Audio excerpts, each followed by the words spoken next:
Go chant. Nobody hit the jackpot last night, so the Powerball fortune keeps growing. It's up to $1.3 billion tomorrow, the 9th largest lottery prize ever. America's listening to Fox News. So my mother is thinking of switching from Verizon to Pure Talk, but she's worried the deal sounds too good to be true. Michael, she said, how can those Pure Talk people offer me the same basic service as Verizon for so much less money? I said, Mom, go ask Google how much Verizon spends on advertising and promotion. A few seconds later, my mother said, oh my goodness, $12 billion a year? That must be a typo. I'll tell you what I told my mom. It's not a typo. Verizon spends $12 billion a year on advertising and promotion, and their customers are paying for it. Well, Pure Talk doesn't spend that kind of money on commercials. Trust me, I would know. Consequently, they can offer you and my mother unlimited talk, text, and plenty of data on a blazing fast 5G network for just $25 a month. Dial pound 250 and say the words Mike Rowe, and you'll get an additional 50% off your first month. That's pound 250 Mike Rowe. Pure Talk. Everything you need and nothing you don't. WFOM and W292EV Marietta, a Dickey broadcasting station. This hour is presented by Subaru of Gwinnett. You'll love the difference. The Morning Extra, only on Extra 106.3. Morning, y'all. We're starting a short work week. If there's not a better way to start a week, I can't think of it. That's the best way to start a week, Los, in my opinion. I was really excited last week when I kept thinking about the 3-day weekend, and by all means, I took advantage of the 3-day weekend. Gosh, didn't we all? Know that I have, and I told my wife this. I basically got 2 work days before we hit the start of the NFL season. So that's it. I'm in a good place. Tuesday, Wednesday, Thursday, I will be so checked out on Thursday. Woohoo! I'll be like, hey, the NFL season's starting. We're good here. Like, Los, we got to talk about a couple other things. No, not at all. Let's talk about football. That's right. Well, we should start by doing that. Incredible weekend to start the college football season. Great Labor Day weekend. It was so good. We didn't really leave our house one time. My wife wasn't feeling real great. So that was just a reason to lay low and stay home, and we did.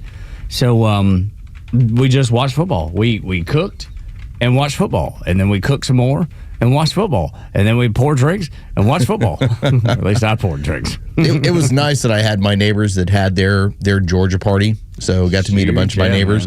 If there was one thing that stuck out, I made it a point to smoke wings. Yeah, I made friends in the neighborhood who now know. I guess so. Like, listen, there are guys, they take care of their yard. And I met that guy. Yeah. There are guys that take care of their family. And I met that guy. Now everyone knows I take care of the grill. That's right. And let's face it, that's more important than the yard of your family. Ho, bro. Go to Ho, bro. Go get yourself a Traeger. Go get yourself a big green egg over there. You then become that guy in the neighborhood. As of now, I might as well be Thor of my neighborhood, and my grill is my hammer. Okay, everyone's like, man, that guy. That guy. Thank you. Something else. Was there a football highlight? Was there one moment that stood out to you more than the rest that you fell in love with? I really enjoyed, of all things, because bang to hype ratio is typically out of whack. I really enjoyed Notre Dame in Miami. That was a fun game. It really was. That was really good. I can't say I was cheering for Carson Beck necessarily, but I'm not a Notre Dame fan either, so I didn't really have a dog in the fight. No, I just want to see a good game. It was just a good game, and that's what we got. Carson Beck, though, he looked really, really good. I was watching that game just saying, give me something in the third, fourth quarter that actually gets a little bit close. It's going to matter.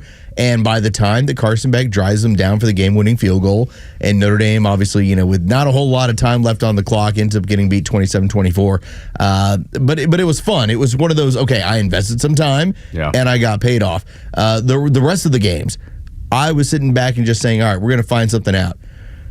Man, there was something really funny I read over the weekend. It was Clay Travis. You can hear him every weekday, noon to 3. Do you realize that Alabama hasn't been bad since before social media started? Yeah, I saw his post too. Ooh. When he said the Gumps were about to come world, out. Yes, we are entering a world that may get really crazy really fast. I never bought the Caleb DeBoer thing. I told everybody, we said it on this show a bunch of times. I said, dude is not the right fit. He's not the right coach. But there's that part of me that goes, well, maybe he was, because he's the guy after the guy. That's never going to work. Whoever that is, might as well chew them up and spit them out because that's what's happening. And whoever they go after next will probably be, try to center the ship, I guess, because I never bought the DeBoer thing. So it's been about 6 years or so. I was on a podcast that were hosted by two women, and it was a college football podcast. Okay. But the one that's notable is Courtney McKinney. Now, here's the fun thing about Courtney. Huge Alabama fan, Alabama graduate. Yeah. So she's spending her time Saturday afternoon posting pictures of her toaster next to her bathtub. Oh, wow. Jeez. It was hilarious. She's like, it's been good, y'all. The ride is over. As I'm seeing this, I'm going, oh, this is bad. I'm taking me out. I can't put up with it anymore. I was on her podcast like 6 years ago, and so I still follow her, and so I still, pay attention to that stuff. Yeah, sure. And I'm sitting there laughing, going, man, it's getting bad. Yeah, that's tough. Like we were watching that game because that was going on simultaneously with the Georgia game, and obviously them beating up on Marshall. Yeah. And so you keep seeing the scores and going, ooh, Alabama's 2 touchdowns down right now to FSU. Over in Tallahassee, and they're unranked. Yeah, Ooh. it's getting ugly. But the Georgia Tech game was big too, man. Yeah, that was fun. What a Haynes finish! King coming through at the end, being the Iron Man that everybody knows he is. Kid is a stud ball player. I'm a Georgia fan. That kid is a stud, man. Any program would be lucky to have him as a quarterback. I kept thinking to myself, because I do prize picks every single sports weekend, and in my mind, I'm like, there's no way they're going to give him like 15 carries. Because last year, as great of a player as he is, the shoulder got beaten up, and then he was basically ineffective for about 3 to 4 weeks. They gave him 20 carries. Yeah. Like, they made it a point. We're riding Haynes King. We're going to put him into the ground. They know that is the way to victory for them. That's he's such an X factor. Absolutely he is, but I just don't know. Because I said the same thing during the game. He even come up a couple times after running the ball, being tackled, where he looked like he got up a little gingerly. So that's the only thing. I just don't know that you can ride him like that through the whole season. You'll have to do it against Clemson. You'll have to do it against Georgia. But the rest of the season, man, you got to figure out a different way to try to win football games. He's just so good. I absolutely. And he's so tough. And all that's true, but it's at some point, if you beat the horse to death, the horse dies. Yeah, there is something to. You want to give him some carries. He's effective as a player, but it can't be the only way. You can ride him into the ground like you did the year before. Absolutely. I was like, you had 20 carries. Granted, they needed it. They got the win at Colorado. It's a good win to start the year. Now they get to get rolling. But at some point, you're going to have to just be like, all right, listen, Haynes, you're going to get 3 carries this week. Yes, sir. We're going to take it easy. We're going to sit back on it a little bit. Since we brushed across Georgia, any thoughts there? Gunnar Stockton looked great. He looked like he was in command. O-line looks like they got to be a little better. That was the only thing that stood out to me. Yeah, to me, everything comes back to, now you had a right guard that went down who was a true freshman. We'll see where that goes. But you can't be 14th out of 16 teams in the conference when it comes to running the football. If Georgia's going to be good, you got to run the football. And they were able to run this weekend. Yeah, but again, it's Marshall. But you got to be, yeah. And it's going to say, you're going to see, Austin P coming up. Yeah. You've got to be able to run the football. And they have a stable of running backs once again this year. So as long as they're able to get that, and Gunnar Stockton does give them something on the ground as well, I think it turns into another one of those seasons where you sit back and you just say, we'll see where this ends up. You take care of your business. You should be a playoff team. As long as you get your 10 wins, you're going to the playoffs, and we'll see what happens from there. Yes. Well, that's where I want to be. I mean, watching football, enjoying football, watching the you know what? The only game we didn't talk about is the one last night. I did watch all that thing. I fell asleep probably midway through the third, and the wheels had already kind of started coming off the bus. Considering North Carolina scored on their opening drive to make it 7-0, and you went, oh, okay, here we go. Wow, this is something new. And then it ended 48-14. Yes. Sonny Dykes basically looked over at Bill Belichick and said, you have 70 new players. I'm going to take advantage of it. All of them. Do you believe, because I saw our coworker, Barrett Salee, saying this is going to be an unmitigated disaster. This is going to be epic failure for Belichick. I kind of think he may be onto something a little bit there. I mean, yes, is Belichick legendary football coach? Yes. But what did he do after Tom Brady left? You know what I mean? You have to have, is it him? Is it Brady? What was it that made that Super Bowl runs They great? still won 10 games. Yeah. And then things fell apart. And obviously, you lose the GOAT. He's a GOAT for a reason. Yeah, for sure. I guess I wonder about, and it's crappy to get into this, but it almost seems like his personal life, albeit amazing and fun, has now taken away a little something of the luster. I mean, when you're running around with a 26-year-old and she's super hot, and you're 72, things might be a little bit out of whack. Yeah, it feels like it. Okay, is. like there's stuff that you used to do that you're probably not doing, and nor would I. I'm not going to fault him. No. Like hey, I'm going to spend 18 hours at the office. Now I'm going to spend 14. Yeah, right. Because I got to get 4 with her. Yeah, that's right. What, am I losing? No, you're winning. I'm winning. I'm fine. I'm doing good. North Carolina's paying me, what is it, a grip of money. Yeah, freaking like it's $10 million or some crazy number. Does it mean that he's going to turn it around quick like Deion did at Colorado? But see, that's the thing. By the way, give Deion his credit when you start looking at that. Yeah. Taking a 1-win, 2-win team and going to 9 wins in a bowl, they didn't get blown out by, nobody's scoring half 100 on them. Yeah, that's the thing. You got to give credit to Deion. And I didn't know how that would go. Look, they still lost. So, and backfilling, the quarterback and then the Heisman Trophy winner, that's a pretty tough pull to try to backfill that, to make that work again. So the fact that he had the right recipe at the right time is good. Let's see what Deion does the rest of the season. Did he get blown out? Absolutely not. Will they make a bowl? But does that matter anymore? Unless you're making the playoffs, does it even matter anymore? And my answer is not really. Bowls mean nothing. I mean, no, you won't be in the top 12. Yeah, that's the thing. Top 12 is your measuring stick. Unless you're getting in the playoffs, there's nothing really to talk about. And it doesn't look like Deion or Bill Belichick will be doing that. But yeah. Anyway, it was a good weekend. It was a fun weekend. It's terrific. Yeah. Tons of fun. Had some bullet bourbon. Now, I was curious about that. I texted you. Lots of it. And I was like, has there been bourbon? Yeah. And you're like, yes. All right, we're doing good. Sure, dude. I mean, I've fallen in love with that brand. I really like the Bullet Bourbon brand. It's good. What were you sipping on this weekend? Oh, vodka. Yeah, just your vodka Sprite. Yeah, just regular vodka Sprite. Yeah, there you go. Although I did make it a point. Now, here was the awkward moment when we went over to the neighbors. So I told, and now a couple of them were teachers. All right, a couple of them were like middle school, elementary teachers, big Georgia fans, and I said, "Hey, after every score, we're taking a shot." Shot. Now, I did bring, and I froze it overnight. I had a bottle of Fireball, which is, the most... Yeah, that's the most innocent shot. High school, college thing you can possibly bring, right? Yeah. It's like a cough syrup. They scored, and I'm looking around like, yeah! Who's ready? And everyone's like, yeah, we're good here. Nobody was buying? Nobody? I was a little bit bummed out. I would be too. By I would have the shots with you. The interesting nature, the energy of the crowd. I showed up looking to party. Yes, that's right.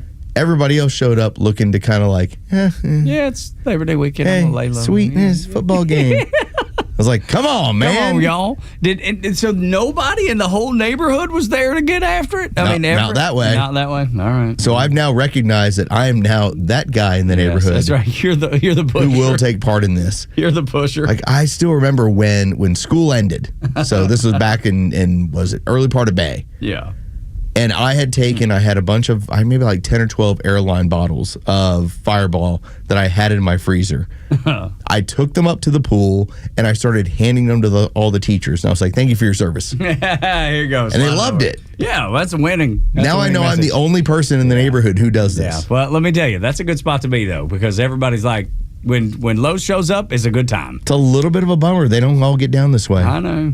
Yeah, a little bit of a bummer. That's all right. They're all like, oh, we got to watch the kids. Yeah, we're at the swimming pool. Whatever. My wife and I went back to our house and our kids just turned up. Yeah, that's right. We're next door. I'm like, when they get here, they get here. Yeah, they're fine. They're fine. I was like, we're 80s kids. We drank from the water hose when we got home at dark. That's exactly right. Parents had no idea where you were. I remember taking my four-wheeler. Man, I could have been 5 or 25 miles away, unsure as to which. I didn't even know. So they sure didn't know. You know, of course not. Just gone and but not on a bicycle, dude. I was on a freaking four-wheeler. Had you had, a bandana on a stick, that might have had all your worldly possessions and you moved. Exactly right. And seriously, Mom and Dad would be like, he didn't come back?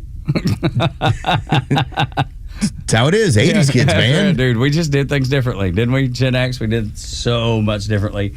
It's so good to feel like, though, we're kind of getting back to that in America, where there's a little bit of... Oh, in my neighborhood, yeah. Well, yeah. It's like, I'll see you when I see you. Yeah, that's right. Absolutely, it's man. Like, I told both my daughters, they were still at the party, like, just come home when you want to come home. Yeah, that's right.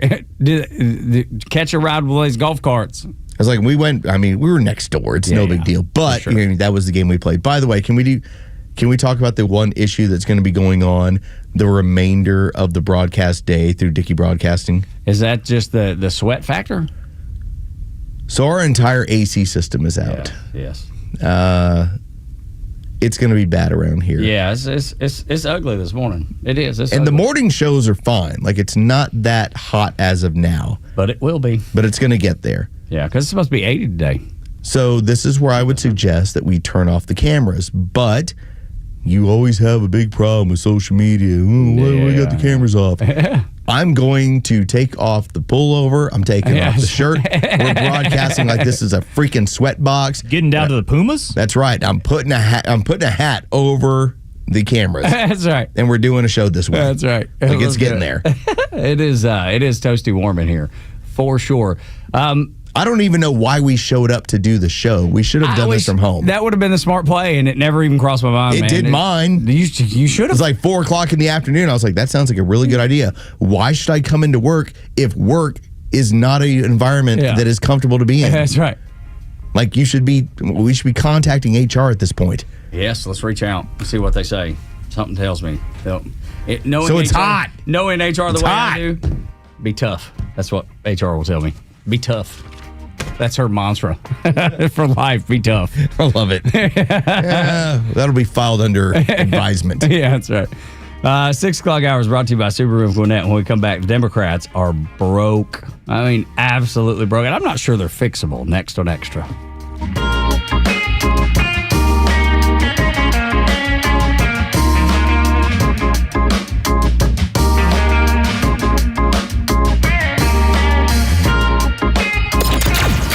Xtra 106.3 app is your live connection to the station, streaming free across Georgia.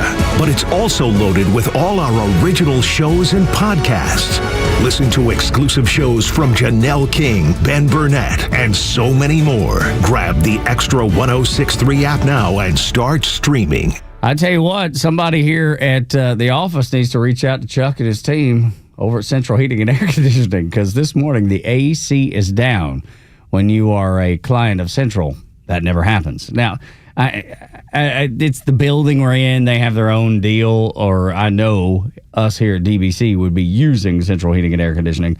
So this is what you get when you don't. This is the best reason to understand why it is imperative that you are a customer of Central when you have no control over it, like we don't here at the Battery.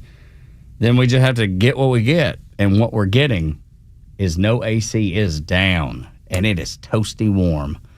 And I mean, when I say toasty warm, I don't mean that in a good way. Toasty warm meaning hotter than usual, uncomfortable. Couldn't sleep in this if you wanted to. Like, even if they said turn off the mics and go take a nap on that couch over there, you wouldn't be able to do it because it's so hot. Now, what happens if that is your home when you get home today. Or maybe you're waking up this morning and you're like, whoo. That's the time to call Central Heating and Air Conditioning. They can get you back on. And the beauty is they'll get you in within 24 hours. That's their promise to you. But most days, it is day of when you call. Like when they open up at 8, you call at 8. Most of the time, they can get you in same day. That's their guarantee. So if you're waking up and it is toasty warm, your AC is down, things are not working like they're supposed to, call Chuck and his team at Central Heating and Air Conditioning at 770-GET-HEAT or go to their website, centralheat.com. Life is unpredictable, but when trouble comes, you need a team you can trust. At Ace Second Chance Bail Bonds, we've been helping families for nearly 20 years, providing fast, professional, and discreet service. With 12 locations across Metro Atlanta and Birmingham, we're available 24/7 to get your loved one home, quick and with care. It's better to know us and not need us than need us and not know us. Call 404-BAIL-OUT, that's 404-BAIL-OUT, or visit atlbail.com today.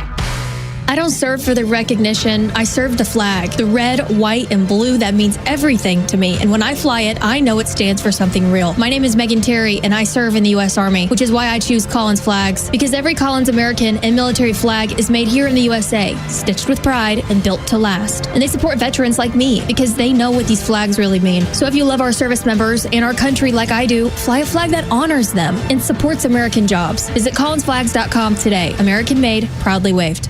Fox Rocks. I'm Michelle Polito. Lollapalooza is heading to South America next spring with a massive lineup. Sabrina Carpenter, Tyler the Creator, Chappell Roan, Deftones, Skrillex, Lorde, and Doechii top the bill for shows March 13th through the 15th in Santiago and Buenos Aires, followed by March 20th and 22nd in Brazil. Alabama Shakes are back with their first new music in more than a decade.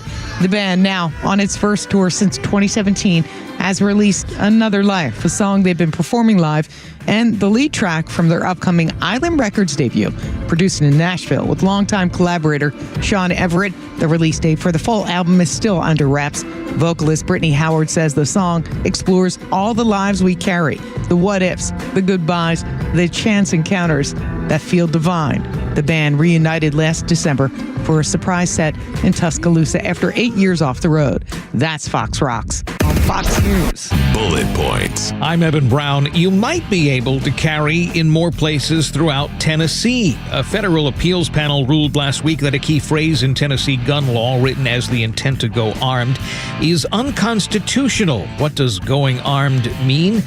Good question, but it was generally considered to mean simply carrying one's firearm, and that under the state's laws, carrying in some places, even when holding a proper permit, could still be considered illegal, and that's even with Tennessee asserting itself as a constitutional carry state, meaning no permit necessary.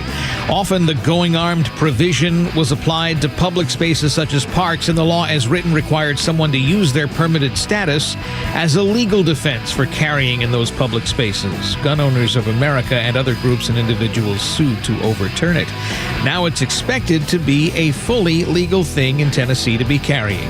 And those are your bullet points. I'm Evan Brown, Fox News.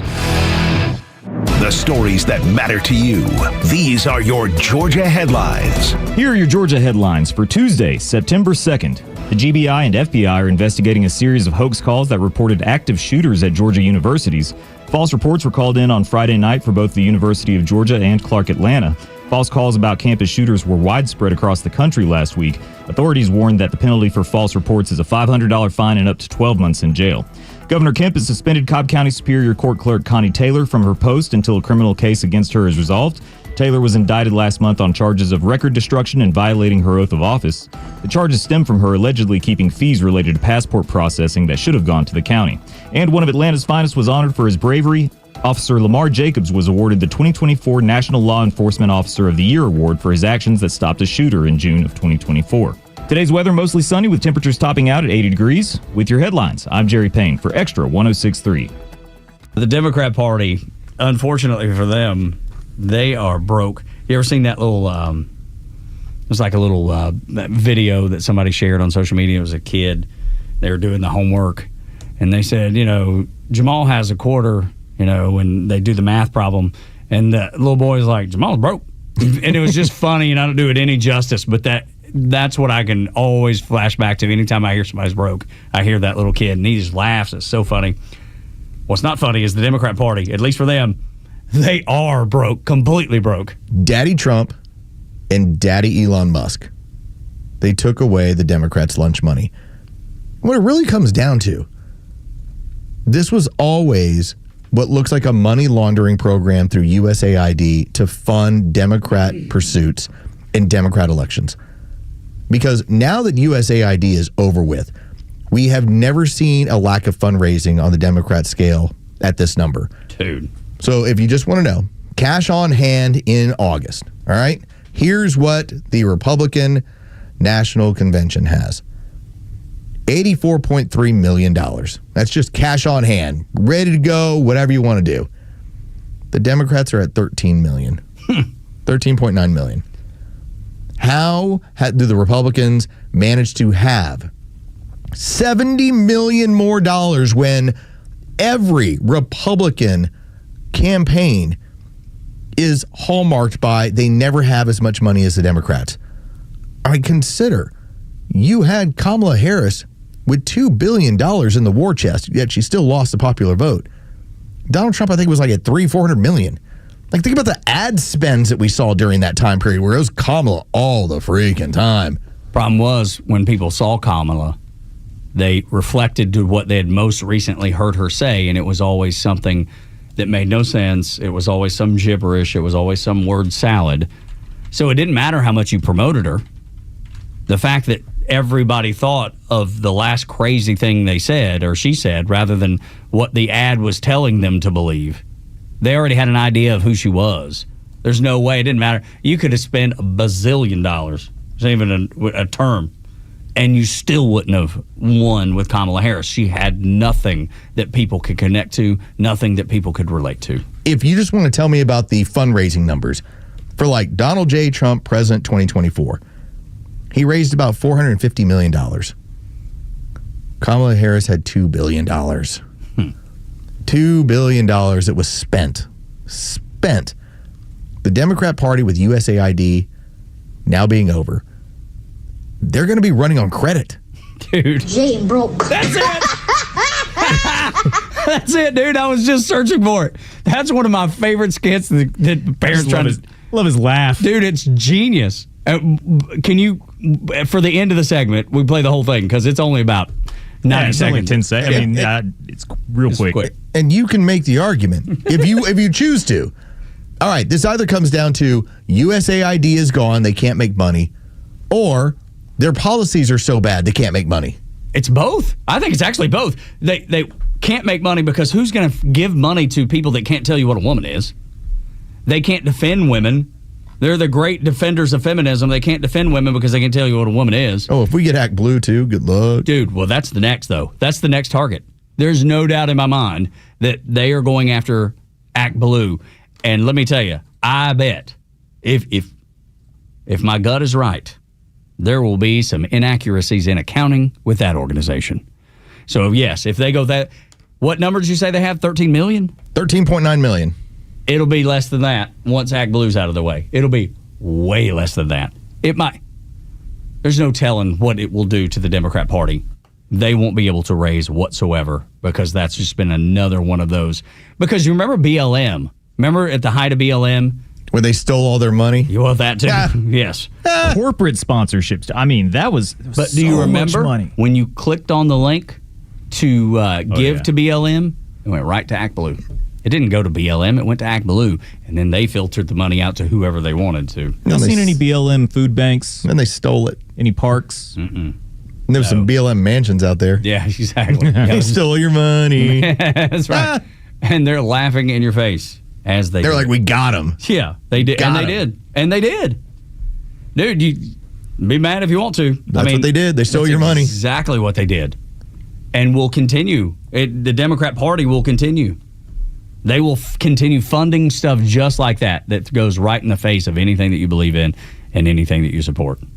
It's really remarkable. I mean, and now you got, MSNBC freaking out over people like John Bolton getting wrapped up. They're so angry that the chickens have come home to roost. Mama used to say, what comes around goes around. That's what's happening. It's exactly what's happening.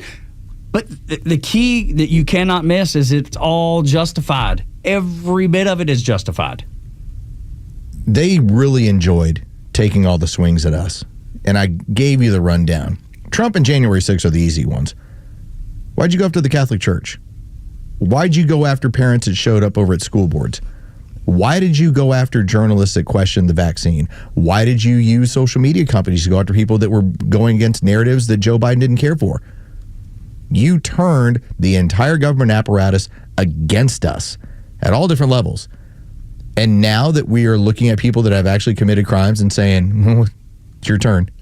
Now and they melt down. Suddenly, oh my God, I can't believe y'all are doing this. You had Abby Phillips. We played it earlier. We won't play it again, but just know Abby Phillips from CNN. She was like, I've seen no evidence of lawfare. And Los just laid out a small portion of the lawfare that everybody knows happened. That's not even talking about the multitude of states going after Donald Trump. How bold do you have to be to sit on national television, I guess with a very, very small audience, but still national television, and just lie, knowing that you've seen all the evidence and you've seen it all play out? I haven't even touched on pro-choice demonstrators or pro-life demonstrators. That's exactly right. Whew.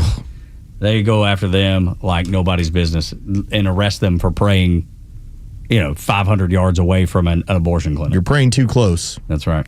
You got to go. Unbelievable is what it is. And completely believable at the exact same time. But good for Jaden has $1 bill, 1 quarter, and 2 pennies. How much money does he have? Jaden broke. Dude, the laugh. That's what you get. Dude, the laugh is pure angelic. It is unbelievable. That laugh is so good. That's one of my favorite. If you have a favorite thing that shows up on the internet, that's my favorite, without a doubt. That kid's laugh is perfect. There's a new article in Wired magazine by Taylor Lorenz. Does that name ring a bell? She was the one that took joy in the shooting, in the murder of the United Healthcare CEO. I will just say this about Taylor Lorenz. At least she is really dedicated to the whole COVID scare. Yeah, she's married to it. Holy cow. Like, to she this continues day, it on. Yeah. She's in a mask and completely out there. She was the journalist who did an interview and started crying about how hard it was to be a journalist because no one's listening to me about how we need to all be scared of COVID. Yeah. She's nutso. I think she lives it like hardcore. No kidding, she does. That's why I was really surprised to see her do this article, because it seems to fly in the face of everything that she stands for. Yet she did it. She has discovered and revealed that a liberal dark money group called the 1630 Foundation, the 1630 Fund, is secretly funding high-profile Democrat influencers through a nonprofit called Chorus. They pay these influencers. Listen to this. Los, we need to get into this business. Okay. They pay these influencers $8,000 a month to promote political messaging online. Yeah. $8,000 a month. Yeah, it's legitimate. It's what it is. In the same way that during the 2024 election, you had people that were on Twitch that were being offered 6 figures to do advertising for Kamala Harris. Now, these weren't part of your regular influencers. Your JoJo from Jersey, your Brooklyn dad, both the Krasensteins, Sisson, that's the $8,000 crowd. They are. You ever had anybody that, if you have a car issue, you can call on them and they can come help you? Yep, I do. That's how the Democrats use these people. We need to turn the message. Here's the talking points. Go. It's like Shooter McGavin when he calls the crazy man. Yes, I need you. Yeah.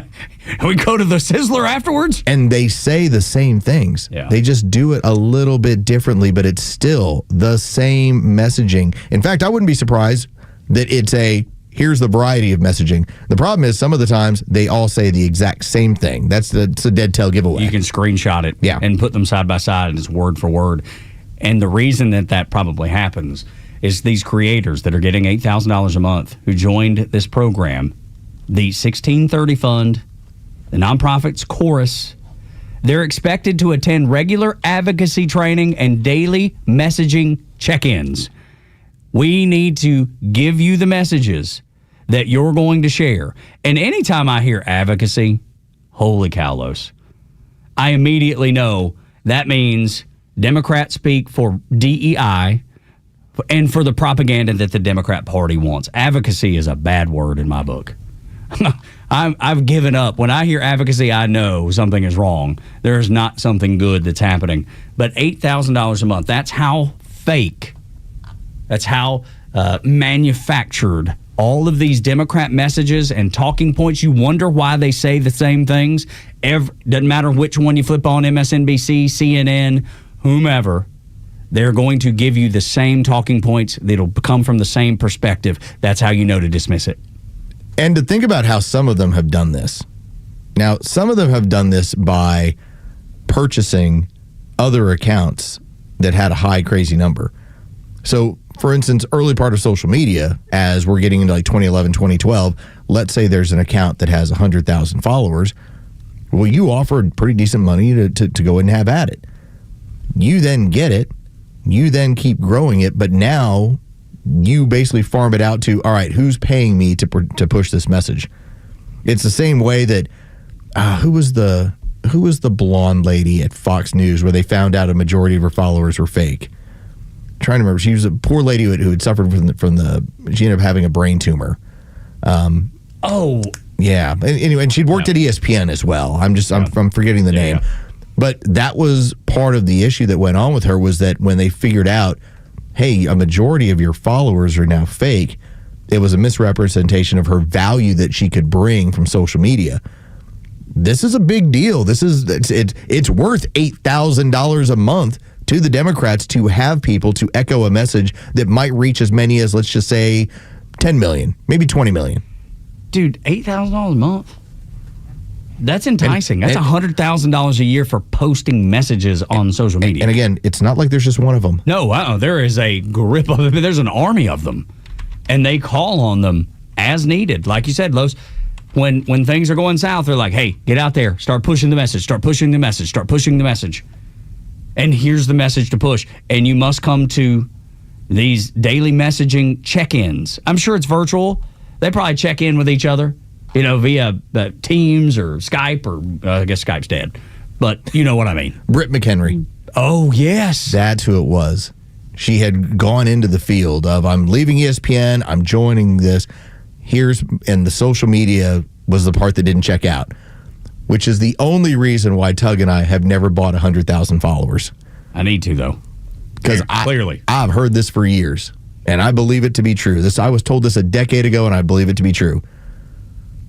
If you have 100,000 followers, you don't need 100,000 from your boss. Like, that money will come your way. Well, I mean, it's just $8,000 a month. Yeah. That's $96,000 a year. Yeah, to post a message here and there. Count me in. My goodness.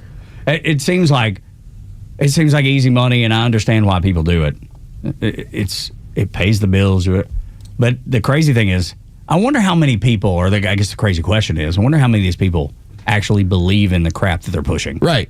That's the question that I have. Because I believe a lot of times when you read some of it's very generic, and you go, okay, that's what the messaging is supposed to be. They just literally copied and pasted the bullet points. Other times it is so flimsy and so off and so wrong that I'm like, oh, that's them.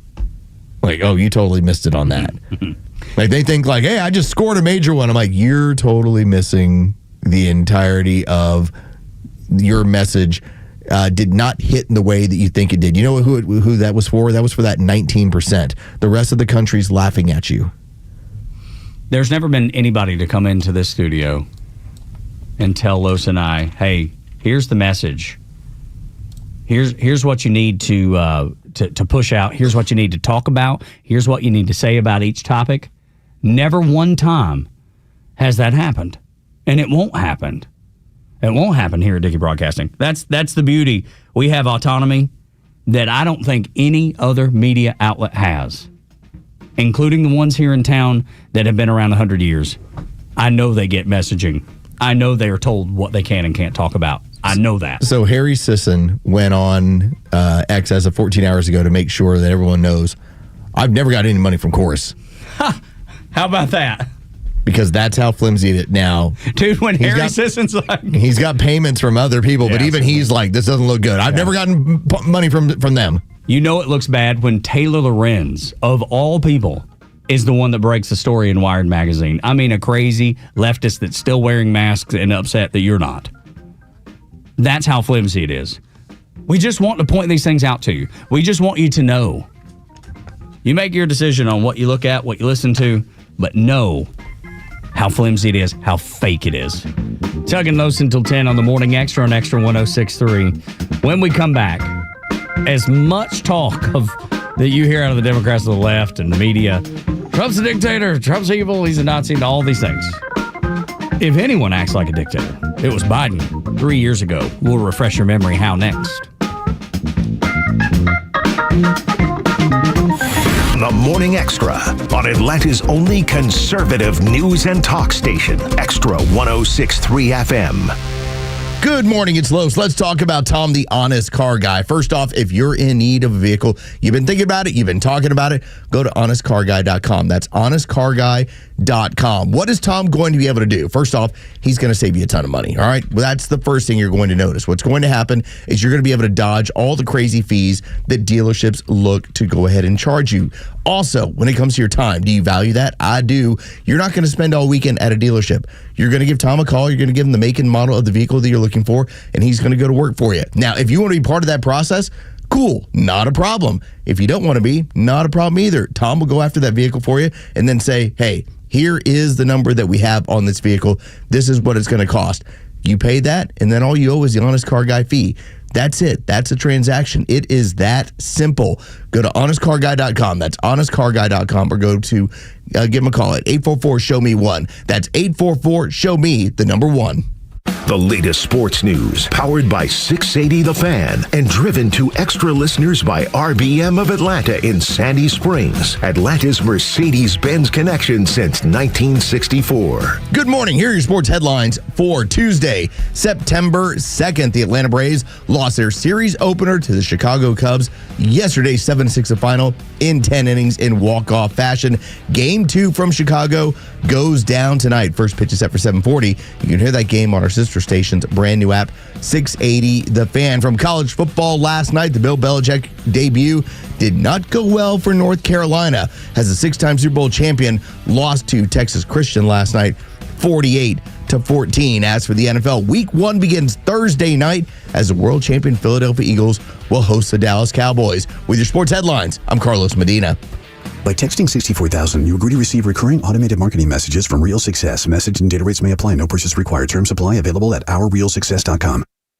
Do you want to learn how to make money flipping houses and acquiring rental properties right here in Atlanta without using your own money? You'll learn to flip houses and secure rental properties in your spare time to get on track towards real wealth building. We're offering a handful of motivated individuals the opportunity to attend our workshop right here in Atlanta for free. That's right, we'll give you 2 free tickets when you text FLIP to 64,000. Atlanta is the perfect market to flip houses and build rental income. Don't miss this opportunity. Come to a complimentary live 2-hour workshop next week right here in Atlanta and learn how to start making money flipping homes and building long-term wealth with rental properties. To get 2 free tickets, text FLIP to 64,000. Text in the next 10 minutes, and registrants will also receive a free copy of our Funding for Deals guide. Text FLIP to 64,000 for 2 complimentary tickets. Text FLIP to 64,000. Having a safety plan is essential. If somebody breaks into your home or if you find yourself in a confrontation, don't start with a firearm. Start smarter. Start less lethal. Start with Byrna. The Byrna launcher is the most effective self-defense tool available today without the legal, financial, or emotional consequence that come from using a gun. I carry one myself. I recommend every family concerned about safety should have a Byrna too. I just gave one to my son and my daughter who just moved out on their own. The new Byrna compact launcher, it's the world's smallest, less lethal pistol. It's concealable anywhere. It fires powerful kinetic and tear gas rounds, and it can stop an attacker cold for up to 40 minutes. It's easily carried in a purse or a backpack. No background checks. It's legal in all 50 states. Ships straight to your door. And Byrna has protection for every member of the family, from safety alarms to personal defense sprays, trusted by hundreds of law enforcement agencies. It's a Byrna, because your first line of defense should always be less lethal. Visit Byrna, BYRNA, byrna.com and find the right launcher for your family. That's Byrna, byrna.com. Take a pause. Distemper. We're seeing reports of it in dogs from California, Alabama, Connecticut,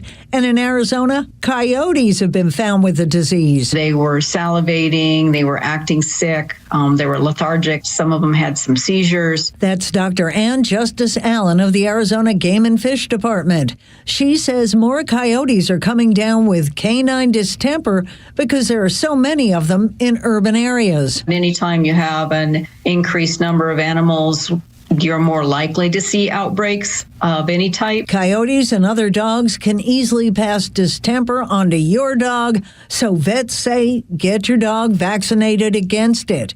The American Veterinary Medical Association says distemper is serious, with about 1 in 2 dogs dying if they get infected with it. Symptoms to look out for: coughing, fever, and discharge from the eyes. Take a pause. Jill Nato, Fox News. Shannon Burke is back on the air in Atlanta. Well, sort of. He's live on The Kimmer Show every Thursday at 5 p.m. Their feed, yeah. His name's been floated, yeah, but no. He got 0% polling from black people. Yeah. 0. Black people are not going to vote for that guy. I'm sorry. They'll vote for Buttigieg, but it'll be on the down low. Yeah. Hey, Atlanta's biggest conservative voices are only on Extra 106.3 and the Extra app.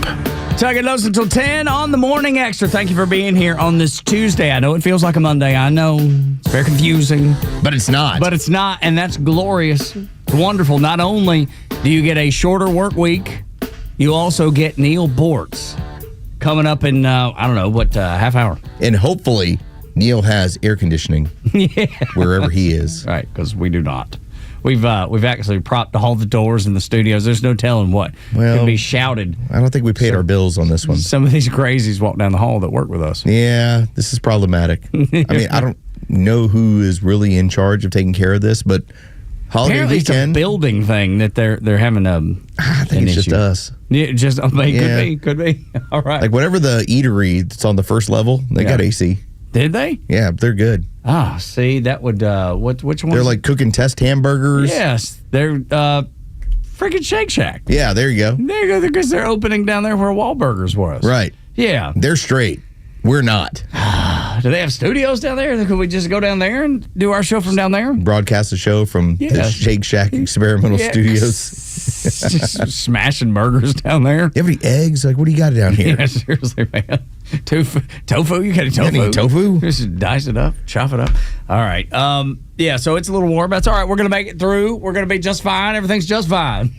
I'm not sure who I'm trying to convince. I know. Me or someone else. But regardless, you know how often the left, they call Donald Trump dictator. They call him Hitler.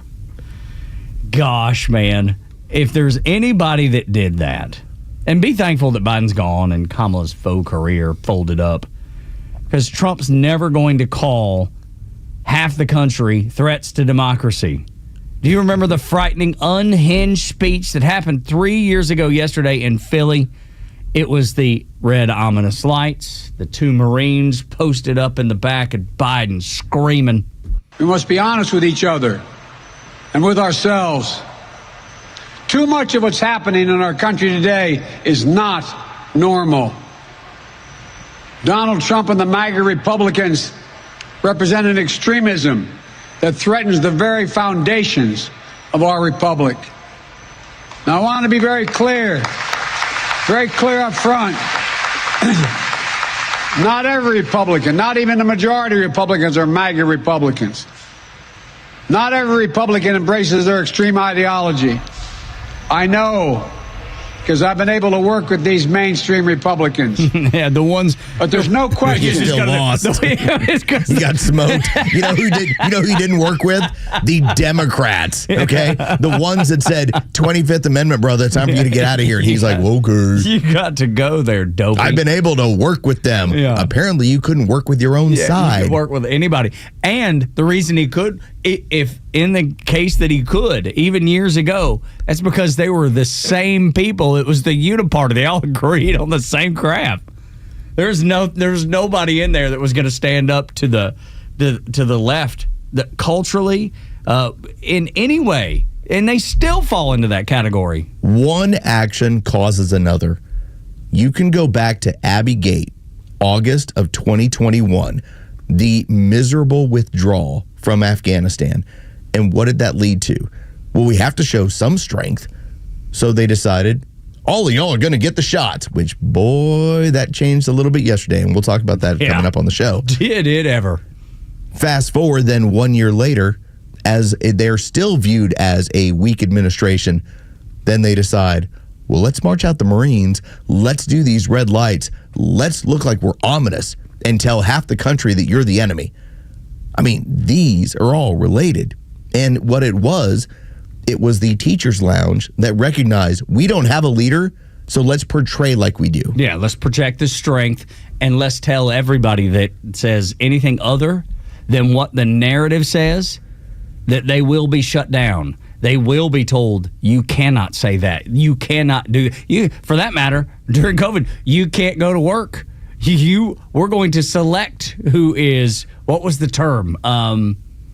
What, non-essential? Yes, essential workers? Yes, essential workers. I mean, think how ridiculous it was. It was so dumb. That particular administration, moving forward, had decided we can't be strong with our enemies, so we'll be strong with you. We're going to be strong and against you. Now, that's can't tell Russia no.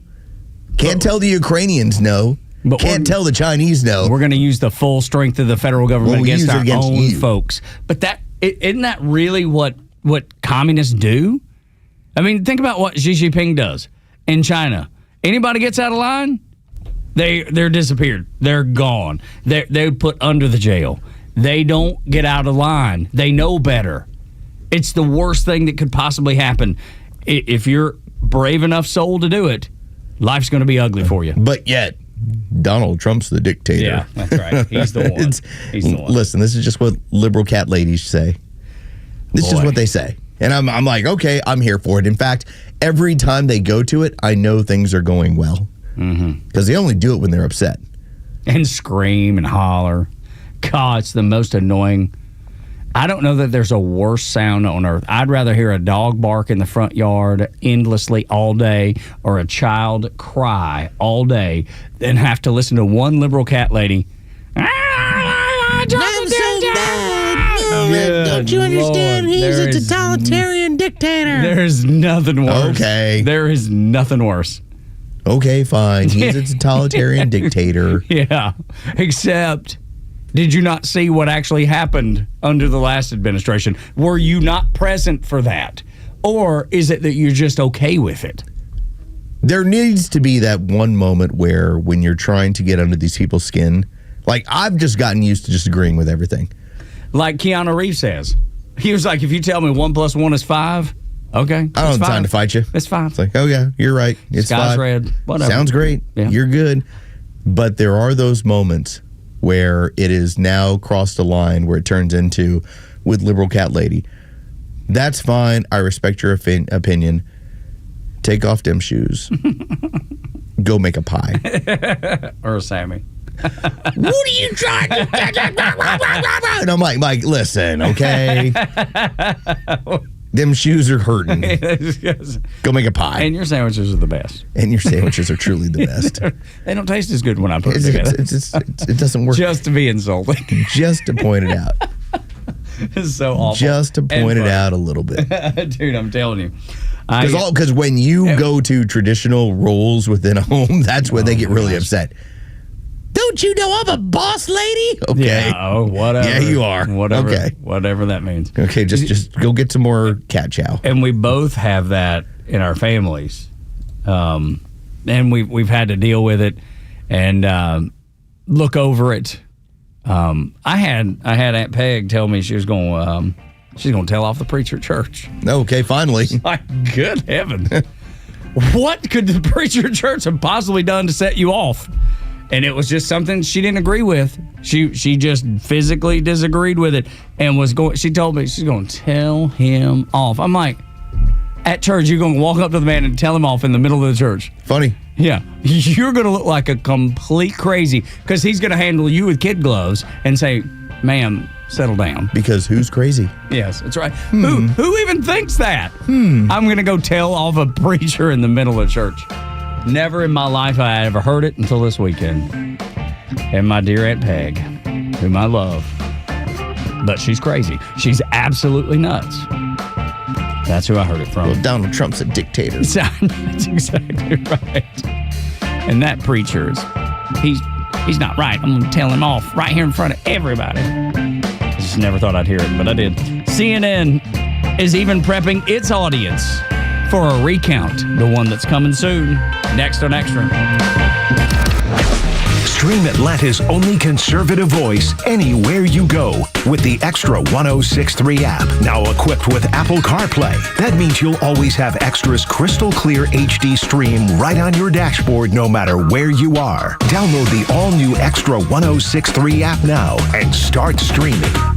Convenience is defined as the state of being able to proceed with something with little effort or difficulty. At RBM of Atlanta, we embody this definition. Convenience is our middle name. With back to school in full swing and after school activities taking over all your available time, now more than ever, convenience is a must-have. Meet our Mercedes-Benz pickup and delivery service. It gives you back time and money. Does your Mercedes-Benz need service? If so, we'll pick up your vehicle that's requiring service from your home or office and bring it back to our dealership for those services. Once the services have been complete, we'll bring your Mercedes-Benz back to you. With over 110 appointments available every weekday, over 50 appointments on Saturdays, and more than 200 courtesy vehicles in our fleet, we're here to serve. RBM of Atlanta is a J.D. Power 2025 Diamond Dealer of Excellence for the customer sales experience. We're proud to be Atlanta's Mercedes-Benz connection since 1964. Pickup and delivery service restrictions do apply. Ask your service coordinator or service advisor at RBM of Atlanta for details. Hey, it's a Kimmer. Okay, you're driving along. Suddenly you hear that horrible sound of metal and crunching. It's an accident. Even if it's a little minor fender bender, man, that could be a nightmare. First, obviously, take care of yourself. But before you make a deal with an insurance company or anybody else, call David Van Sant with Van Sant Law. You know why? Because he used to work for the insurance company, so he knows how to get the right settlement and right away. Van Sant Law. Don't forget, if you don't get paid, they don't get paid. Protecting your interests. Insurance is great, but it's complicated. 855-GA-INJURY or vansantlaw.com.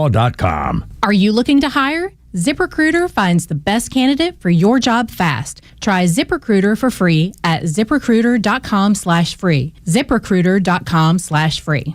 Fox on Tech. For the first time this football season, first downs are going to be measured by 6 Sony Hawkeye cameras, not the chain gang. Here's Justin Glotz, Sony's Hawkeye Innovations North America Commercial Director. For the first time, virtual measurements rolling out. So it's a substitution for the chains, adds efficiencies to the game so we can get back to the action as quick as possible, but also give you some objectivity to those measurements that take place and tell you exactly how short a ball is if it hasn't reached the line to gain, or if it has, just how close it was. Refs still have to spot the ball, but then the technology steps in. I asked Aaron Amendolia, the NFL Deputy Chief Information Officer, about fans that are not ready to see the chain gang sidelined. You can't please all the people all the time, I assume, is what you always say, but I do think it's a different experience, but it's going to be a better experience. For now, Sony's Hawkeye line measurement will only measure first downs. It doesn't decide touchdowns, fouls, or other plays.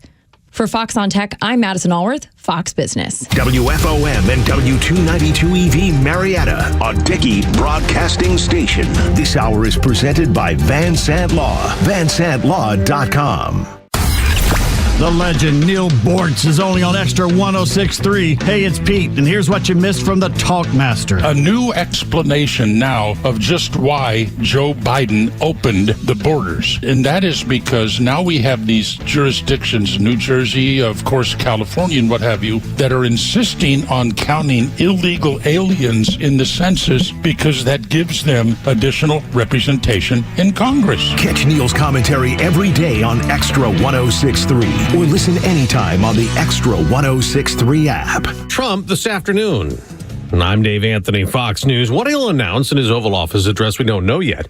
But the president has been focusing a lot lately on crime, claiming there's virtually none of it now in Washington after his crackdown there, including deploying the National Guard.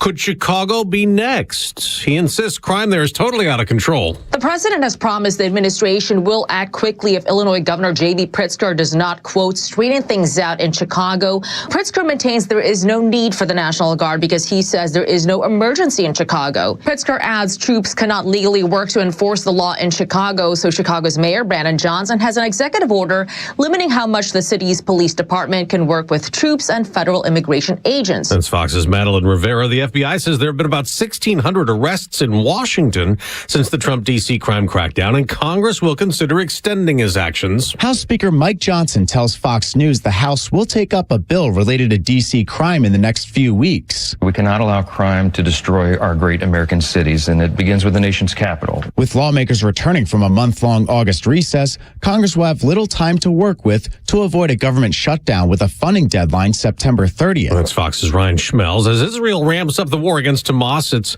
mobilizing tens of thousands of reserve troops to go into Gaza City, considered Hamas's political and military stronghold. It's up to more than 1,400 people dead in an earthquake disaster in Afghanistan, more than 3,000 injured. Rough terrain's making the rescue and relief effort more difficult. The 6.0 magnitude quake flattened villages with mostly mud, brick, and wood homes in a remote mountainous area of eastern Afghanistan.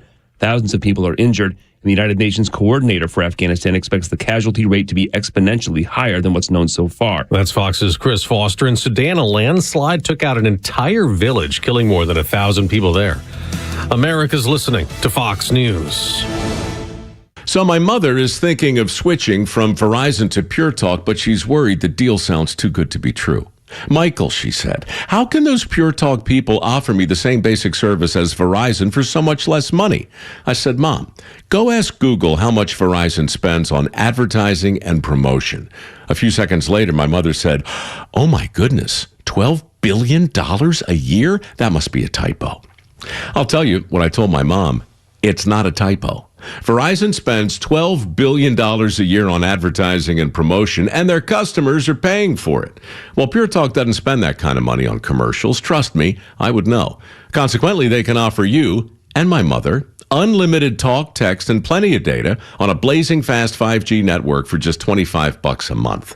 Dial pound 250 and say the words Mike Rowe, and you'll get an additional 50% off your first month. That's pound 250 Mike Rowe. Pure Talk. Everything you need and nothing you don't. Does your friend listen to an old station whose news gives them the blues? Set your friend right. Tell him to download the Extra 1063 app. I want to say thank you to Front Office Los. Because let me tell you, Los gets us done. Thank you.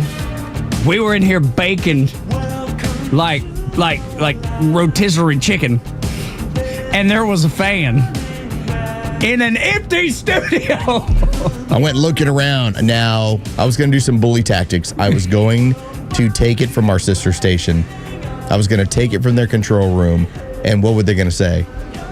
They're going to go to management and be like, man, those guys doing a show took our fan. Right. And then I went, you know what? That's not a really nice thing to do. And you shouldn't. But it's still on the docket, just in case. But you really shouldn't pull rank in that way. And I knew that. So then I found it actually in a studio with no one in there. And yet that fan was there to take care of whoever was not in there. Yeah, it's because there was 0 people. And no one's going to be in there for like 3 hours. Yeah, right. So if you hear the cooling device, don't let it disturb you. Don't let it bother you. No, not at all. It's keeping the show rolling this morning. The only way that we're able to function in this room, if you happen to be on YouTube and you wonder, what special effects have they added? Yeah. Why is the American flag actually blowing flying in the background? That's because the fan is pushing it. That's right. But you know what? We're not baking anymore, which is fantastic. And you know what? As many people want to make fun of Ryobi products, because let's face it, there's like a hierarchy of like tools in anyone's home, where it's like, do you have DeWalt? Do you have, Craftsman? Do you have Ryobi? This happens to be the greatest Ryobi product I've ever had. Absolutely. This fan is wonderful, and I love their products. Yeah, absolutely. Today it is taking care of us. I've actually got the Ryobi, like the little chainsaw, the one where you can just knock down limbs that are, just that you got to get rid of. And let's be honest, that things work well. It's not made to be like some industrial product where I'm taking care of the. No, it's just for stuff around the house, That's exactly man. Right. And this one's like on a long pole, just a small chainsaw. Exactly, nothing crazy. Knock down little limbs, get them away from the house. If it's one that's within your reach, touching like a window or the roof, Gone. The problem is you have like these professionals in the marketplace, and they will look at a product like that and go, well, you can't work all day with that. I'm not looking I'm not trying to. I'm not trying to. All I'm trying to do is prune a couple trees, man. I'm just trying to take care of some stuff around the house, that's all. And I love the fact that they've got the extension pole so I can get even a little higher than I would have. I'm in good shape. Give me the Ryobi, man. I love it. And today, saving our lives, the old air cannon. Thank you, air cannon, Ryobi fan. Yeah, 40 horsepower air cannon from Ryobi, saving the extra 1063. Man, I'm going to take that thing home. Dude, I'm telling you, that thing is really awesome. Yeah. And the beauty of... go into my car after we're done. Because we have all that stuff, because they do that big setup at all the tailgates. Yeah. And it doesn't matter. I've seen the chainsaw there that I have, which is the reason I bought it. Because I remember talking to the Ryobi guy. I was like, hey, do y'all have anything like this? It's like, oh, yes, we do. Check it out. Because they bring them all out. And that was one of them. And if you got kids that play ball in the middle of the dead of summer, you can recharge the battery, and there's a smaller version of the air cannon that we're using just to keep a little bit of a breeze, the air moving on those stale days when you're sitting in the bleachers with I'm taking kids. it home. Yeah, I don't blame the air cannon. In fact, I'm going to look it up. What does it cost? And I'm going to buy one. There you go, dude. They're the best. It is. Maybe Neil Bortz will get me one. Yeah, and you know what? Neil is standing by, warming up in the pen, ready to go. He was talking to Jeray a minute ago, so he's in good shape. That's not bad. The 18 volt, $150. There you go. Nice. Yeah, there's only 5 left in stock on Amazon, so you better none of y'all get any ideas. Yeah, don't get it. Don't everybody rush over there right now.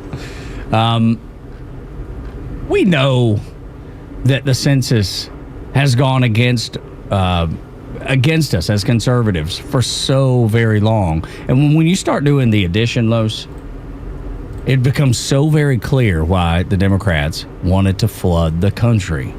This was their way of solidifying their power for years and years and years, and it's worked for so very long. And then along comes Donald Trump, and he's like, oh, no. We're going to do things the right way moving forward. We're going to do things the way that they should be done, that benefits the United States of America and its citizens, not just Democrats trying to entrench their power. Outside of saying, hey, illegal alien, like immediately that like makes the left like, oh my God, like you're identifying illegals? You can't do that. Like you're going to get rid of them? The only other word right now that freaks them out is census. Whenever you say census, there's a panic. There's oh my God, are they actually going to do it? And that's the plan. There was a moment of accidental journalism over the weekend with CNN, and they're now laying the groundwork. They're trying to get their audience ready for this is coming. Pay attention. It's going to happen. Take a listen. One of the big things is it helps decide congressional maps. Right. Does this have everything to do with redistricting? Well, it does. In fact, we know the 2020 census, the errors were almost always to the detriment of red states. Blue states like Rhode Island. Do we know that? We do know that. The Census Bureau's own audit of its work has proven that. Blue states like Rhode Island were overcounted. Rhode Island then didn't lose a seat. Red states like Alabama were undercounted. This is just a fact. It wasn't all red-blue, but it was disproportionately red-blue. Oops. Do we know that? Getting you ready for what is coming. But her response. I know. Do we know that? Yeah. It's been known for 5 years. Brad Todd's, yes, we know that. And she is just pushing back. She is so horrified to think that someone's told the truth on CNN. They hate the truth so badly.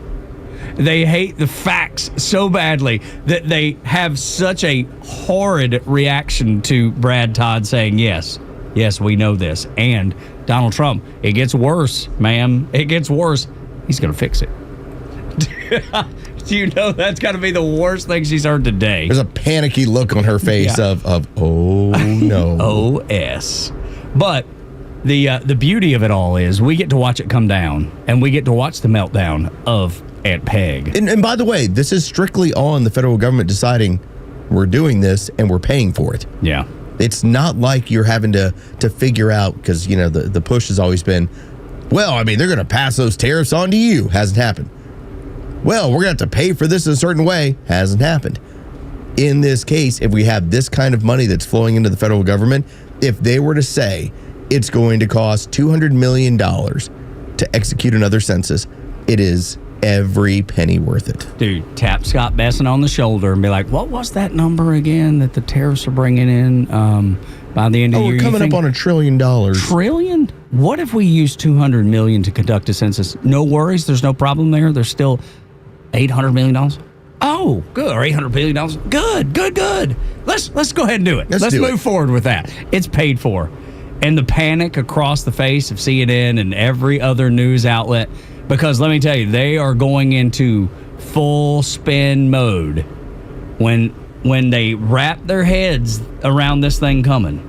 And then when they actually start conducting it, it is going to be the worst thing that's ever happened to America, according to the mainstream media. Oh, it's awful. It's going to be sexist, racist. It's going to be dictator-like. What does a dictator do? They try to entrench their power. And this is what Donald Trump's doing, knowing that's exactly what the Democrats have been doing with censuses for, 30, 40, 50 years. They've perfected it. That's why they hate to see it come to an end. It's an industry for them. And now you're being told, no, we'll redo it. I know, obviously, clearly, we had problems doing it, but we're not going to count illegals. Full on panic. Problematic for the Democrats. We spent an entire weekend where you had not only Gavin Newsom, but you had J.B. Pritzker in Illinois talking about, if there's going to be ICE at voting facilities, we might have a problem here. Well, basically insinuating we have illegals vote. And then I want to just ask the question, why would that be a problem? Why would that be an issue? Los, have you ever gone to a voting booth and seen a police officer standing outside? Sure, and never had a problem with it. Me either. Never flinched one time. I've even had the officer... what intimidation. That's exactly right, dude. I've even had the officer come through the line and say, hey, you need to fill out whatever the form is. That way they have you in line, they have you got it filled out, you hand it right to the poll worker, they sign you in, and not once did I feel intimidated by the officer. Never. It never bothered me. Reckon why they are so worried about ICE being there. Who would be intimidated by that? Let me Would it just be those that depend on illegals voting? Yeah, right. What's not supposed to happen? What I'm told that doesn't happen? Yeah, right. They tell you that all the time. It doesn't happen. So strange. And then when it does, they're like, well, it's just once in a while. It's just accidental. Just happens here and there. Nothing What's to worry the about. big deal? Nothing to fret about. But they know the current census, if we were to do the census just when it comes up in 2030, the Democrats could win all three of the largest swing states and still lose the White House because of how many people are leaving blue states and going to red states, escaping from incredibly high taxes and incredibly unhinged government. And the crazy thing is, it's from the most local level all the way up to the national level, or the state level. But we've talked about that a million times. That's why you go to places where your values are shared and appreciated. Absolutely. And that's what people are doing. They're leaving places like California. They're leaving places like New York. They're leaving all of these blue states that tax people endlessly and give them nothing for their taxes. This really was highlighted for me at a football party over the weekend. There was a handful of people that I met for the first time. And it was funny. After a few drinks, then we're all kind of joking around, right? Getting good and lubed up. Lose your inhibition. So one of them has left the neighborhood and moved to another neighborhood. And it was hilarious how many times that his friends attacked him for it. Specifically leaving the neighborhood? For leaving the neighborhood. And it was too good for us. Yeah. You think you're too good for us? Oh, you decide you wanted to do what you're going to do. And every time he would put his tail between his legs as if his wife made him. This is what had gone on. I didn't want to. And so I joke around about it, but it is completely true. True wealth is living in an area that shares your values. And so much of what's going on in this country, and we'll see what happens with Donald Trump if there is a housing crisis announced, and we're going to go ahead and see what we can do to deal with some of that. Start with interest rates. Let's go from there. But it's not about what you can afford as far as the house. It's where you can afford it. That's really what it is. Because you can still buy the house you want It just might be in a crazy area where like, ooh, this is dangerous. Everybody's is looking for a particular house, but in the area they want, because true wealth is living with people that share your values. I'd rather have a smaller house. Take the smaller house in the community that reflects your values. Exactly right, dude. And the older I get, the more I realize that we bought too much house to begin with. And it was in that housing crunch, 10, 12 years ago. And our area is still like that, where houses, are selling lickety-split. We'd already had 2 or 3 fall through. And this one came through, and we'd lost it too. And then, for whatever reason, the person in front of us fell through, and they said, we'll let you have it for the listing price. And we're like, we will take it. Sold. Absolutely right. Knowing that the house was too big for us. But it didn't matter. It was just, that was where we could get in the community we wanted, and it was the price that we could afford.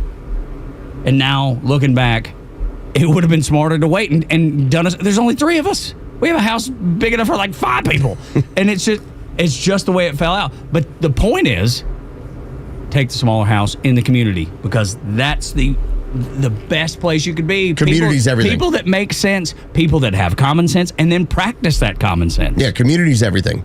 And for me, I've moved maybe about 6 or 7 miles from where I previously was at, and that changed everything.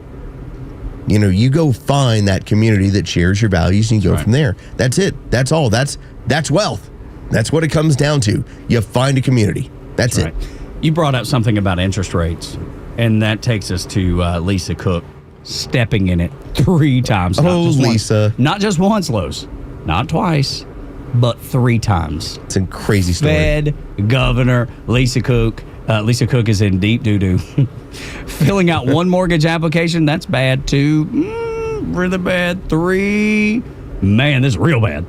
There is some suspicious activity here that's really problematic by Lisa Cook. Let me just sort of try to bottom line it. There's 3 properties, okay? Within a 2-week stretch, she gets a mortgage on a place in Michigan and says that's her principal residence. 2 weeks later, she gets a mortgage on a place in Atlanta, in Georgia, and says that's her primary residence. And now there's a 3rd place in Cambridge that she said was her secondary residence, but she's actually renting it out. Now, why would someone do all this? Because you get better interest rates, because you get better tax benefits. That can be worth tens or hundreds of thousands of dollars. Thus far, and I find this really notable, in the briefs that have been submitted by Lisa Cook's lawyers. She was the plaintiff here. She filed the opening brief. No explanation of what she did, how this happened. There's some reference to maybe it's a clerical error. Today, in court, Abby Lowell, very good lawyer, again, no explanation of how this happened. And the claim that this might be clerical error or just a mistake, that's not going to fly, because Lisa Cook is one of the most established, accomplished financial and economic experts in this country. No, she isn't. She's not just like any old person. She's acting like it. She's acting like it. No, she definitely is not. She's just a crook. Yeah. Okay. All right. For somebody who has done this in the past, it's one thing if you take out a loan when it comes to another primary residence with the elapsed time of, let's say, depending on the mortgage and the state laws, hey, 2 years. I lived in this home for 2 years. I'm buying another home. I'm taking out another primary mortgage. The fact that she did it within 2 weeks tells you right now she's a crook. Exactly what she was doing. Now, not only that, she then purchases another home and calls it a secondary home. All right, that automatically is implying that you're not going to rent it. Okay, that it's going to be a secondary residence that sits over there that's available to you whenever you come into town. If you're renting it, technically it's called an investment property.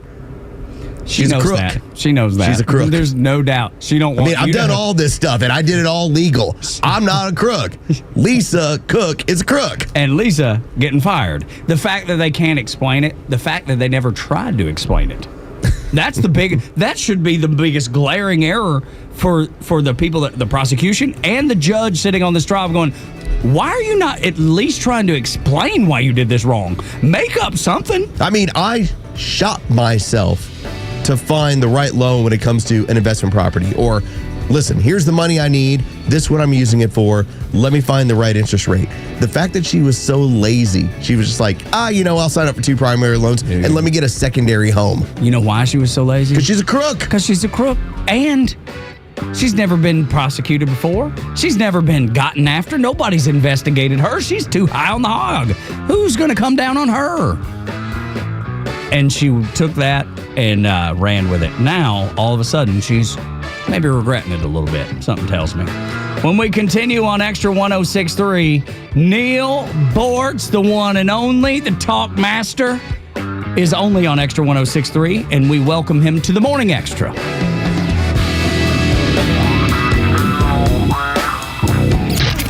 Your favorite Extra shows are streaming live video from the studio on Extra 106.3's YouTube channel. Subscribe to the Extra YouTube channel and get the Morning Extra and the Kimmer Show in live digital video. How long have you been living in your house? Is it still the house of your dreams? Do you wish you could upgrade? Do you wish you could downgrade? Or you just wish that your house that you love, that you've lived in, that you raised your family in, was just looking a little better?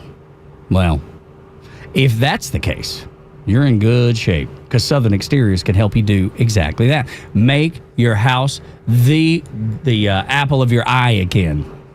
They do it with all kinds of facelifts to the outside. New windows, new doors, new siding, new roof, new gutters, new millwork back, screened-in deck. That's what my wife and I are looking at right now. Just extending the deck, making it longer, making it wider, and then screening it in so we can have an entertainment. I went all redneck this weekend. Instead of having like a really nice back setup, I took the TV from the bedroom, threw it on top of the grill, and plugged it in. Me and my wife sitting on the back deck around a table, watching it redneck style, watching football redneck style. That's how we watched the Georgia game this weekend. It can be better. Southern Exteriors can make it better. And right now, if you want to do any of those upgrades to your home, you can get 10% off any job, no matter how big, or 12 months, 0% financing. If you call Southern Exteriors today, they're waiting on your call right now at 8779-SOUTHERN, or go to southernexteriors.co. Advisory services offered through Master Plan Retirement Consultants, Inc., a registered investment advisory in the state of Georgia. Insurance, tax, and commodity services offered through Fricks & Associates, Inc., DBA Master Plan Retirement Consultants. The aforementioned are affiliated companies. Retirement means different things to different people. Some folks want to travel the world. Some folks want to spend more time with grandkids. For me, I'm looking forward to spending more time with my guitar. Whether extravagant and robust or simple and cozy, every retirement needs a plan. You wouldn't take a trip without directions. You have to know where you are before you know where you're going. Master Plan Retirement Consultants have helped many like you plan for their own retirement. Not only does Master Plan help you create the roadmap, they join you on the journey. So whether you want to travel the world, become a pickleball champ, or just looking for a good porch, a sturdy rocking chair, and an acoustic guitar, remember to plan well, because the destination is worth it. Visit masterplanretire.com to schedule your complimentary consultation today. Fox on Tech. For the first time this football season, first downs are going to be measured by 6 Sony Hawkeye cameras, not the chain gang. Here's Justin Glotz, Sony's Hawkeye Innovations North America Commercial Director. For the first time, virtual measurements rolling out. So it's a substitution for the chains, adds efficiencies to the game so we can get back to the action as quick as possible, but also give you some objectivity to those measurements that take place and tell you exactly how short a ball is if it hasn't reached the line to gain, or if it has, just how close it was. Refs still have to spot the ball, but then the technology steps in. I asked Aaron Amendolia, the NFL Deputy Chief Information Officer, about fans that are not ready to see the chain gang sidelined. You can't please all the people all the time, I assume, is what you always say, but I do think it's a different experience, but it's going to be a better experience. For now, Sony's Hawkeye line measurement will only measure first downs. It doesn't decide touchdowns, fouls, or other plays. For Fox on Tech, I'm Madison Allworth, Fox Business. This is House Call for Health. If you'd like to age more slowly, maybe take some time to volunteer. Research shows regular volunteering can slow age-related brain decline by 15 to 20%. For the study, researchers at the University of Texas, Austin tracked over 31,000 adults over the age of 51 for 2 decades, and they saw a payoff when people devoted 2 to 4 hours a week helping others. Researchers suggest anything from working at a food bank to helping clean up a park, babysitting, babysitting, mowing a neighbor's lawn, or helping them prepare their taxes. They say volunteering can reduce feelings of isolation and loneliness, which have been shown to eat away at a person's brain power over time. The lead author says everyday acts of support, whether organized or personal, can have lasting cognitive impact. About 1 in 3 older Americans volunteer in a formal manner. The study was published in the journal Social Science and Medicine. For more health news, go to foxnewshealth.com. House Call for Health. I'm Lisa Brady, Fox News. The stories that matter to you. These are your Georgia headlines. Here are your Georgia headlines for Tuesday, September 2nd. The GBI and FBI are investigating a series of hoax calls that reported active shooters at Georgia universities. False reports were called in on Friday night for both the University of Georgia and Clark Atlanta. False calls about campus shooters were widespread across the country last week. Authorities warned that the penalty for false reports is a $500 fine and up to 12 months in jail. Governor Kemp has suspended Cobb County Superior Court Clerk Connie Taylor from her post until a criminal case against her is resolved. Taylor was indicted last month on charges of record destruction and violating her oath of office. The charges stem from her allegedly keeping fees related to passport processing that should have gone to the county. And one of Atlanta's finest was honored for his bravery. Officer Lamar Jacobs was awarded the 2024 National Law Enforcement Officer of the Year award for his actions that stopped a shooter in June of 2024. Today's weather mostly sunny with temperatures topping out at 80 degrees. With your headlines, I'm Jerry Payne for Extra 106.3. Love talking to Neil Bortz. It is a pleasure and an honor to get to talk to the Talkmaster. Oh, put a sock in it. Oh, I don't know why. What? Why do you always say ugly things to me when I'm trying to be nice to you? Oh, boy. If it sounds, Neil, like we're in an aircraft, don't have flashbacks to when you were a pilot. Well, my plane was air conditioned. So That's different than our airplane. Our studio's not even air conditioned, and we don't have an airplane. We're way behind. Well, yeah, and you have no windows you can open? Nope, no, we don't. We just have these doors that obviously lead into the producer studio and then out into the hallway. And I mean, if anybody runs down the hall mad about something on a Tuesday morning, just ripping and roaring and saying swear words, it's going out on the air. You know, now, you see, you just said something that just sent a shiver through me. Oh. Of people running down halls. Yes. In radio stations. Yes, sir. Because I can relate and go back to 2 incidents. What did you say? No. This happened at Ring Radio, which is now what? That's not one of your stables? Ring Radio at this point? Let's see. Well, no, it was 680. Yeah. That's what turned into the fan. Yeah. Well, some guy came barging through the front door with a shotgun, running down the hallway to find me. Oh, yeah. Holy cow, dude. Yeah. But they stopped him. Well, that's good. Yeah. That's good. You got good security. Okay, good. And then another time, a guy came barging through the front door with a knife, looking for his estranged wife, and they did not stop him, and sadly, she died. Oh. Dude, what? What? Yeah. In the radio station? Well, there wasn't any security at that radio station. Apparently not. You know, we had a fat little receptionist that couldn't get out behind her typewriter in time to go to the restroom. Holy cow, dude, that's unbelievable. Security? Are you kidding me? You know, it's kind of funny. I mean, over at my former radio station. My radio station. Yeah. Well, that's a great way to put it. And look, at the time that I worked there, it was still owned by Cox Enterprises, not by some hedge fund. Right. And it was really a wonderful place to work. Sure. But I do remember that they told us absolutely no firearms in the building. I thought to myself, yeah, right. Yeah. Hey, knowing what's already happened here, I got to defend myself somehow. Y'all don't got no security. Yeah. No, I will never have a firearm in my briefcase here on the console. But that's just me. Okay, I got 2 advertisements for you. Oh, please, fire away. Yesterday, I was watching a special edition of Jane Pauley, the 90 Minutes on New Orleans. Okay, about Katrina. Yeah, now that we've hit the anniversary. Yep. But they did one whole segment on outdoor living rooms now. outdoor kitchens, living rooms, and all this kind of stuff. And I'm thinking, oh man, if I lived in a single family house, that would be wonderful. And I bet that's the kind of stuff that Southern Exteriors does. Yes, sir. And that's actually what we want to do, is have that outdoor living space. You must have heard me talking about watching the TV like a redneck on the back deck. That thing's sitting on top of a grill, Neil. I took a picture of it. It's so redneck. Yeah, but one of the things I saw on the tube yesterday was a projection TV, and the screen kind of rolled down out of the ceiling on the patio, and it could be viewed from both sides. That's big time right there. Holy cow. Yeah. And that's what. And the other thing, I just, and this is very serious, I want to say something nice about Apple Watches. What? That seems unusual. Okay. Well, because as you know, last week you had to go a couple of days with no cogent commentary because I went into the hospital for something called a coronary ablation.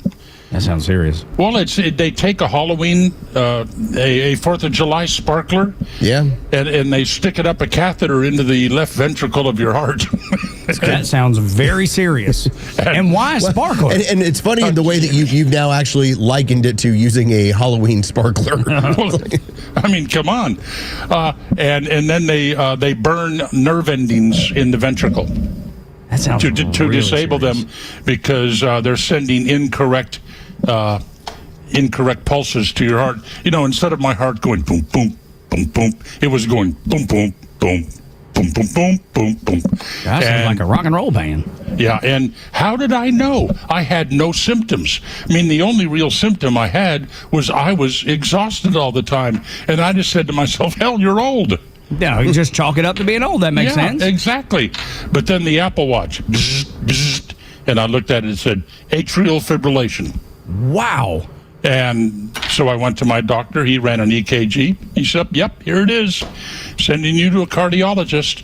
And then I had the 3.5 hours, my God, under general anesthesia. So anyway, so now I'm good as new again. There was only one downside. It's really hard when your surgeon looks like you just stepped off of a runway for Victoria's Secret. Oh my! The surgeon looked like that. What's up? Oh yeah. Hey, you girl. Oh, yeah. You know I'm naked under this little gown I got on. Yeah. But she qualified. I mean, Harvard, Mass General. Wow. Yeah. So anyway, dude, that sounds like it was the best part of the whole thing. I have a real collection of exotic watches. That I really like. I never wear them. That Apple Watch stays on my wrist because I really think that it might have saved. It might have added years to my life by alerting me to this AFib thing. Well, yeah, I know it gets a bad rap when it talks about the amount of times that it'll inform authorities when they think you're in a crash and you're not. But it only takes being in a crash and informing authorities to be like, okay, that was worth it. Yeah, one time. Well, that did happen once. It happened once to me. You were in a crash and your watch told? No. The watch called authorities. Jeez, man, you're like a walking spokesman for the Apple Watch. I slammed my hand down on something and the damn watch called 911. Yeah. Really? It will do it. Yeah. How did you say? Did you see it dialing and you're like end? I tried. But then they come on the phone. Well, we're sorry. Protocol demands that we send somebody, and so they had to send a cop by to see if I was okay. Goodness. Well, I guess there was worse things that could happen. That's the second time they've done that to me. That's happened twice? Well, no. One time I was out. Okay. I had a friend with a yacht, and he took us out on New Year's Day. Yeah. And so I went on the air the next day, and I said, "Wow, it was pretty interesting because we hit a manatee on the way back into the harbor." Oh wow. And so we just barbecued it. It was pretty tasty. And a couple of days later, Florida Fish and Wildlife shows up at my door with 2 armed agents. Want to talk to me about that manatee. I swear it was a joke, man. It was just a joke. I said, boy, am I going to have fun with you on the radio today? That's great. But I never did the manatee thing. Hey, how about, and we all owe a debt of gratitude to Bill Belichick also. Listen, I don't have a problem with the fact that he's living his best life. No. I just don't know if it works out for then running a college football program at this point. He's not. He is proof. That's what that young stuff will do to you. Yes, but in between that time period, whenever he's with her, he's probably having the most fun he's ever had. I don't think so. You what? What do you mean you don't think so? No, come on. The girl has nothing. Just because she's not experienced, is that what you mean? Well, yeah. I mean, there's nothing to her except a body. Well, but I mean that's a good part. Yeah. Sooner or later, you have to talk to him. Yeah. Do you? Yes. Yes. If you have enough money, Neil, I would imagine that you basically can tell her, just do whatever you want, and I will do whatever I want. Oh, It is now it's not reality for you or I, but it can be for him. He's got 6 Super Bowl rings. You young guys, you think that's all there is to it? No. No. Oh, by the way, speaking of wonderful women, my wife came up with a great new name for Meghan Markle. Oh, what do we got? Well, now in our household we call her Yoko Markle. Yoko Markle, yeah, because she's like the woman that split up the Beatles. Yes. I knew what was coming. I like that. And look, you can't argue. I mean, she split up the entire royal family. Wow. She has. Oh, what a hag. She's another one that's very cute, but you have to speak to her, and that's going to be problematic. Yeah. Y'all playing the Powerball? No, I never play that stuff. Okay. They're doing like the office poll. I have a story for you, Neil. So maybe like 10 years ago, I decided because it got to a crazy number and my wife and I wanted to joke around about it. We bought like $10 worth of tickets. Yeah. And the wild part was when my mother-in-law asked us, what are you going to do when you win? I said, well, I'll pay off your mortgage. She got mad because she considered that wasn't enough. I was like, of course. I was like, are you serious? Like, it's all hypothetical. No one's going to win. Somebody does. Somebody will, but it won't be me. Yeah, somebody does. And the cash is now going to be close to $600 million. After taxes. But when I'm in Florida, in Georgia, and I should arrive in Georgia a week from tomorrow. Are you coming to visit us again? No, I'm going to be up in the North Georgia mountains in the Morse bus. Oh, yes, I remember you telling us. Okay. Yeah. I will buy a lottery ticket because Georgia will not rat you out if you win. No, true, but let's face it, we only buy it so you spend the entire day telling everyone what you plan to do with what it. If? That's the only reason I spend the $5. I have no plans on what I wouldn't know what to do with it. Well, you're in a different position than most, Neil. Let's be honest. But wouldn't it be fun, Neil, to tell like one of your friends that when I win this, you're getting nothing? Like you spend the whole day telling everyone, when I win, you're getting nothing, and that's the fun you get to have. Zilch. Well, knowing Donna, we would give most of it away. Yes, I didn't surprise, and I bet it would go to like animal sanctuaries and stuff like that. Oh, foster homes for puppies. Yes, sir. And I don't have another dog yet, and that sucks. Well, you got to get after it, man. No, we got to get busy. We got life on the road. Oh, and you can take a dog with you, man. I know we did take it. We've taken dogs with us for 20 years of this. Okay, then what's the problem? What's the hold up? If you win the lottery, you can take 3 dogs. Yeah, that's right. You buy a trailer just for the dogs. Well, I want a golden, and the HOA here at the condo building won't allow a dog over 20 pounds. Well, when you win the lottery, you can buy out the HOA and you can do whatever you want. Do you know that across the country there's a trend now that making HOAs illegal? Yes, I see this, and I like the thought. Now, I do too. There is a little bit of me that wants because there's always the family that doesn't take care of their home. Take care of your yard, take care of your home. Yes, you got to do that stuff. I need limits, though. Yes, no, I'm with you. Well, I like putting a toilet on your front porch. Yeah, I like turning it into a flower pot. Mama has that next to her trailer. I'm not kidding. Neil, you laugh. I'm not joking. Well, no, I'm not. I mean, Don and I, early in our relationship, we lived in a trailer. Yeah, my mama lives there now. She sold the house that I grew up in. I don't know what the HOA can do about Mr. Tug and Mrs. Tug fighting out in the front yard. Don't you say that again. But I made a real study when I was on the air because I was intrigued by it. And there was a book out there called The Millionaire Mind, an excellent book. And it talks about, among other things, how you have to have a certain mental outlook, a certain mental foundation to be able to handle wealth. If you don't have that mental foundation, you're going to suck at it, and it's going to destroy your life. And more often than not, a huge lottery win destroys the life of the person who won. In some cases, they even die. But and why does it? Because everybody knows who they are and how much money they have. And Georgia, in a rare act of common sense, has now made it so that you can win in Georgia and forever keep it a secret. In Florida, after 6 months, they're going to rat you out. So, just as a protest, I will not buy a lottery ticket in Florida. I would imagine that I could take that book that you're suggesting and I could write something very similar in about 10 pages. The first page would say, learn the word no. The second page would be able to say the word no. The third page would be fall in love with the word no. Every single one of these stories, Neil, it's all these people that start spending crazy and giving money away to the weirdest places. I know, but you'll lose all of your friends. Yep. They'll all reach out to you, especially when it becomes public. Your relatives won't talk to you anymore. You'll have to have constant security for fear.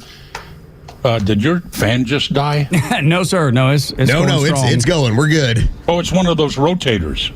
Oh, yeah. Well, I mean, it's a Ryobi. It's an air cannon. Yes. Air cannon. 40 watt. 40 watt is what. If you come in here later this week, I will gift it to you.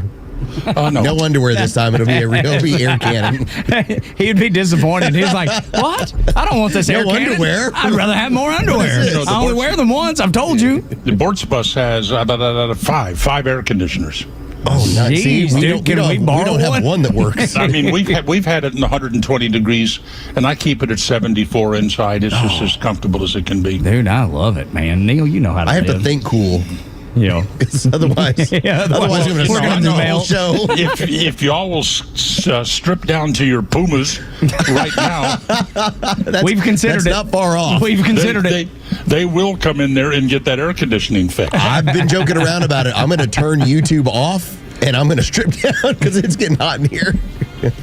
It's got to be miserable. Yeah. Oh, and by the way, 1/2 of all Zoomers now consider their college degrees to be worthless. I understand why. I mean, they probably got them in degree programs that don't add up to I don't anything. know if there's something that makes me more nervous, Neil, right now when it comes to raising my kids. I want my daughters to obviously have a great future, do really well. I just wonder when I'm going to have that conversation and say, that degree you're thinking about is not going to help you. No, listen, I know somebody down here who is studying to be an underwater welder. That's actually a really great good. degree. That is a great education. Welder. Yeah, they're an apprentice right now, and they are guaranteed, as soon as they got the certifications, of an income of well over $100,000 a year Exactly right. for being able to weld underwater. And you don't have to go to Harvard and take a course on Taylor Swift in order to do that. Ships, submarines, and then not only that, people's like yachts and things like that. Well, if you're going to secure a pier, all that piers, stuff. dock structures, That's exactly right. seawalls, all of it. Every bit Just of it. learn how to weld underwater. Dude. Now, I can't do that because there's damn things down there that'll bite you. They will, yeah. So you got to be a little brave. You're too sweet, Neil Bortz. That's right. They will come coming after you. He looks. I got delicious. nailed by a lionfish once. Never again. Wow, man. You see, Neil, you've lived a life that most would just die for. And I'm not through.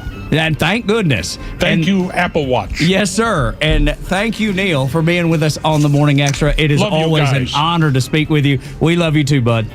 Hope you have a great day and safe travels up to North Georgia. Be good. Yes, sir. Neil Bortz, the Talkmaster. I'm give him that fan. Yeah, no, right. Tell him. We need to. If he we shows up, I'm giving him a gift no matter when. Whenever he shows up, he's getting a gift from me. That's going to be a new I love that he's like, your Pumas. We're giving Neil Bortz fans and underwear, and you can't ever tell what comes up next. When we continue on Extra 106.3, Gavin Newsom is so concerned about ICE agents at polling places scaring voters off. What? Who's worried about that? Next on Extra.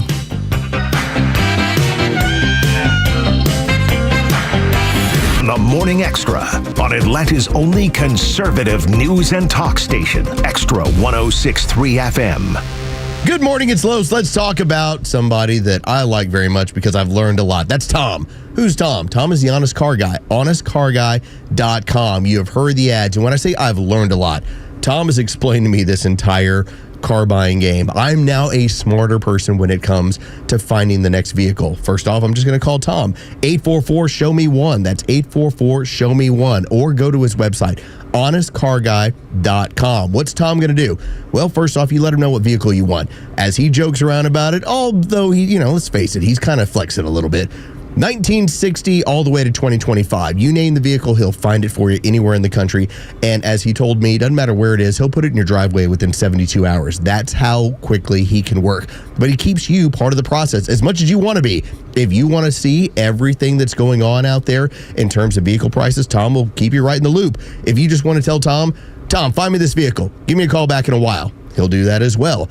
What is going to happen? You're going to find out that you're going to save thousands because you dodge so many of the fees that are associated with going through a traditional dealership. You're going to see what the vehicle is going to cost, and at that point, you just buy that and pay Tom the Honest Car Guy fee. That's the system. That's how it works. And start doing the math on it. You can start, go to all the websites, take a look at what that vehicle is going to cost you outside, and you're going to see, wow, I'm saving myself thousands of dollars in this transaction. That is what Tom is offering you. Go to honestcarguy.com. That's honestcarguy.com. Or give Tom a call. 844-SHOW-ME-1. That's 844-SHOW-ME, the number 1. The latest sports news, powered by 680 The Fan, and driven to extra listeners by RBM of Atlanta in Sandy Springs, Atlanta's Mercedes-Benz connection since 1964.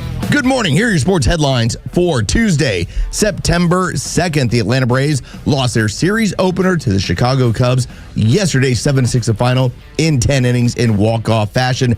Game 2 from Chicago goes down tonight. First pitch is set for 7:40. You can hear that game on our sister station's brand new app, 680 The Fan. From college football last night, the Bill Belichick debut did not go well for North Carolina, as the 6-time Super Bowl champion lost to Texas Christian last night, 48-14. As for the NFL, Week 1 begins Thursday night as the world champion Philadelphia Eagles will host the Dallas Cowboys. With your sports headlines, I'm Carlos Medina.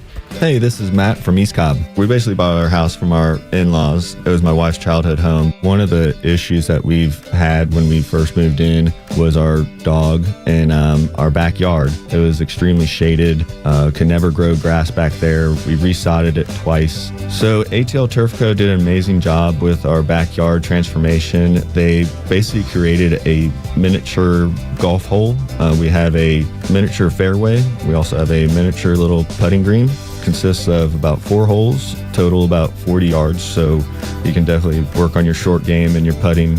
After that transformation that ATL Turf Co. did for us, my father-in-law came and saw his house the way it looked after the fact of we had a putting green and a miniature golf course. Sure enough, he did the same thing with ATL Turf Co. He has a beautiful backyard, wonderful stonework, drainage, and a beautiful practice area for chipping and putting. Check him out online at atlturfco.com. I'm Chad Pergram with the Speakers Lobby. Everything changes everything, said late Baltimore Orioles Hall of Fame manager Earl Weaver. Determining the political landscape for next year's midterm elections may prove to be impossible, at least right now, because everything could change everything. Midterms are usually a problem for the party of the president. That party historically loses around 25 seats in the first midterm. And for the sake of argument, let's call this President Trump's first term. Mr. Trump and Republicans lost 41 House seats in 2018, his true first midterm, but calculating what to expect next year is nearly impossible. Texas redistricting could come back to haunt Republicans. This could impact things. The same with California potentially redistricting, and Missouri, and Ohio, and Indiana. We also don't know the relative unpopularity of President Trump. He historically defies political gravity. Or perhaps we should turn to New York Yankees legend Yogi Berra. In baseball, you don't know nothing, said Berra. The same with next year's midterms. With the Speakers Lobby, Chad Pergram, Fox News.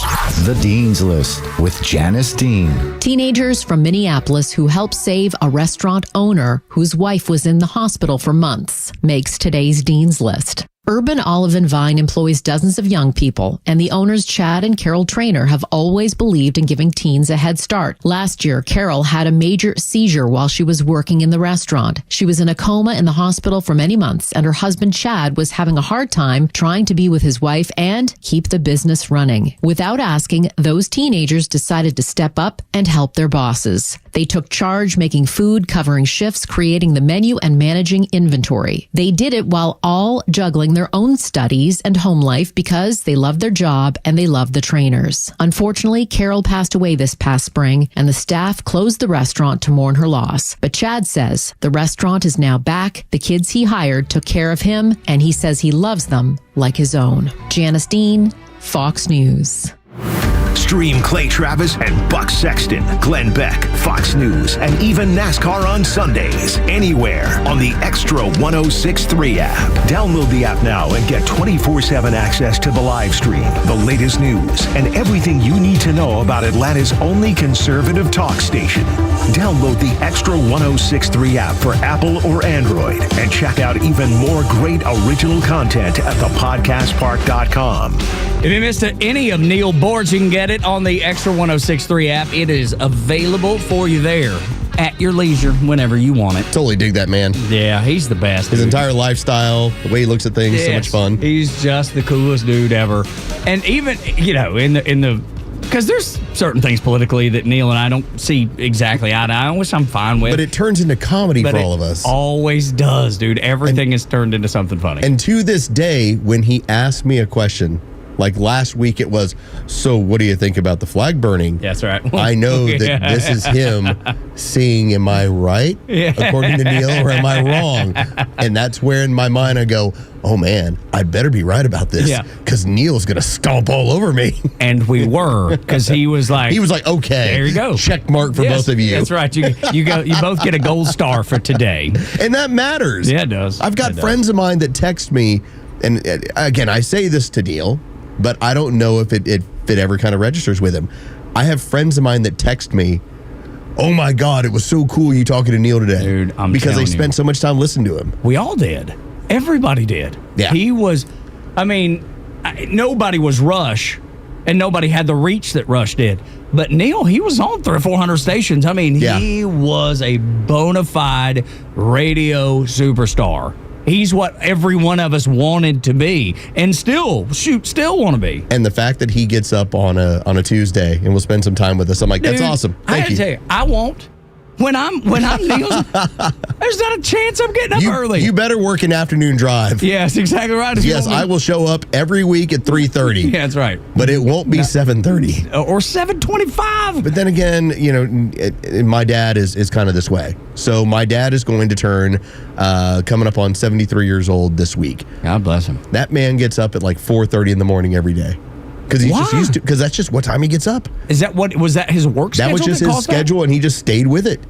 Man, I think I'm going to be able to turn, because you and I get up very early. But jumping on with somebody at 7:30 when you've been up for 3 hours, no big deal. Sure.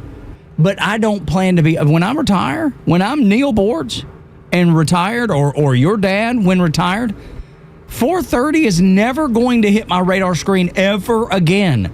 There's nothing enjoyable about getting up at 4:30. Do I love doing this show with Los and Dre? Of course. Yeah, I have a great time with this There's thing. no doubt. It's the only reason I get up at 4 something in the morning. I love it. But when I'm not doing it anymore, I'm not getting up at 4:30. There's not a dadgum chance in the world. Like, there's nothing good about getting up at 4:30, and even doing something I love coming in at 4:30 is still, man, it's still a little bit of, I remember this morning, I was like, gosh, stupid alarm. Stupid, turn that damn alarm off. My mom was, when she was in town a couple of weeks ago, and she was joking around about, I don't know how you keep doing it. I'm like, agreed. Well, I don't know either. Yeah, it's just what we do, right? If whatever you're tasked with, you go do. That's just how it is. Whatever your job is, you go do. How you get up every single day at that hour? I'm like, I don't know either. You're retired. You tell me. If you're running a creel rack up in Dalton, Georgia, I don't know how you do that. But if that's what you're doing, if that's what pays the bills, then that's what you're going to go do. Doesn't mean that's what you want to do forever, and especially after you retire. To get up early just to go do it. I can't wait till you're doing 5:30s in Augusta. 5:30 in the morning. Tug Cowart calling into the local station. Or Charleston, more likely. Tug, want to get a chance to hear what you think about the Georgia Bulldogs? Well, let me tell you. If it's early in the morning, you ain't getting nothing but a dial tone. And if you call me, I'm hanging up on you. I'm telling you. It's there's nothing enjoyable about getting up crazy early. Did you get up super early during this long weekend? Because you're programmed to do it? Two of the days, yeah. Were you able to go back to sleep? So, no. See, I can always. But yesterday I did. So my 14-year-old decided that she wanted to crash our bedroom. She just came and snuck in, which... That's so sweet, dude. It's not going to happen much longer. So I'm enjoying it. So, yeah, she came and snuggled up with us. Well, now, the problem was, now I'm sleeping on, I call it the sliver. I'm on the very edge of the bed. If it's not your daughter, it's the dog. Yes, both of them. And so by the time I got up at like 7:45 in the morning, I walked downstairs and my wife looked at me and she's like, "How'd you sleep?" I'm like, "Not good." She's like, "Well, I'll make breakfast." My wife was lovely. It was awesome. She made breakfast and I told her as soon as I was done, I'm going to go back to bed. And so I think I slept till 10:30 yesterday morning just because of that. Otherwise, it was 6:30, 6:45 in the morning. It's funny you take and say that about your kids because I do think it's so sweet. Because Kristen Calavari was getting beat up this weekend because the media was going after her and people were going after her on social media because she said that her kids still come and sleep in the bed with her occasionally. They're 9 and 11. And I'm like, who cares? Perfect. Because they're going to stop doing it. That's exactly right. Let that woman take in every second that she has with her kids. I would imagine that when it comes to my 14-year-old daughter, she does it like once a year. It's not often. Dude, she was just up and decided, well, let me come watch some TV because we don't have TV in her room. So she came over into our room to watch some TV and she fell asleep. It's so sweet, man. I love that. I think it's great. And anybody that don't, I don't see eye to eye with you. I can't understand where you're coming from. That's my thing. We don't allow TVs in our daughter's room. Yeah. Well, Jacob never had a TV in his room. It wasn't until he went off to college that we put it in there.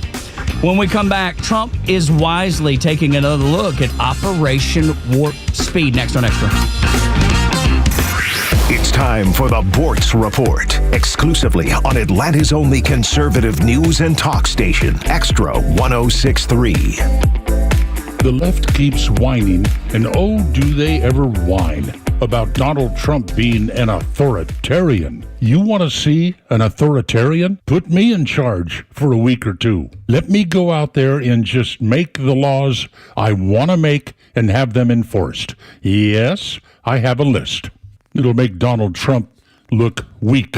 Okay, Bort's Law. Here we go. If you run from the police in a car when you are finally stopped, the law will state that you must be pulled out of that car not by a policeman, but by a police canine. Give you something to think about while you're running. Shoplifters. If you are convicted of shoplifting, the punishment will be that your home will be opened to a group of really poor people who will be allowed to run into your home and take whatever they want without any compensation for you. Scammers.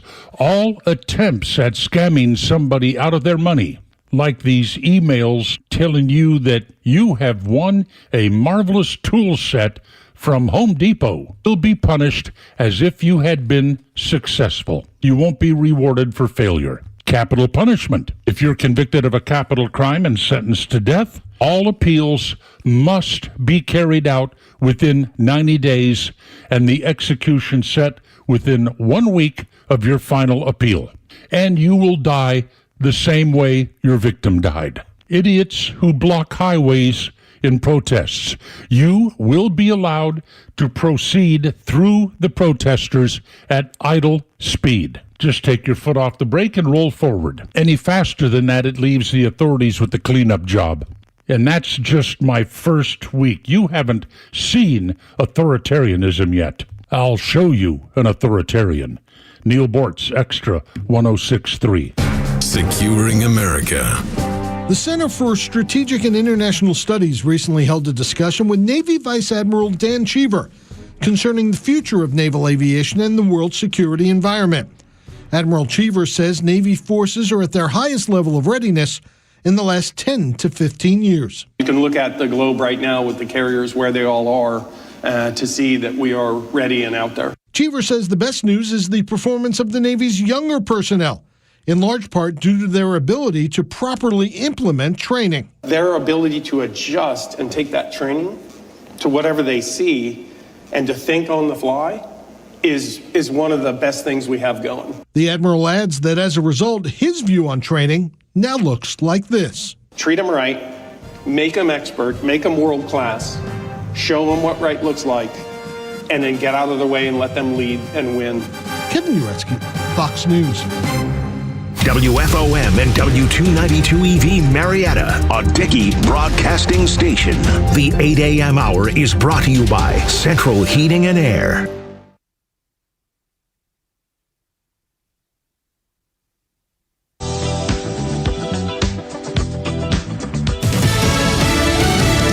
Israel keeps ramping up the war against Hamas. I'm Dave Anthony, Fox News, mobilizing tens of thousands of reserve troops for a new offensive in and around Gaza City. The targets include 2 western Gaza City neighborhoods that Israel has repeatedly invaded during the war against Hamas.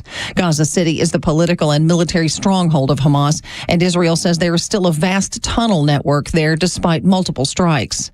The area is also where hundreds of thousands of civilians are sheltering, facing the threat of combat and famine. That's Fox's Tony J. Powers. As the war in Ukraine keeps raging, Russian President Vladimir Putin's in China for talks, saying ties between he and leader Xi Jinping are at an unprecedented high level. Still no sign of progress getting Putin to hold direct peace talks with Ukraine's president, like President Trump's been pushing for. Weeks after his summit with Russian leader Vladimir Putin, Treasury Secretary Scott Bessent tells Fox Putin has done the opposite of following through on what he indicated he wanted to do. Now, we just got another Truth Social post from President Trump on Chicago, calling it the worst and most dangerous city in the world, and he will solve the crime problem just like he did in D.C. He has deployed the National Guard in Washington. Over the weekend, there were 47 shootings in Chicago, 7 deaths. No troops in Chicago! No troops in Chicago! That's Mayor Brandon Johnson, who has an executive order to limit how much police in Chicago could work with National Guard troops and federal immigration agents. President Trump's planning to give the Presidential Medal of Freedom, the nation's highest civilian honor, to Rudy Giuliani. Giuliani served as a U.S. attorney and was mayor of New York City during the attack and immediate aftermath of 9/11. Since then, he served controversial stints as an advisor and personal attorney for President Trump, supporting false claims that Trump won the 2020 election instead of former President Joe Biden. That's Fox's Gerdal Scott. America's listening to Fox News. So my mother is thinking of switching from Verizon to Pure Talk, but she's worried the deal sounds too good to be true. Michael, she said, how can those Pure Talk people offer me the same basic service as Verizon for so much less money? I said, Mom, go ask Google how much Verizon spends on advertising and promotion. A few seconds later, my mother said, oh my goodness, $12 billion a year? That must be a typo. I'll tell you what I told my mom. It's not a typo. Verizon spends $12 billion a year on advertising and promotion, and their customers are paying for it. Well, Pure Talk doesn't spend that kind of money on commercials. Trust me, I would know. Consequently, they can offer you and my mother unlimited talk, text, and plenty of data on a blazing fast 5G network for just $25 a month. Dial pound 250 and say the words Mike Rowe, and you'll get an additional 50% off your first month. That's pound 250 Mike Rowe. Pure Talk. Everything you need and nothing you don't. Hey, it's your old pal Neil Bortz. I'm back on Atlanta's only conservative news talk station, Extra 106.3. Okay, here's more of the Morning Extra. Tug and Los until 10 on the Morning Extra. Thank you for being here. 404-741-1230 at Extra 106.3 across the social media platforms. Can I establish the 8 o'clock hour correctly? I would like for you to do that. I think Howard Stern is dead. Like physically dead or just his career? Well, it's because he was supposed to be on the air today, and then things got delayed till next Monday where he was going to make an announcement. So but since he didn't show up, he's dead. You're taking the liberal point of view, and because they said that about Donald Trump over the week or right before the weekend started. You're so good. We haven't seen him in 3 days. I think he's at Walter Reed. He's got to be dead. And meanwhile, he plays 36 holes. Yes, dude. And it was so funny that same media, those same libs, all over social media, never even noticed that Joe Biden wasn't the president. Never. They never noticed it. They happened to notice Donald Trump hadn't been seen in 2 or 3 days, and he's got to be dead. The president that is physically not there, never. Doesn't it feel gross that their only hope is death? Yeah, it does. It's like he's dominating them so hard, their only hope is death. And then when they get a little glimmer of it, like maybe it's a possibility, then they run with it. So I'm just saying that when Howard Stern doesn't show up on his show today, where he was expected to announce and talk about his cancellation, maybe he's dead. Has to be that. Right? Now, if you don't show up tomorrow, I'm going to tell the audience Tug is dead. Could you just hold off for maybe a minute to just say to verify that I'm dead before you go with it? And what did I tell you I was going to do with your body over the weekend? Ooh. I showed you a picture. Yeah, you're going to put me in a video. Yeah, you're going to put me in that little race car. Some guy was set up in a race car for his funeral. And I said, I'm going to pose you like Chester Nimitz. Dude, freaking holy cow.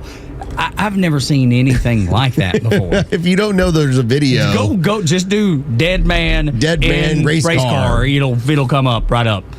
It's the strangest thing It seems like it's out of a comedy, a dark comedy, but a comedy. It doesn't seem like something that real people would do, yet it's exactly what real people do. Actually, what I'm going to do, in honor of you, I'm going to get the same equipment that was in the music video, Bye, Bye, Bye. I'm going to have you on strings, and you're actually going to walk down, like, you'll be, not walking down the aisle. Get in my own casket. You'll get in, you'll pull it closed. See, that's great. I can't wait to die just to see this happen from above. It'll be so awkward with your hands kind of flailing around, and then you'll hop in and you'll pull it closed. The digit falls off. We'll go. That's the way, and everyone will be like, that's the way he wanted it. Yes, he really wanted to walk down the aisle and jump in his own casket.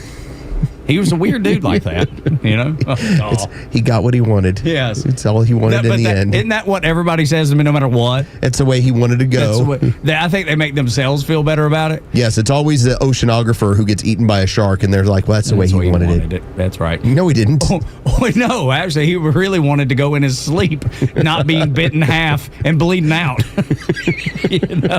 Nobody wanted to go that way. Well, Steve Irwin didn't want to go that way. Welcome to Dark Comedy Tuesday. That's right.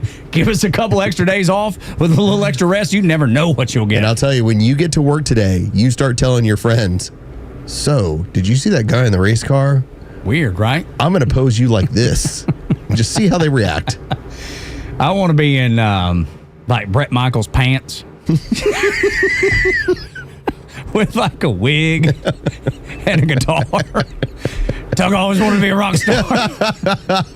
and then as he goes down the aisle, and then he jumps into the casket with his guitar and his Bret Michaels pants. And does he does a one big whirlwind, plays the last note, and then he hops in the casket. And he holds the sustain for a few minutes, and then right in the casket, all done. And everyone has to do like the little cry, like that's the way he wanted it.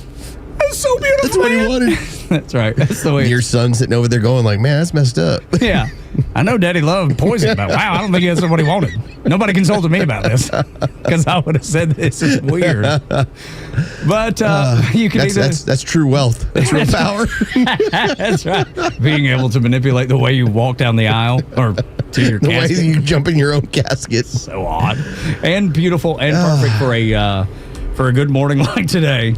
Glad that you're here. If you welcome to September, everybody. That's right. We're here. Yeah, you're not without dark comedy, not without football again until like January or February. February. Yeah, this is great. All the way to the Super Bowl. And then what? NFL season kicks off on Thursdays. Eagles and your Cowboys. Eagles and Cowboys Thursday night. The rest of the NFL slate will be Sunday, and of course, week 2 of the college football season will get underway as you'll start getting your Thursday, Friday, Saturday games. So, yeah, I mean we're in it. We're here. Chiefs and Chargers in Brazil. Chiefs and Chargers in Brazil. It's just weird, man. The players don't want to do this.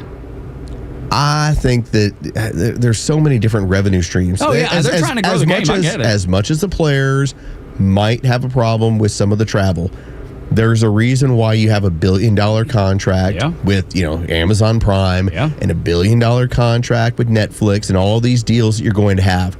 This is part of the deal. The reason why the money has exploded. If you just take a look at what the NFL salary cap was, even let's say 2018 versus now, you'd be shocked the amount of money that's now grown into this thing because of the digital platforms. That and just the worldwide exposure. I'm going to look it up for you right now. I love You don't that. even have to think about it. And if you're ready for fall, it starts September 22nd. 2:19 p.m. Eastern Time is when autumn will be here. So if you've been longing for the fall, it is within reach. And we had some of that weather this weekend. It was absolutely stunning this weekend. I mean, couldn't have been more perfect. It was the most perfect Labor Day weekend. And I listened to a lot of Jimmy Buffett, God rest his soul, because he died 3 years ago, Labor Day weekend. And he sang about it in Come Monday, those Labor Day weekend shows. Well, that's really sad. Well, it's true, but it's what happened, man. It's just he didn't need to go jumping into a casket playing the guitar because people already knew he played the guitar. That's right. He didn't have to pretend he was Bret Michaels. It was just regular. It was just a regular funeral. All right, you want to know what the difference in the money is now? Yes, please. The NFL salary cap was $177 million in 2018. 177. It's now $279 million per team, Lord. which means $100 million worth of growth. Which now times that by 32. You're talking about $3.4 billion in additional money that's coming into the league and that the players get. So when they tell you you're go to Brazil, when they say go to Brazil, you go, yeah. Los, if they said we're going to send y'all to Brazil, it's like, okay, does it increase our salary that much? A highly paid guard, somebody who just plays the offensive line in 2018 was about $8 million. Now it's 14. Oh, man. All right, $14 million to do what you're going to do. There's not many industries that are paying their employees with that kind of jump in salary. It just, I mean, obviously, athletics is different than everything else, but I mean, just to get a tiny raise. Well, that's why when we get our streaming numbers where they're supposed to be. Yes, sir. Yes, sir. Next step. We'll be going to Brazil. We're going to Brazil. Then we're going to go do a show in the UK. Why'd you send us to Brazil? Why not? Yeah, exactly. And we're going to go to that fight. Oh, guess who reached out, wants to be on the show this week? Really? Okay. Yes. That's awesome. District 7, U.S. Representative, Dr. Rich McCormick. And the only reason I was like, well, yes, of course, because that's our in.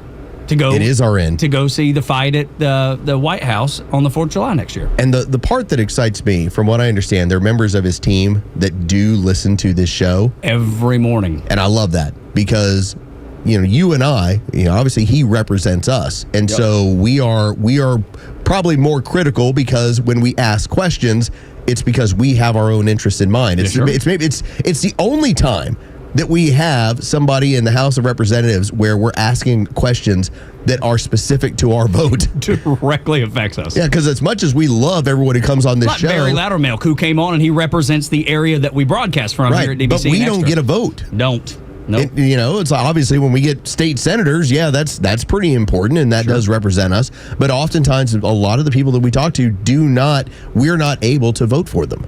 That's exactly right. This case is a little different. So yeah, it's important. And if there's an in, like we will say good things about you if you help us get credentials. we won't question anything. We'll sell our souls. I'm kidding. I'm joking. Completely joking. But it was funny to say. So I actually was talking with some good friends of ours about Dr. Rich McCormick over the weekend. So I've told you about a good friend of ours. Their son is committed to the Air Force Academy. Which is so cool. And so over the weekend, we were talking about the representatives over the years that have actually been pilots. And we were talking about Dr. Rich. It's like, man, he's a helicopter pilot. Like, this is really impressive. And it was funny because as we're talking about this, my friend's wife, she goes, I'm so nervous right now. I was like, why? She goes, my son's flying right now. And I'm like, oh, where's he flying to? She's like, no, he's flying. He is actually piloting He was the craft. actually piloting a plane. He was doing some of the training stuff because that actually counts toward, what you're looking to do over at Air Force. Yeah. And so they left out of the, Peachtree. And so he got a chance to fly over the Lake Lanier, got a chance to kind of pilot over the neighborhood. And it was so cool to see those pictures. They were trying to track him on Life 360. And his mom is like, do you realize he's going 117 miles an hour? It's like, yeah, he's in a plane, That's exactly what So he's doing. it was cool to talk about that stuff and then also be like, hey, there are representatives, because he represents them as well, to say, hey, that's a pilot. That's right. So it's kind of cool. Dude, it is the best when you see kids excel. And in Trump's America, the opportunity to excel is there. And that's the thing I love about it so much, is that all of a sudden, folks are trying to sign up for the Air Force. Not necessarily the Academy, I just mean enlisted, to sign up for the Air Force, to sign up for the Navy, to sign up for the Army. The recruiting is through the roof, and it is all the same reason. People believe in the direction of the country. They believe in the mission of our military to defend the nation, not some social experiment. That was a big deal that we talked about. A friend of mine, on Friday, we got together for the high school football game, because we made that trip to go watch North Forsyth play Lanier. And it was interesting because we had that exact discussion of the amount of people that we now know that their young people are signing up for military service. So great. That it was so different than 4 or 5 years ago. But so 4 or 5 years ago, I wasn't encouraging anybody to. No. And I remember that the people that, when they told me, I was like, that's great. Yeah. And you had that reservation. Well, and like I said, my friend has a couple of nephews that have done it, and his son that is doing it. So it's different when it used to be, there was a random person who decided, hey, I'm going to go into the Navy. I'm going into the Air Force. It's now turned into, hey, did you hear about that person? Yeah, there's like 4 or 5 people that are all associated with them that are all signing up for military service. The best. That's our best and brightest, and that's our finest. And it's becoming a bit of a cheat code. And I say this in a good way. Yeah. That if you fulfill your military obligation, the opportunity for advancement moving forward, it gives you such a leg up, in my opinion. In the same way, and maybe on par with what goes on in college at this point. I think so. Definitely so. And then on top of that, when you think about the technical training, the things that you'll be working on, the things that you'll be operating, that hasn't even made it to the civilian market yet. You're so far ahead of the curve. And I remember when I got out of the Navy, and this is 25 years ago. It sometimes doesn't seem like that long, but it was. And the things that I was using it was almost like backwards. I had to work backwards because it was just not so technically ahead. Yeah, it was just wasn't to that level. And then a few years later, you started seeing some of that stuff integrated into civilian life. So much of what we talk about from a standpoint of technology, the military is always at least 10 years ahead. Has to be. Than the civilian population. Has to be. So if you learn how to do that, you step into the workforce and you're like, hey, I'm way ahead of where any of your industry is. Like, I'm an expert at 10 years ahead of time. Think about what Neil said earlier. If you didn't hear Neil Bortz, he was bringing up the folks that he knew that has a guy or a kid that is an underwater welder, and he's guaranteed $100,000 right now. Just as a young man at 19, 20, 21 years old, $100,000 guaranteed. Because he has a skill that not many people have. That's awesome, man, because in the Navy, you can learn to weld. In the Air Force, you can learn to weld. In the Army, you can learn to weld. In the Marine Corps, there's so many opportunities for our young folks. And that technical training is just unmatched, and the experience is unmatched. I know I sound like a billboard for joining the military, but I do believe in it. Well, you are Uncle Sam at this point. That's right. All I need to do is grow out my beard a little bit. And my wife's from Troy, New York, where the person Uncle Sam was modeled after. It was born and raised and is buried there. So I remember the first time I went through there and seeing that sign, home of Uncle Sam, I was like, man, this place is cool. I wonder if he went ahead and went down the aisle and jumped into his own casket and closed it. I don't know. In his own Uncle Sam outfit. I'd probably not, because I bet the technology wasn't there like it is now. To make people do things. I was going to say, dead. bye was not around in the late 90s at that point. No, it wasn't. There was plenty of things ahead. What do we do? Because we want to jump into this warp speed speed talk? Yeah, this is big time, man. I mean, do we hold over let's for the next segment because let's push it off because this was so exciting to me over the weekend. I thought of you immediately because Los has been saying for the existence of this show that Donald Trump's Achilles heel. This is blind spot. But he recognizes that. That's the value I think of Donald Trump because he's smart enough to know what he doesn't know. And he's willing to question it. And every time that he would bring this up on the campaign trail leading into the 2024 election, he was met by boos. Yeah. He was met by people that were like, no. He was probably questioning himself. He's like, why is people booing? Because, there's not many people around him going to tell him the truth. Well, there's so many of these doctors that I was following during that time period. And the legitimate issues they had with the big pharma companies and what they were doing and what was available from an informational standpoint. They were saying, I still remember Dr. Ryan Cole. He's a guy who works out of, I believe it's like Idaho. And he brought up, you're allowing Pfizer to conduct the tests and also give the results. He goes, it's the wolf protecting the hen house. It's like, you can't trust that. This is a bad idea. And so now that it's taken 5 years for him to discuss it, so yeah, let's jump into more of this stuff because it's crazy. The fact that he's willing to reflect on it, and let's talk about Trump and RFK taking a torch to the broken CDC and some of the people that have resigned, which is like good riddance. Thank goodness. I'm glad you're gone.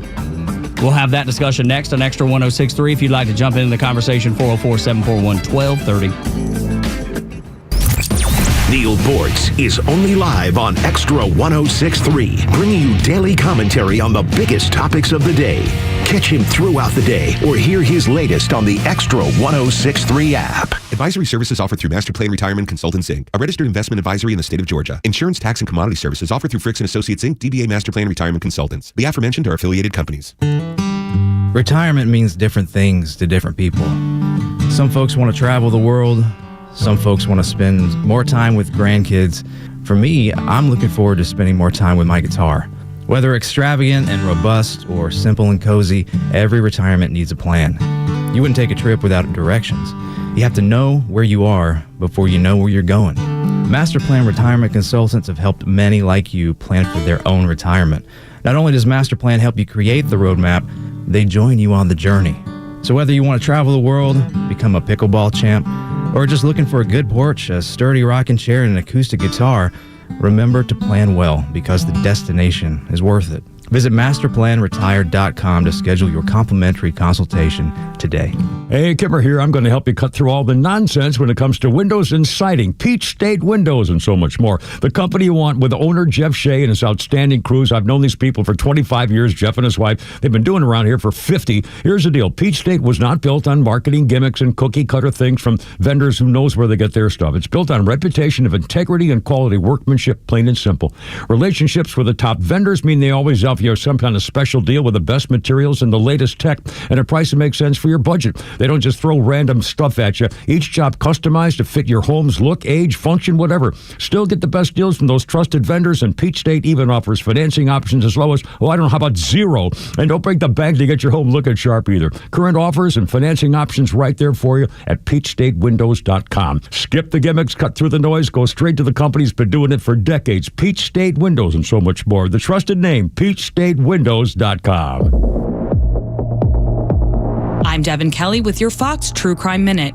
The families of the University of Idaho murder victims asked a judge to permanently block the release of crime scene photos and videos. Some of those images, already released with blurring, still show blood inside the house and even capture audio of witnesses crying.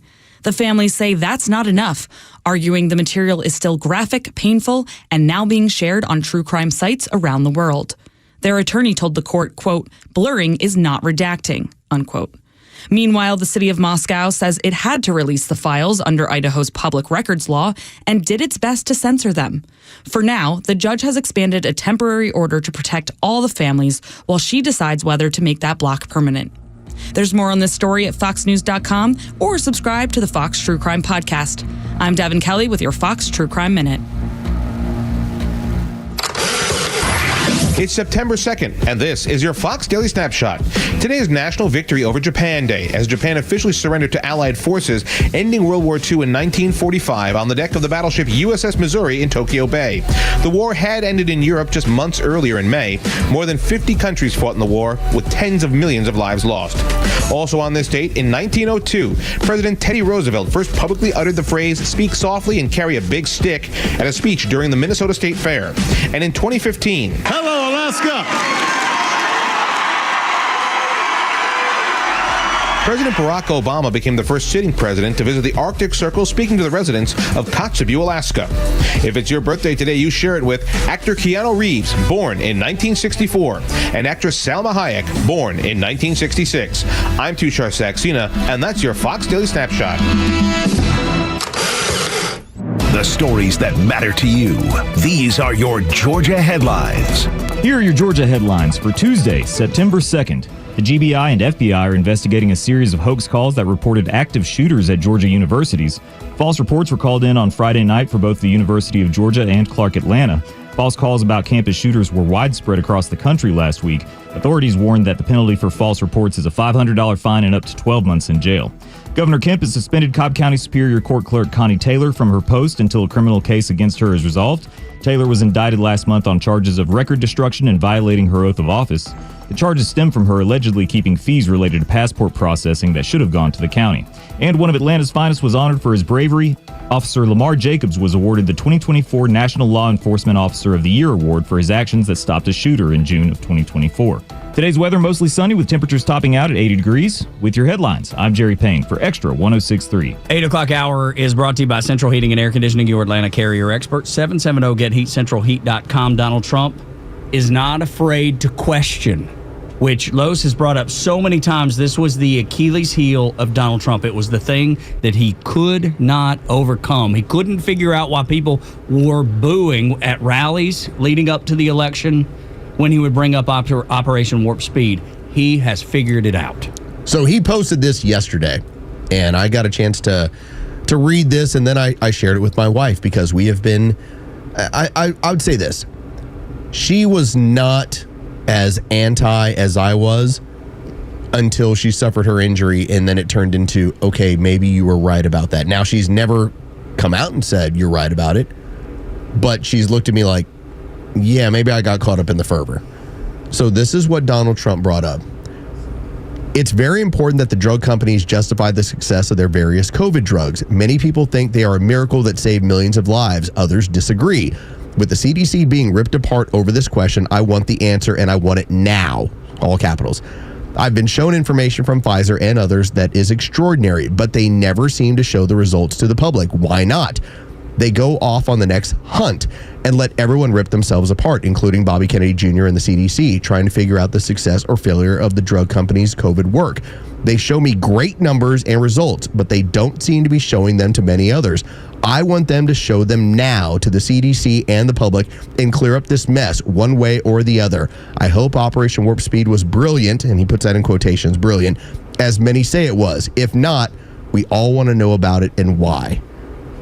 Dude, talking about self-reflection, talking about not being afraid of a mistake, talking about being able to take a step back and take a second look at what you've done and being able to reflect and be of sound mind enough to go, maybe I'm wrong here. And Donald Trump's not a guy that admits failure or mistakes very often. But when it comes to life or death, I think he cares about life enough where he can go, we need to look at this. I think he's gotten the temperature of the room, and what we've seen with the CDC, and we've seen these bureaucrats that have left, and they're questioning, well, why don't you vaccinate kids with this? Well, it's because mom doesn't have an STD and neither do the kids. So why would we ever hepatitis B? Why would we ever give a hepatitis B shot? I remember still to this day, as we got into 2021, 2022, and our doctor suggested, like, well, maybe they should have the hepatitis B shot to my kids. And my wife asked me about it, and I said, why would we give them something that the only way they're going to contract it is through sex or through drug use? Why? Why even challenge it? They seem like they're being fine. I think we're going to be okay on this one as of now. To then see, moving forward, you have Donald Trump asking the question, Was I given the correct information on this? Was I deceived? Was I lied to? Did they lie to me too? And the answer, it feels, at least in our perspective, is yes, Mr. President, you were. Pfizer and Moderna made $90 billion off of these shots. This was an industry. You had a $2 billion ad campaign that was pushed at you. If you didn't get the shot, God bless you. And if you did because you were forced into it, God bless you as well. That sucks. Because what we've seen now is cancer and myocarditis, and it's in a larger amount than it ever should be. It should be 0.00001. It's not. I know for us, my aunt, before she passed, she was the healthiest of my dad's siblings. I was telling Los this earlier. She got sick, put her in the hospital. Then they pretty much strong-armed her into taking the COVID vax that she did not want.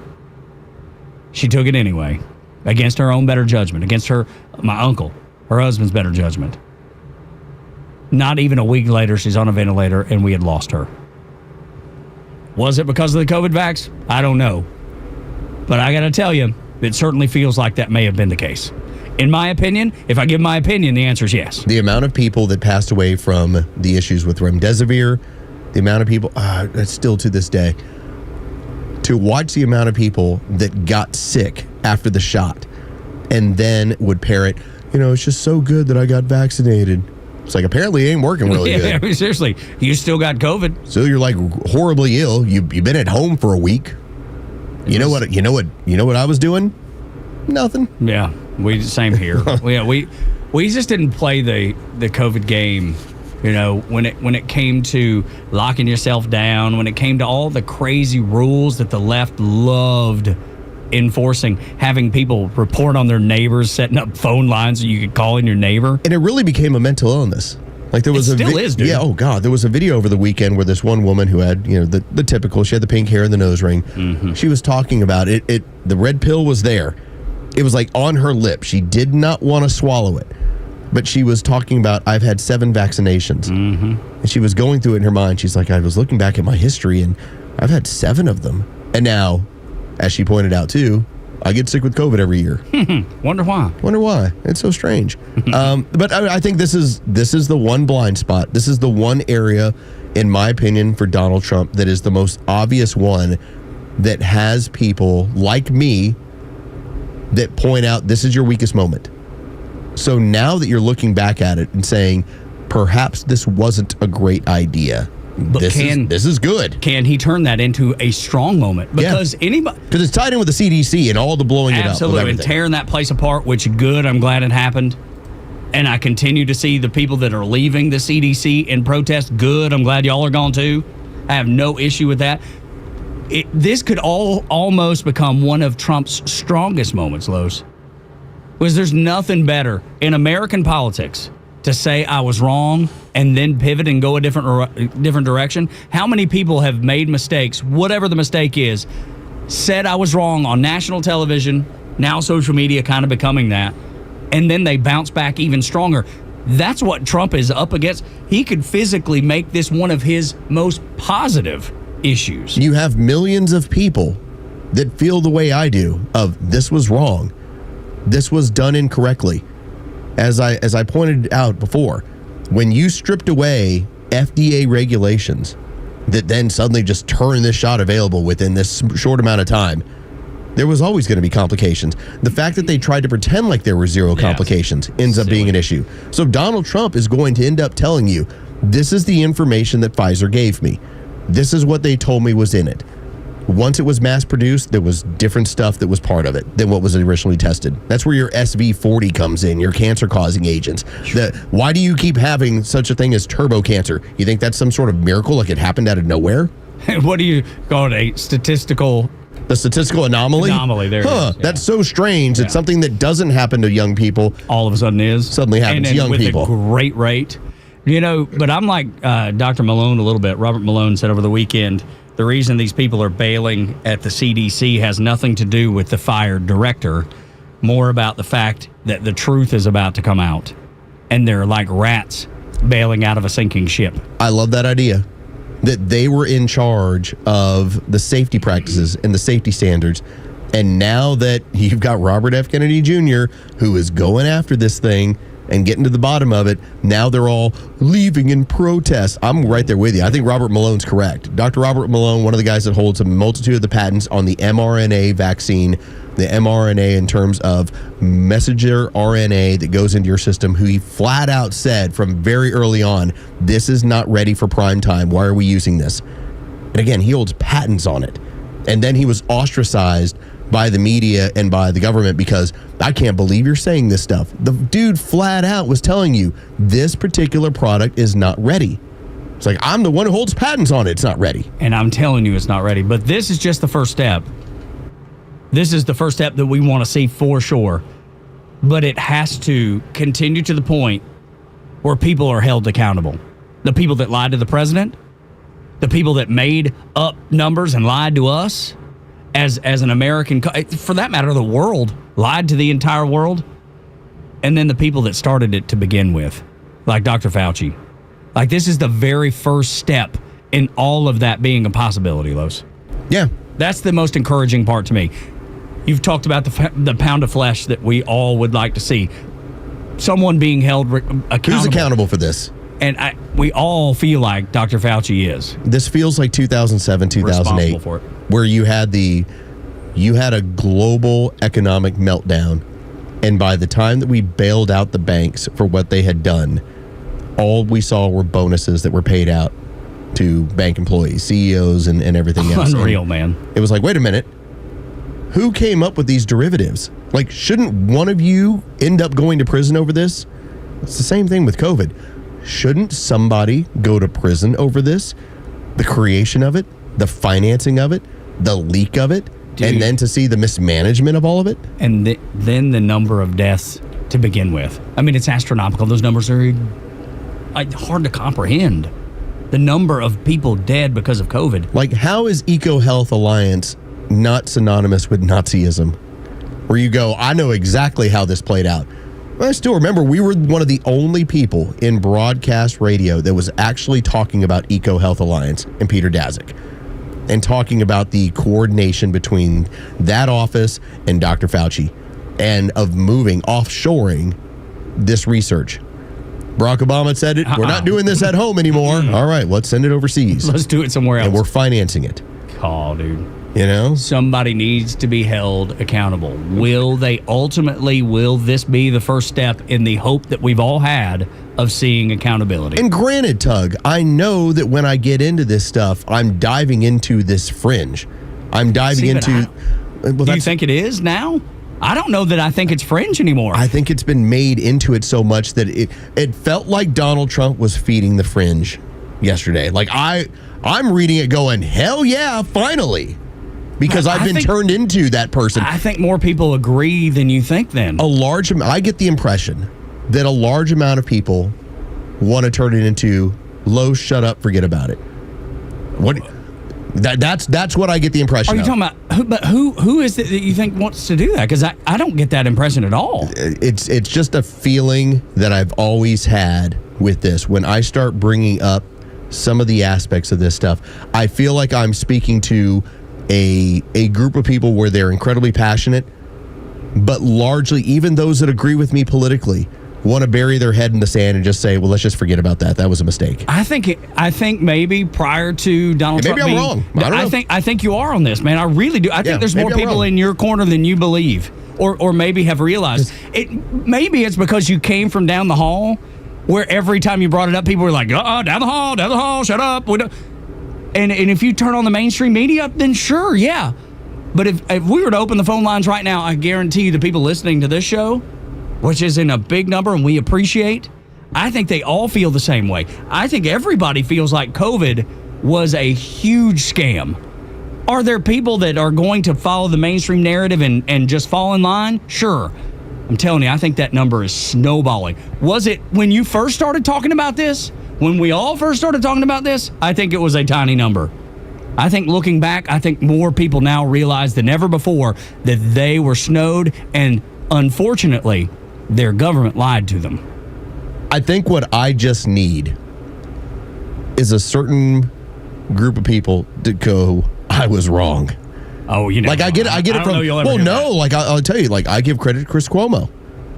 He flat out, it's like, I was wrong. Of the stuff that he got into. Now, you can say, and I know you're rolling your eyes because it's television, but this was a guy that admitted to, hey, when I got COVID again, I took ivermectin. He's like, I was wrong. I went down this road with CNN. Here's what I took. I was wrong. Now, he doesn't have to say that.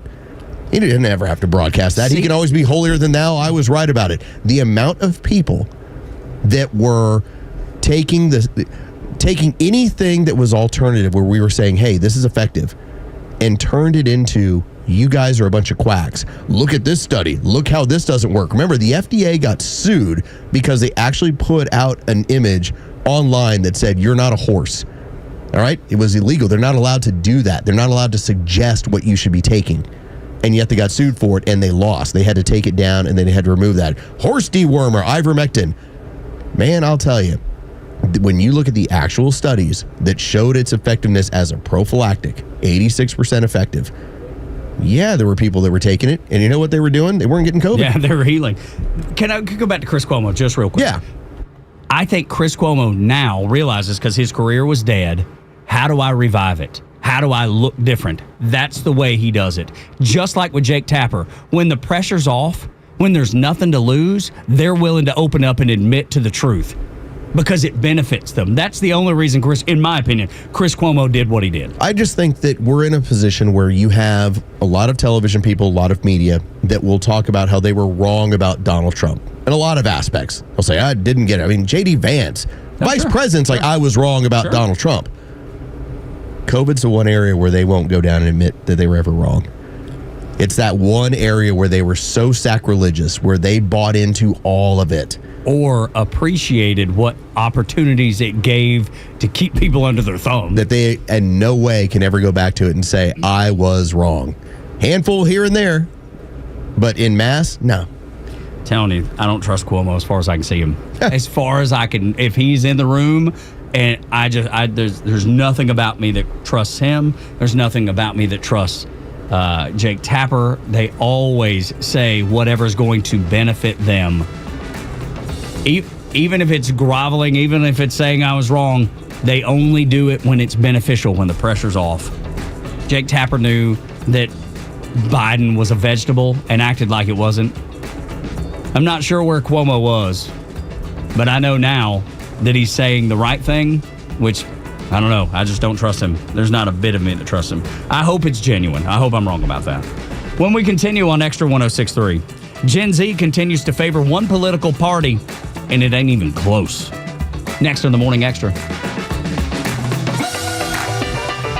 The latest sports news, powered by 680 The Fan, and driven to extra listeners by RBM of Atlanta in Sandy Springs, Atlanta's Mercedes-Benz connection since 1964.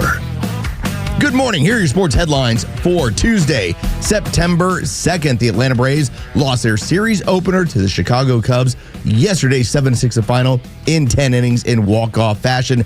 Game 2 from Chicago goes down tonight. First pitch is set for 7:40. You can hear that game on our sister station's brand new app, 680 The Fan. From college football last night, the Bill Belichick debut did not go well for North Carolina as the six-time Super Bowl champion lost to Texas Christian last night, 48-14. As for the NFL, Week 1 begins Thursday night as the world champion Philadelphia Eagles will host the Dallas Cowboys. With your sports headlines, I'm Carlos Medina. Never let what happened today here at the radio station happen at your home, where you wake up and you're just sweating.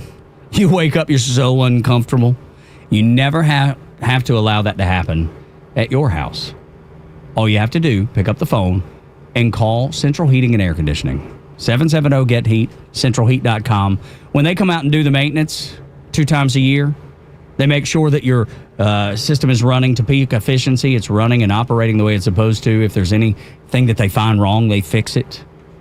And they can fix any brand. Sure, they're your Atlanta Carrier experts, but they can work on any brand. Doesn't matter what it is. And if you've gotten to the point where they realize, and you realize, man, it's the end of the road, we need to replace this system, you can do that and get a great deal with Central on a new Carrier system. Hey, it's close. At 770-GET-HEAT or go to centralheat.com to get it done. Trust Chuck and his team at Central Heating and Air Conditioning. And remember, when you call them, you're not going to get the old wheel of fortune. When you're trying to push one for this and push two for that, you'll talk to an actual person, which these days is almost unheard of. 770-GET-HEAT, centralheat.com. Hey, it's Los. We're here with Tom Mitchell, the honest car guy. Tom, I'm looking for a reliable vehicle, something for the family, but also for my daughter who's going to be driving soon. Why should I call you? The main thing is you get to see it's a full transparency sale. What I like to do is show you the whole gamut, show you everything that's out there and everything that's available. I can get any make, any year, any model. Financing. If I need to use it, what can you offer? We have some of the best banks available, and we got rates starting at 4.99 from a 23 model and above. It could be a 14 model. We still have banks that will do all the financing for you at good rates, and they're primary banks. If you have credit issues, we still have banks that can accommodate those issues as well. Friends, if you're in the market for a pre-owned car, truck, or SUV, get an honest car buy from the Honest Car Guy. You pay what we pay, plus an honest fee, and we back that up by giving you the bill of sale. That's our transparency guarantee. Call 844-SHOW-ME-1. That's 844-SHOW-ME1, or visit honestcarguy.com. Hey, this is John Flading from ATL Turfco. We're a family-owned and operated independent local company here in the Atlanta area. We've been in business for over 15 years. We install several different types of artificial grass. One is landscape, which looks like real grass for your lawn. The next one is pet turf. Pet turf is a little bit shorter than landscape, and it's more durable. And the other one is putting greens. If you can dream it, we can build it. Just go to atlturfco.com to schedule an appointment. You protect your physical health by choosing your doctors carefully. Protect your financial health by choosing an attorney carefully. An accident can be very costly. You want to receive the compensation you deserve. Call Van Sant Law. My friend David Van Sant will take care of you, trust me, very well. The number is 855-GA-INJURY. The website is vansantlaw.com. In the event of an accident, it could be the most important phone call you make. Bullet points. I'm Evan Brown. You might be able to carry in more places throughout Tennessee. A federal appeals panel ruled last week that a key phrase in Tennessee gun law, written as the intent to go armed, is unconstitutional. What does going armed mean? Good question, but it was generally considered to mean simply carrying one's firearm, and that under the state's laws, carrying in some places, even when holding a proper permit, could still be considered illegal, and that's even with Tennessee asserting itself as a constitutional carry state, meaning no permit necessary. Often the going armed provision was applied to public spaces such as parks, and the law as written required someone to use their permitted status as a legal defense for carrying in those public spaces. Gun owners of America and other groups and individuals sued to overturn it. Now it's expected to be a fully legal thing in Tennessee to be carrying. And those are your bullet points. I'm Evan Brown, Fox News. The legend Neil Bortz is only on Extra 106.3. Hey, it's Tug, and here's what you missed from the Talkmaster. Just look at virtually all of the major cities in this country. They are all run by Democrats. Democrat mayors, Democrat aldermen, city councilmen, and these cities have a crime problem. Catch Neil's commentary every day on Extra 106.3 or listen anytime on the Extra 106.3 app. Tug and Los until 10 on the Morning Extra. You and I have been voting the way we've voted for, gosh, as long as I can remember. There's never been a time where I was like, yeah, the Democrat Party's the way to go. The addition never worked out. But for a long time, I felt like I was in a boat by myself, going against the current, trying to get somewhere, but not. Donald Trump has changed that. We've talked about how he's changed the minds of so many people, even Democrats that are leaving the party and becoming Republicans or independents at worst. And there's so many people that have said, you know what, this is the way to go. It's not the Republican Party. We're following Donald Trump, not the Republican Party, because the Republican Party and the Democrats are basically the uniparty, that establishment Republican, that none of us feel like is good for us or good for the country. We are not alone, y'all. When we talk about the importance of being involved, getting the young folks involved, showing them right from wrong, showing them Let them make their own decision, but you lay out the evidence in front of them. Give them options. That's exactly right, which they appreciate. And if you'll reflect back when you were a youngin', you wanted options too. Gen Z has decided our option is the GOP and Donald Trump, and it ain't even close. Gen Z, by 12 points, is identifying as Republican. It's amazing to see, because I never thought in the world, I never thought it would ever happen. They've been told what to think, not how to think. They've been told everything that's natural in their life is bad, and if they don't reject it, they're racist, sexist, some kind of phobic. These kids have had enough with the arbitrary rules. We talked about this last week, how these kids are like, dude, I'm not fitting in your box. I'm going to make decisions that are best for me, best for my family, best for my future. These kids have fed it and have been fed up with it for a while now, and now are identifying by 12 points, Los. Now they are Republicans. They are a majority, and they're not silent, but they are a majority. They're not activists, but they are a majority. Did you over the weekend get a chance to watch Surrounded with Patrick Bet-David? Yes. Okay, so I didn't watch the whole thing, but I saw so many clips and so many conversations with liberal kids when he would just run circles around them, offering them jobs that they wouldn't take. I'm half an hour into it, and it's about an hour long on Spotify. He's an impressive guy to begin with. Yes. Self-made man, millionaire, professional. It's what he is. He was arguing about the virtues of capitalism and how important it is to society and to the growth of the United States and everything that has made the United States what it's into. The highest standard of living you're going to find in terms of what we've been able to accomplish versus other countries.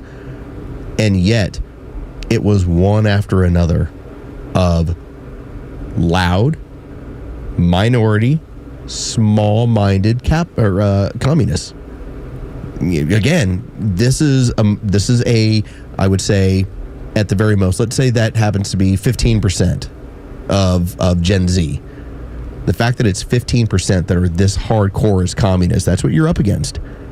And they're ready to argue with a gentleman who's offering them jobs.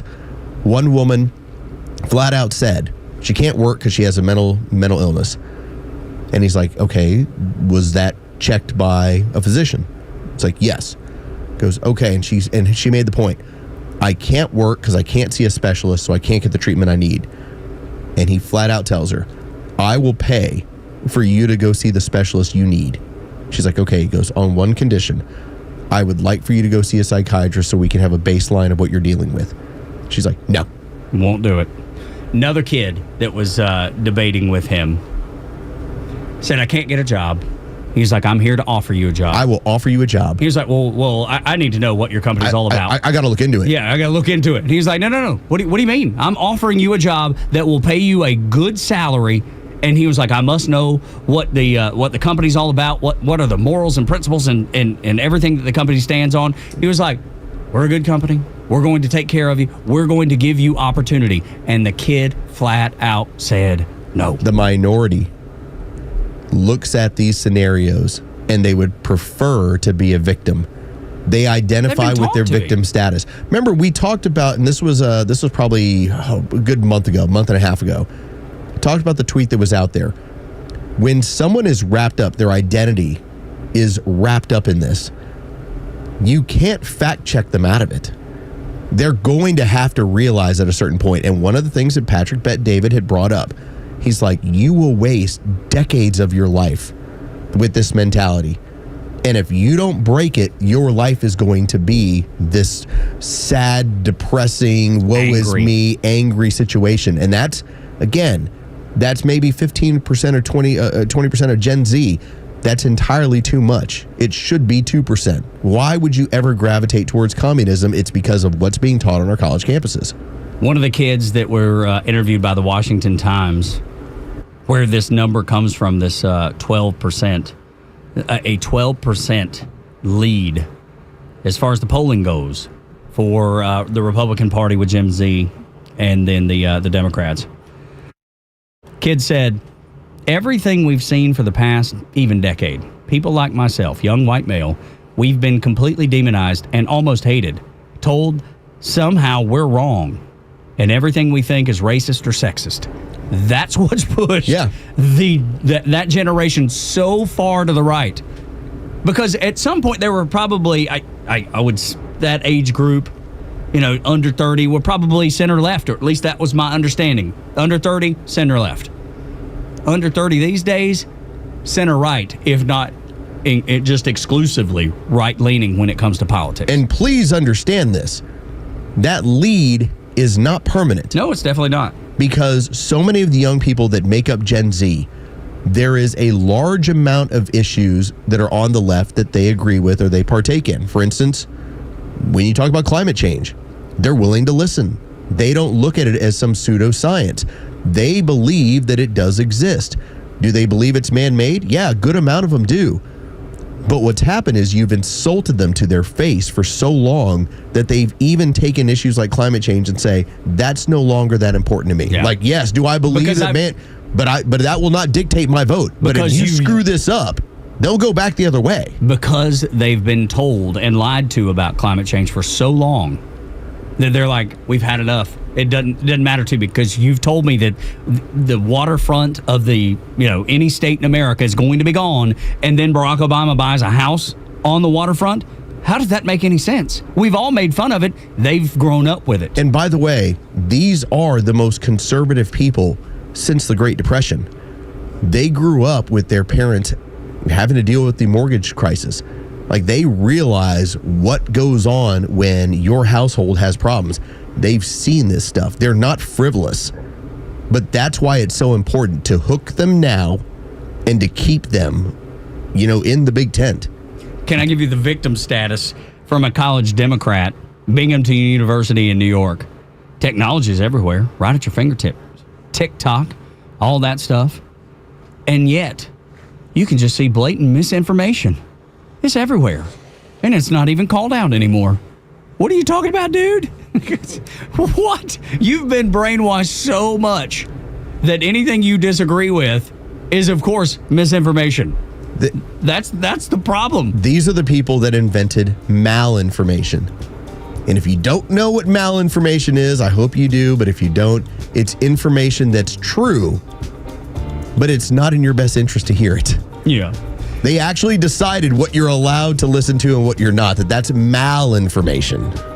And a lot of these kids, Gen Z, are so pissed about the upheaval of coronavirus and the pandemic that they have decided to push against all of these rules, all of this.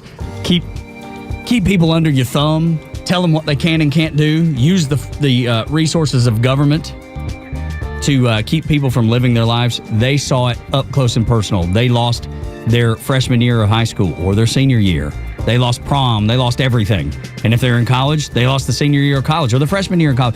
They are sick of people using the power of government to restrict them and their rights. That's why they're leaning so hard on Donald Trump and Republicans, which is a good thing. But like Lo said, we've got to bring them along because that can change.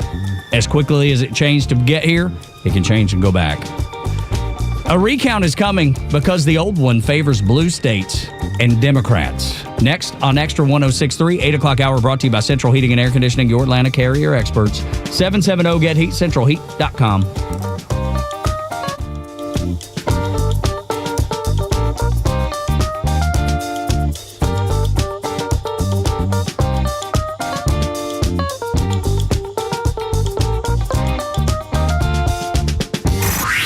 Time for the Bortz Report, exclusively on Atlanta's only conservative news and talk station, Extra 106.3. The left keeps whining, and oh, do they ever whine, about Donald Trump being an authoritarian. You want to see an authoritarian? Put me in charge for a week or two. Let me go out there and just make the laws I want to make and have them enforced. Yes, I have a list.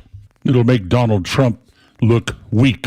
Okay, Bort's Law. Here we go. If you run from the police in a car when you are finally stopped, the law will state that you must be pulled out of that car not by a policeman, but by a police K9. Give you something to think about while you're running. Shoplifters. If you are convicted of shoplifting, the punishment will be that your home will be opened to a group of really poor people who will be allowed to run into your home and take whatever they want without any compensation for you. Scammers. All attempts at scamming somebody out of their money, like these emails telling you that you have won a marvelous tool set from Home Depot, will be punished as if you had been successful. You won't be rewarded for failure. Capital punishment. If you're convicted of a capital crime and sentenced to death, all appeals must be carried out within 90 days and the execution set within 1 week of your final appeal. And you will die the same way your victim died. Idiots who block highways in protests. You will be allowed to proceed through the protesters at idle speed. Just take your foot off the brake and roll forward. Any faster than that, it leaves the authorities with the cleanup job. And that's just my first week. You haven't seen authoritarianism yet. I'll show you an authoritarian. Neil Bortz, Extra 106.3. Shannon Burke is back on the air in Atlanta. Well, sort of. He's live on The Kimmer Show every Thursday at 5 p.m. Their feed, yeah. His name's been floated, yeah, but no. He got 0% polling from black people. Yeah. 0. Black people are not going to vote for that guy. I'm sorry. They'll vote for Buttigieg, but it'll be on the down low. Yeah. Hey, ho. Atlanta's biggest conservative voices are only on Extra 106.3 and the Extra app. WFOM and W292EV Marietta, a Dickey broadcasting station. The 9 a.m. hour is presented by Southern Exteriors. Quality and precision you can rely on. Chicago is the worst and most dangerous city in the world. I'm Dave Anthony, Fox News. President Trump claims that in a Truth Social post this morning, writing he'll solve the crime problem just like he did in D.C., referencing his crackdown that includes National Guard troops in Washington. A deployment he's considered for Chicago, where over the weekend, Fox's Mike Tobin reports 54 people were shot, 7 fatally. It usually takes a few hours for Chicago police to release the official numbers from the holiday weekend. But you compare those numbers to the 4th of July weekend, in which 44 people were shot, 6 were killed. This is the dynamic that Illinois Governor J.B. Pritzker says is not an emergency that warrants the intervention of federal troopers and the National Guard. Now, Chicago's Mayor Brandon Johnson, also a Democrat, has an executive order limiting police cooperation with troops or immigration agents. Congress returns today from summer break, and Republicans do plan to consider extending the Trump D.C. crime crackdown. Congressman Pat Fallon tells Fox, we want to make sure that President Trump has more latitude in just in taking these kinds of actions if he wants to do it for more than 30 days. I fully support those efforts because these have succeeded. Lawmakers are also on deadline to approve a new budget by the end of the month to prevent a government shutdown. In the Senate, there are still 145 Trump nominees unconfirmed. Some Republicans now favor ditching the current confirmation system to bypass Democrats and accelerate Senate approval of the president's nominee. That's Fox's Chad Perkam. He also reports from the Capitol this has happened before. Democrats first altered Senate procedures in 2013 after Republicans slow-walked President Obama's nominee. As Israel ramps up the war against Hamas, writing an offensive in Gaza City, it's calling up more troops, mobilizing tens of thousands of reservists. In Afghanistan, it's over 1,400 earthquake deaths as crews search for more trapped in rubble. The Taliban government's asking for help from other nations and humanitarian aid groups. The U.S. and other countries have cut aid for Afghanistan, in part because of the Taliban's restrictions on women and girls and terrorism concerns. That's Chris Foster. America's listening to Fox News. So my mother is thinking of switching from Verizon to Pure Talk, but she's worried the deal sounds too good to be true. Michael, she said, how can those Pure Talk people offer me the same basic service as Verizon for so much less money? I said, Mom, go ask Google how much Verizon spends on advertising and promotion. A few seconds later, my mother said, oh my goodness, $12 billion a year? That must be a typo. I'll tell you what I told my mom. It's not a typo. Verizon spends $12 billion a year on advertising and promotion, and their customers are paying for it. Well, Pure Talk doesn't spend that kind of money on commercials. Trust me, I would know.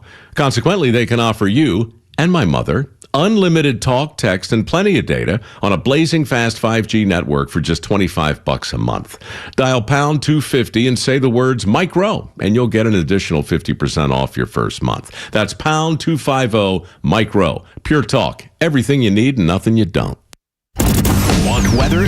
Grab your phone. Need traffic? Grab your phone. Conservative news and talk, also on your phone. Get the Extra 106.3 app. Tug and Los until 10. Thank you for being here on a short week. Is there anything better than what we just lived? Perfect weather. College football. It was payday. I can't think of any better weekend than we've ever had in my life than the one we just lived. The only thing you didn't do was shoot guns in the air. I didn't.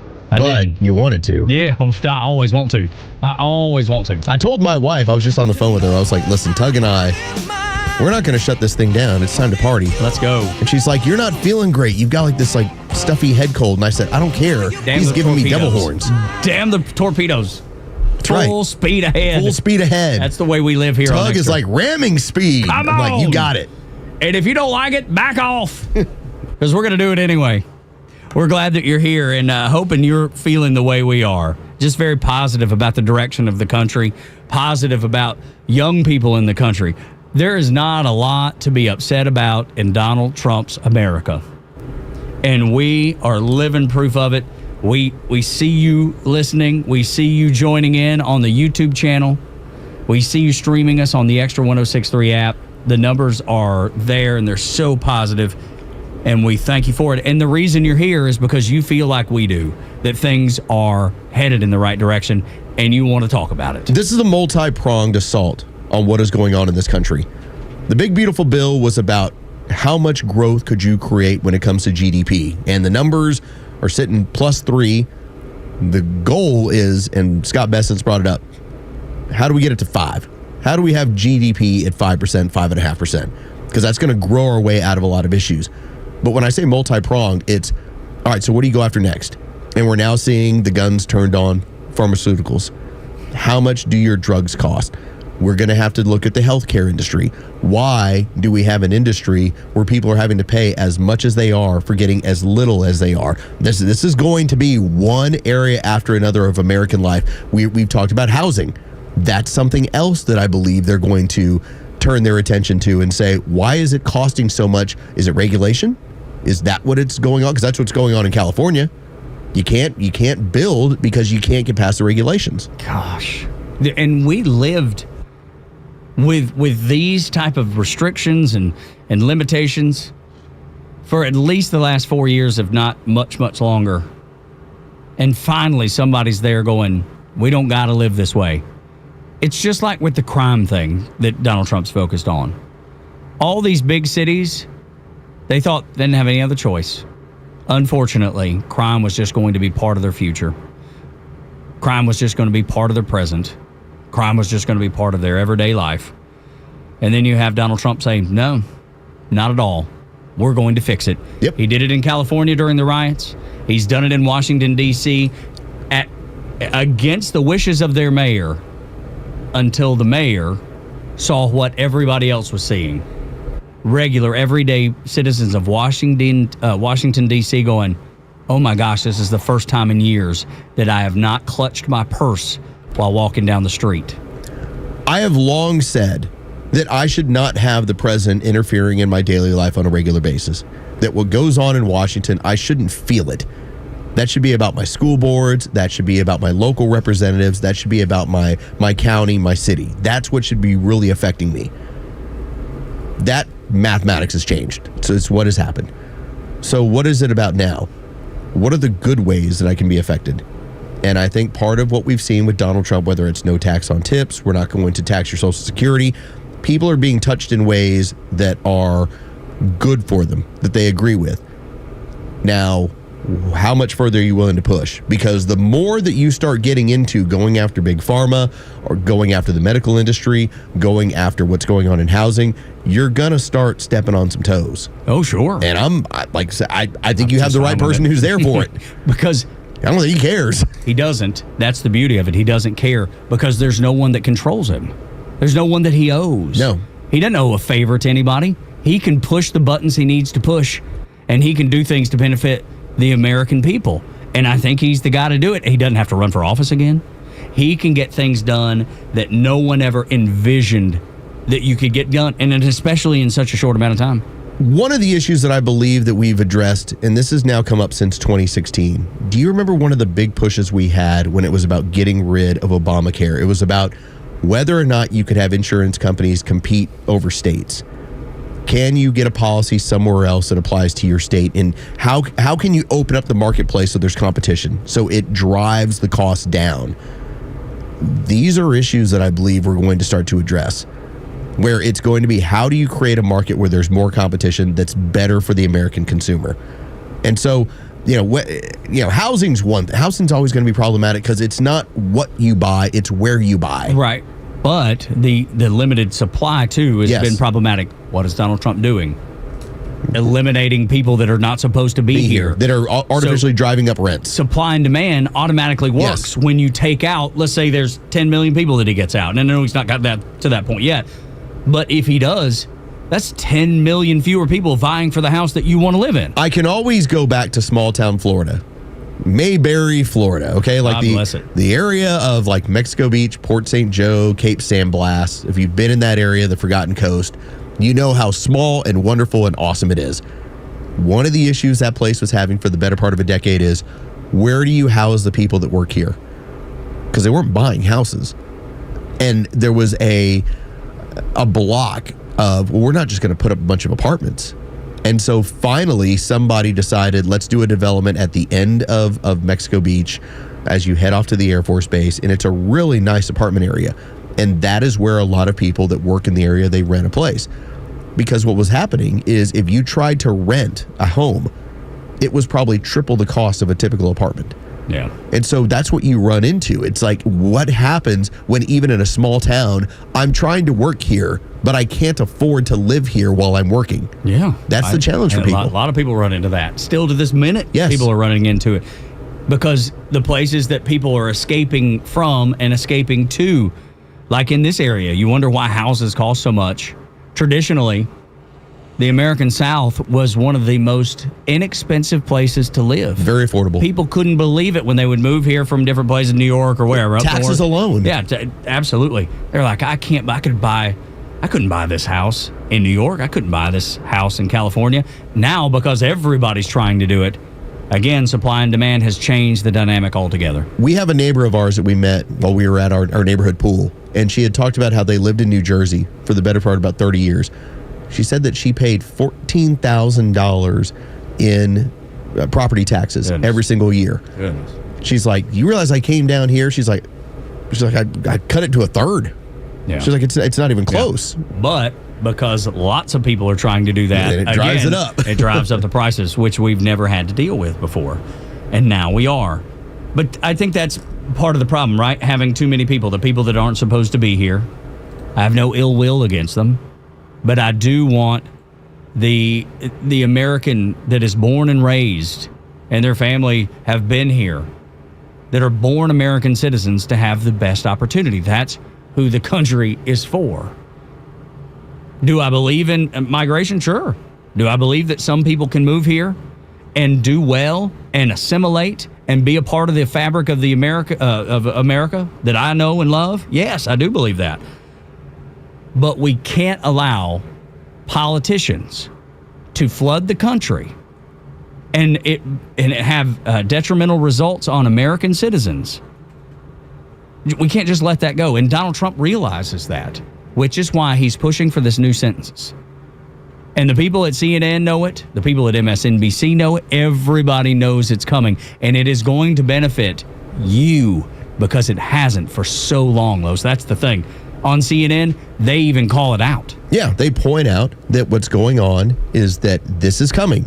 Get ready for it. This is going to happen. I firmly believe that the CNN audience, maybe 3 weeks ago it was, you can't possibly have that. Mm-hmm. Now, because remember, 3 weeks ago, a month ago, it was, you can't possibly redistrict. You don't do that. And then they did. And then a multitude of states did. And now it's about plus 13 seats that have now all basically been, here's how it's been gerrymandered. So what's next? It's a census. And they're basically telling their audience, don't be freaked out. Like, it's coming. This is what you're going to deal with. Crazy thing is, the folks on CNN are the ones actually freaked out. Listen to this.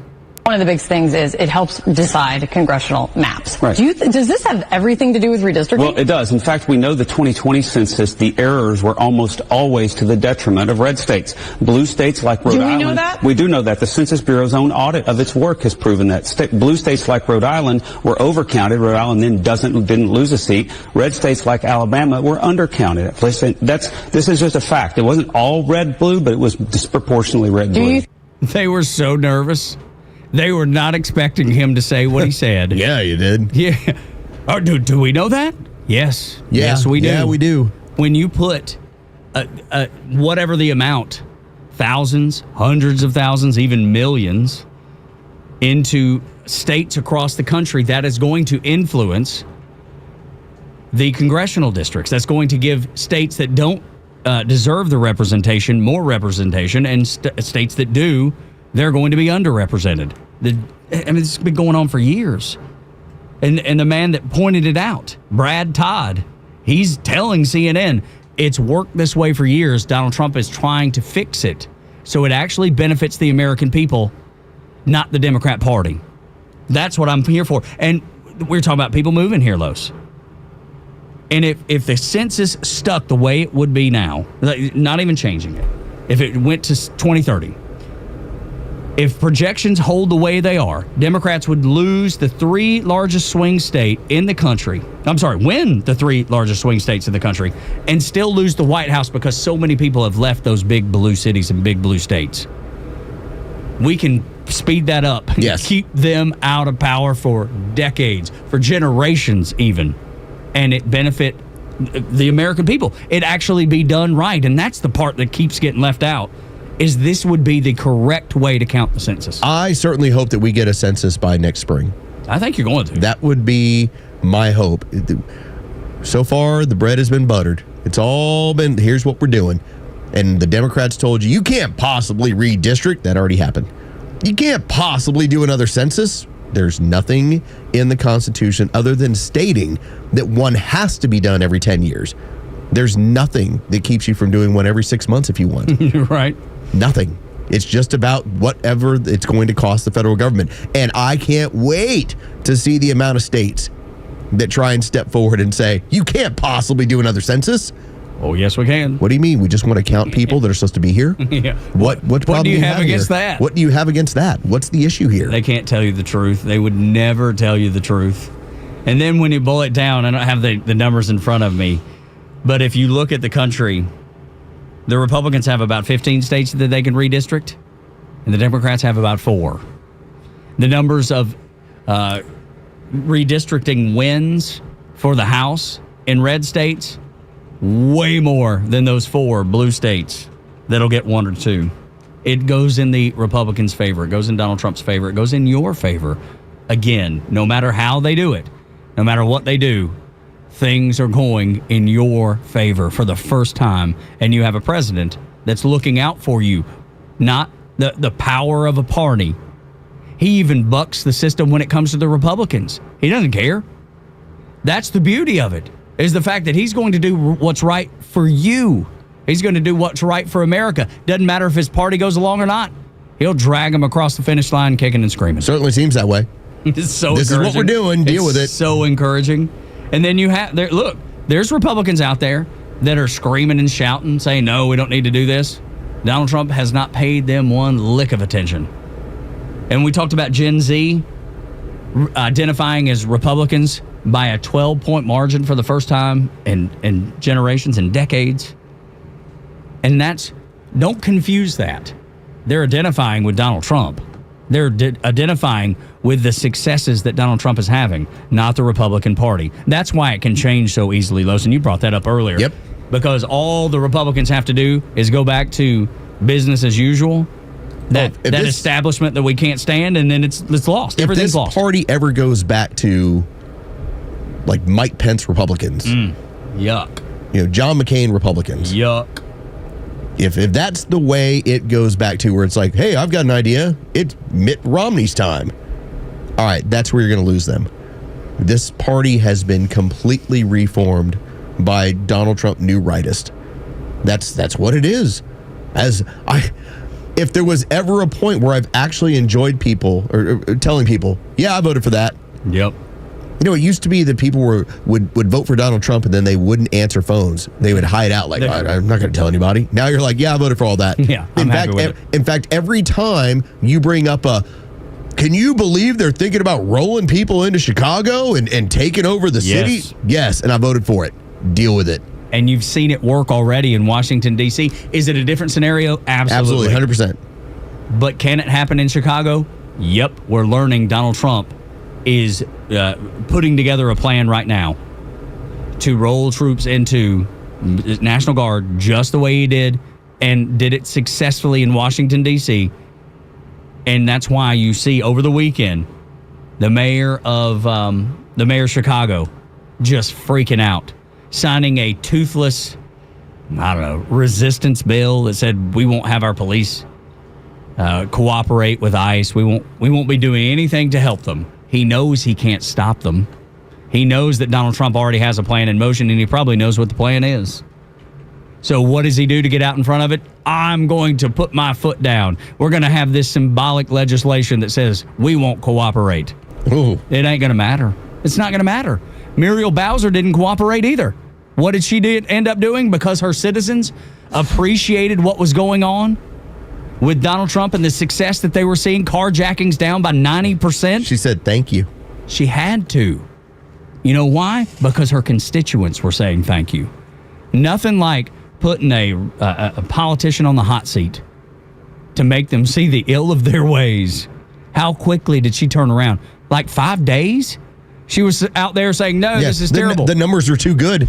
Exactly the response was too good. 5 days later, she was like, yeah, I'm glad he did it. Yeah, it's been now she had these little things saying, well, I don't like ICE, having their face covered. That's your complaint? Carjackings are down 90%, and that's your complaint. ICE is covering their face. And the crazy thing is, for a mayor that was happy about everything, she's still not happy that ICE is picking up illegals.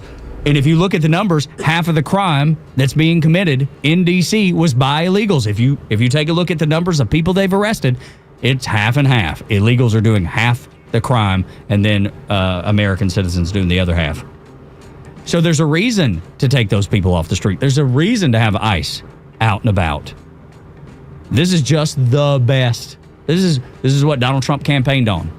He is going to fix the ills of America, and he's doing it. You have to be satisfied with that. What's next? We will see.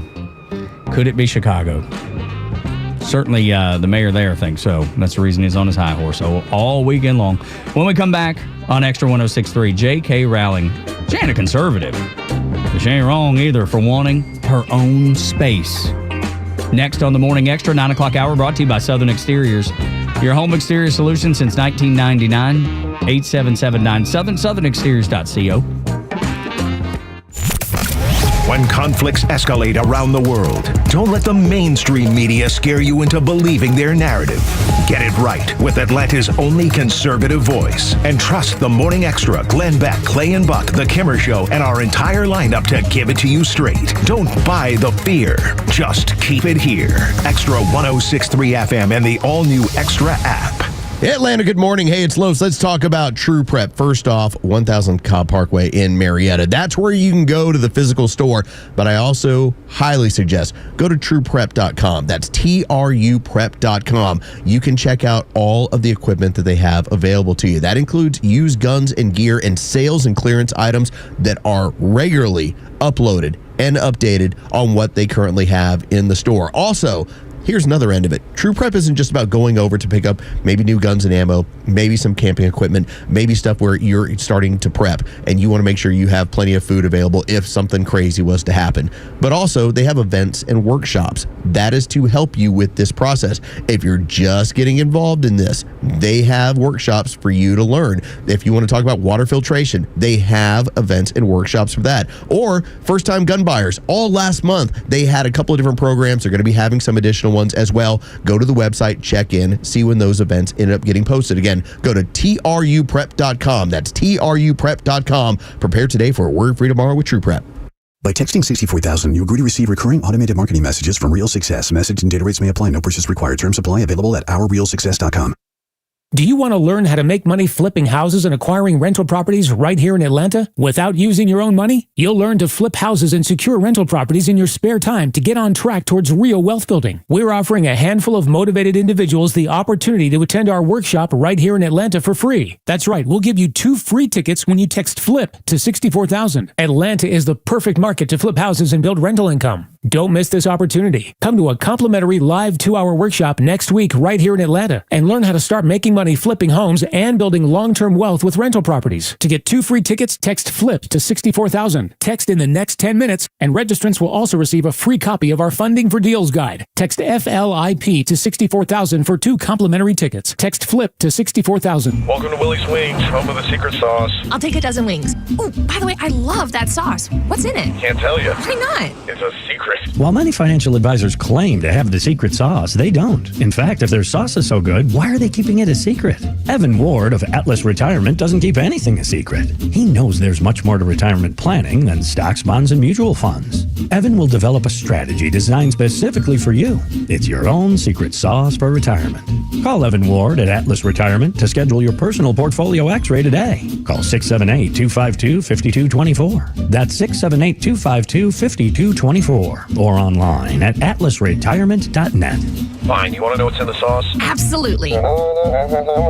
Tablespoon of paprika. Really? Investment advisory products and services made available through Impact Partnership Wealth, LLC, IPW, a registered investment advisor. Okay, so you went online looking for the best windows and siding company in Atlanta, and now you're knee-deep in ads, fake reviews, and algorithms and junk. Hey, it's a Kimmer. How's it going? I'm going to help you cut through all that jazz. When it comes to windows and siding, especially, the folks you want are the pros at Peach State Windows. I've known the owner, Jeff, and his lovely bride for more than 25 years when I first worked with him. Here's the deal.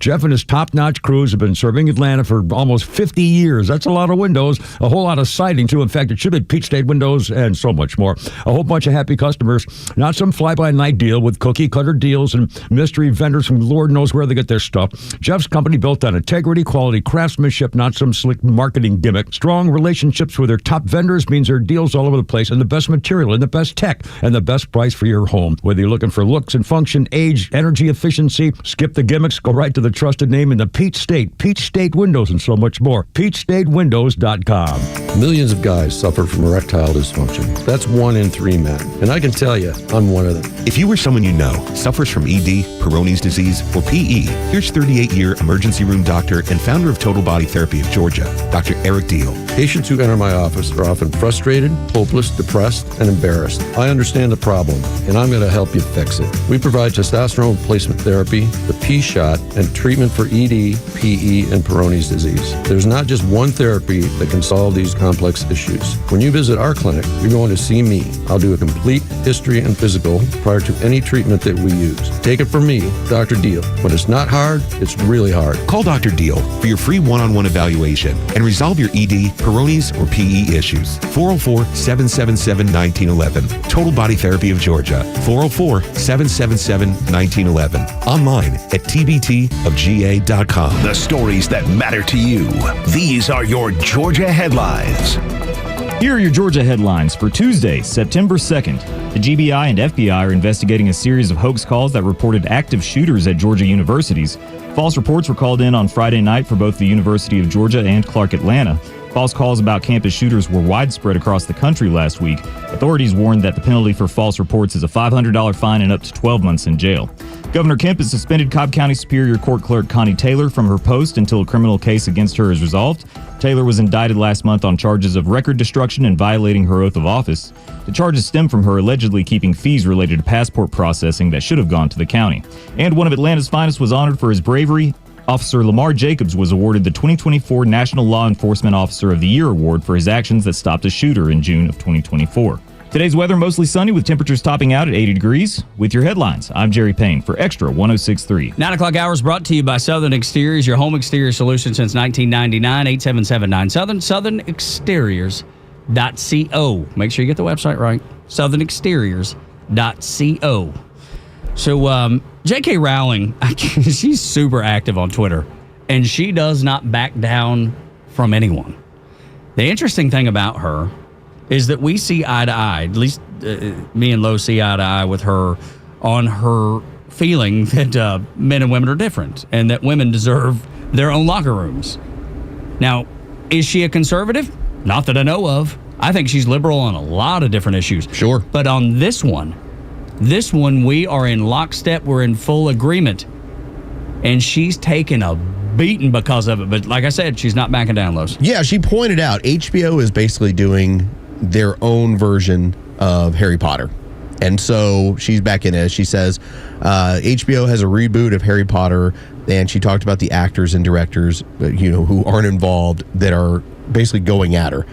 And she made a really clear statement on X. She just went ahead and pointed out, it is my belief that women and girls should have their own public changing rooms and bathrooms. Like asking, what's so wrong with this? Why should they have that men don't belong in women's sports? Like, she's pointing out these are not fanatical opinions. Yet, I think it's the majority opinion. If you want to argue the other side, you have to do it from a point of insanity. I mean, why would I ever, if I was ever to tell you that there is a boy who is in the girls' locker room and he's changing while looking at the other girls, you would say, well, that's not allowed. Mm-mm. And I say, well, he thinks he's a girl. Oh, he says he is. That doesn't make it any better. No, that doesn't change it. No, of course it doesn't. Are you going to affirm this? It'd be like if my mama went to a gym, which she does. She goes and does her little workout, and I'm so proud of her for doing it. If she went in there and there was a dude in there, I would lose my mind. I would come unglued. I was like, Mama, you're never going back to that place again. If it happened to my wife, I'd say the same thing. Los, if it happened to your wife or your daughters, I would say the same thing. It's a blanket statement. It only makes sense. J.K. Rowling asked this when she talks about, is this so crazy? She said that female prisoners shouldn't be incarcerated with violent men and male sex offenders, because you're arguing the opposite end. She said that women should remain a protected class in law because they have sex-specific needs and issues, that language should reflect reality rather than ideological jargon, especially in a medical context. And this is the other part that's important, that women shouldn't be harassed, persecuted, or fired for refusing to pretend humans can change sex. They can't. There's nothing she said that's outlandish. Possible. And she's a liberal. But she sees what's happened. And she sees what continues to happen. I don't even know how this is a political issue, to be honest with you. I'm just glad that the person who is, sold as much as the Bible goes, whoa, J.K. Rowling, slow down. You sell a lot of books. Yeah, right. I'm just glad that somebody who is this much of an influencer in the literary world, that when she has an opinion, especially when it goes against the minority stream narrative, that she's like, no, I'm not backing down from this. In fact, I'm so rich you can't cancel me. What are you gonna do? What are you gonna do? That's right. You can't cancel me. I think that's the whole reason I want generational wealth. Yeah, and so you absolutely. cannot be canceled at all, ever. No, that's the benefit for sure. J.K. Rowling is worth $1.2 billion. If you think some mean posts are going to offend her, or if you say, you know what, we might give your show on HBO problems. We may complain about what you're doing. She's like, 1.2 billion. I don't care. I don't care. I am done caring.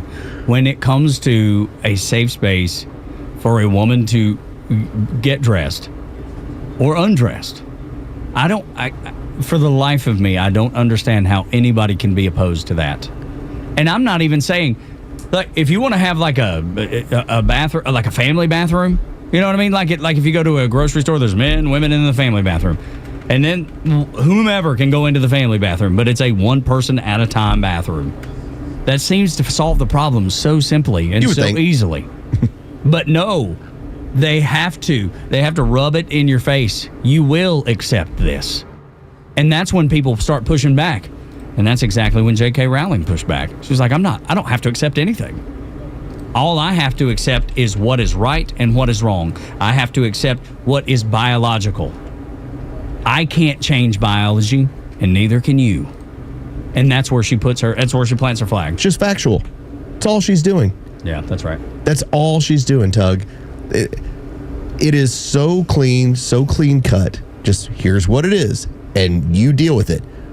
Because when you think about it, if I was to sit back and say I'm going to have an argument with Tug Cowart, and Tug is going to say grits are good. All right, we have a difference of opinion here. Yeah. All right, you would say grits are good, and I'd be like, I don't like them. Right. All right, what happens when I'm arguing with you with water's wet? Yeah, How foolish do I look? Absolutely. Sky's blue. Huh? I'll fight you on that. Yeah, right. That's all she's pointing out. Is like, why are you having to mentally jump through hoops, as she puts it, political jargon? You're having to create an alternate reality in order to justify what you're doing, when reality is reality. Unless we're all in a simulation, but that's for another time. That's a different discussion entirely. Conspiracy theory all the way around. This topic is so expansive, man. It touches so many things, and it touched us last week with the shooter in Minneapolis, and what we were reading this weekend is that the Minneapolis police went to Robert Westman's home twice before the trans shooter took innocent lives at that Christian school, the one that he once attended.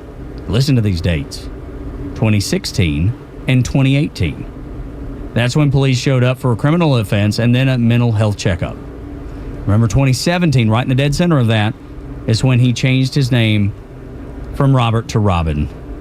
That's when things were getting sideways, when things were going off the rails. And we learned over the weekend, too, that it was his dad. Yeah. That it was his dad pushing this crazy stuff on him, not his mama. His mama, it's our understanding that his mama was saying, no, you'll regret that. And that's even showed up in his manifesto, that he was mad at his mom for saying he was going to regret it. Not because he didn't regret it, because he felt like it was a failure. She just used a bad choice of words, I suppose, because she was dead against all of it. Well, so he points out, when you go through the manifesto, which again, still, you don't have this widely available, even though it's all out there. Apparently, no one in network news wants to give you what this person was thinking, because why would they? What was it? The New York Times that were like, we still don't have an answer. Yeah, like, what are you talking about? This weekend. They said it this weekend. We'll never have an answer. Well, we don't have an answer. Read it. We have a clear answer. Clearly insane, and also felt they were brainwashed by the trans movement. Self-hatred. Decided to lash out. One of the aspects they bring up is Sandy Hook, and how that shooter killed their parent first, their mother, and he fantasized about that. Like man, that would be. But he talked about loving his family and having a supportive family. This story gets crazier and crazier as you bounce into it, because as of late last week, it was mom's lawyering up. Where is she going? It seems like she's basically tried to get away from all this, as in, you deal with it, Dad. Like, I told you, but I don't know. I mean, we'll see how this plays out. It seems like Daddy, at least from the reporting that it came out over the weekend with Andy Go, that the dad was the big, and there is nothing, I think, at least in my opinion, I think boys need their dad's attention, and they deserve their dad's attention. And for the dad, if this is true, which it's certainly pointing to, the dad let him down so greatly that he could never recover from it. And it's not surprising. But going back to the police visits for a second, 2016, 2018, changes his name in 2017. The clear giveaway for me was that name change in 2017. That should have been the point where mom and dad and family were like, wait a minute, something's really bad here. Well, the story was mom pushed for it, dad signed off on it. What we're finding out more and more exact opposite is that dad pushed for it, dad signed off on it. Mom was told he'll kill himself if you don't. And in a state where everything that liberals say you must do for people who identify as transgendered, everything they said was done. Everything that they require of you, if you have a kid that identifies as trans, was done. and it changed nothing. So you would think at some point, maybe those libs that all of a sudden say, yes, this is what you have to do, would rethink it because they've proven again that none of it works. You had the New York Times that dug up a buried research project that said these medicines and this affirmation, this affirming care, this gender affirming care, quote unquote, is not helpful, it's not beneficial, and it's not going to help the kid. And yet they still do it. They still do it. They have not learned. And this is just another example of why they need to start listening, why common sense needs to apply, and yet they're still fighting it tooth and nail. Yeah, still going at it. And when you look at this part now, he's deleted all of it. But the shooter's dad, like how wildly left this man was. Mm-hmm. Yeah. Like he was cheering on convictions for George Floyd. Like on social media, like, oh, you can't wait to get him. And then wonder, and then have some sort of confusion. The New York Times is talking about, oh, we still don't know. We don't have any idea. It's right in front of your face. Why do you refuse to see the things that are right in front of your face? Those kids could have been saved, the two that were killed, and maybe this kid could have been saved if somebody was willing, if somebody was brave enough not to affirm, to go the exact opposite way and treat this like a serious mental breakdown, because it is. Get them the mental health that they need. Maybe this never happens. And as you talked about, Tug, when you go through this article from Andy Go, it talks about family members that made the comment about how did this couple end up divorced? And it said that they had issues that were misaligned with child rearing, that mom was very conservative, wanted traditional values, and dad was very leftist. And now we have a crazy person who's a shooter.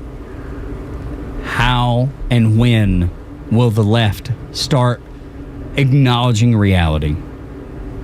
We will continue to see stuff like this until they do. And I don't think we're anywhere near getting... I mean, we had the discussion about J.K. Rowling. They're going after her for saying there's a difference in men and women. These people are nowhere near ready to say, okay, we need to pull back. We need to step back. You're already seeing it across Europe. They've stopped the surgeries. They stopped the crazy chemical castration medication. When will the United States and the leftists here finally just see things for what they are, see things that are true? I don't think that's something we're going to have to do. We're going to have to refer to this all the time as chemical castration. Yeah, that's right. And to point out that this is the same thing we do to prisoners, because it's been referred to as care. Gender-affirming care. Chemical castration sounds awful. Sounds like you're burning something off. And I think that's what happened. And that's largely how that goes. So, yeah, let's call it for what it is so that we have an honest conversation about it. Because I guarantee you there's people that don't know. Create a stigma. Yeah, when they puberty blockers, chemical castration. Yes, that's right. And then the fact that people say they're irreversible, or that they are, they're reversible. I'm sorry, that they are reversible, that is so nuts. That is the craziest thing that I've ever heard in my life. Thinking that you have the ability to stop nature and nothing is going to happen because of it. It makes it sound, Tug, like you can return a pair of shoes. That's just right. Well, didn't like them. As simple as that. I'll just change this thing up on the fly. Doesn't work that way. Ever. And it won't. And it won't ever work that way. Going against nature is not the right answer. And the crazy thing is, I think most of them know it, and yet their politics won't allow them to see the truth, believe the truth, speak the truth. You will get the truth here. 404-741-1230 at Extra 106.3 across the social media platforms. You want a little bit of a laugh? We're going to end the show with a little bit of a laugh. This young man, he was just looking for community, that's all. And he found it, I think. Next on Extra. The latest sports news, powered by 680 The Fan and driven to Extra listeners by RBM of Atlanta in Sandy Springs, Atlanta's Mercedes-Benz connection since 1964. Good morning. Here are your sports headlines for Tuesday, September 2nd. The Atlanta Braves lost their series opener to the Chicago Cubs yesterday's 7-6 final in 10 innings in walk-off fashion. Game 2 from Chicago goes down tonight. First pitch is set for 7:40. You can hear that game on our sister station's brand new app, 680 The Fan. From college football last night, the Bill Belichick debut did not go well for North Carolina, as the 6-time Super Bowl champion lost to Texas Christian last night, 48-14. As for the NFL, Week 1 begins Thursday night as the world champion Philadelphia Eagles will host the Dallas Cowboys. With your sports headlines, I'm Carlos Medina. Hey there, I'm Tara, owner and publisher of Our Town Monthly, where you'll find local voices, familiar faces, and community businesses like Bubalo Medical. Hey guys, it's Dr. Bubalo, and for 24 years, we've helped Atlanta look better, feel better, and perform their best. Our clinics provide expert care in weight loss, hair restoration, testosterone therapy, intimate health, and with our Bubalo Care membership, our patients gain access to at-cost medical services, advanced peptides, biological age tracking, and so much more. Want to know how fast you're really aging and how to turn back the clock? Give us a call at 404-998-4194 or visit mybioage.org to get started. That's mybioage.org. Friends, it's time to take charge of your health and focus on you. There's no better time than now. And remember, Our Town is your town at Our Town Monthly. You should never need financing for a simple garage door repair, but it's happening here. Out-of-town companies have invaded Atlanta for a cash grab, charging outrageous prices. Hi, I'm Dan Watkins, owner of All Four Seasons Garage, Entry Doors, and Windows. Stay local and stay on budget for every opening of your home. All Four Seasons, trusted in Atlanta for over 25 years, exceptional customer service, and fair, honest pricing. When trust matters, trust us. All the number 4 Seasons Garages. Hey, Atlanta's Mark from the Safe House. I have a question for you. Am I the only person pissed off with the mainstream fake news, liberal judges, and whiny liberal politicians who don't realize why Donald Trump is president, and fake safes? And you may wonder, why fake safes? Well, a fake safe is like Joe Biden, cheap and ineffective. A real safe from Atlanta Safe House is like Donald Trump, tough, effective, and provides peace of mind when you need it the most. So drop by Atlanta Safe House and check out the largest selection of safes in the Southeast and see what a real safe looks like. So go to AtlantaSafeHouse.com. When I first started using a CPAP, getting supplies and equipment was a horrible hassle.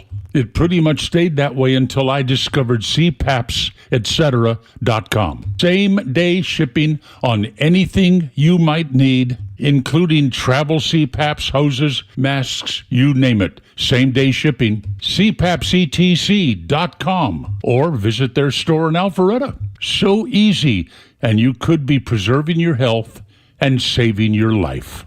Are you a parent of a 2 to 8 year old? Listen closely for an exciting offer, then head to abcmouse.com/radio to learn more.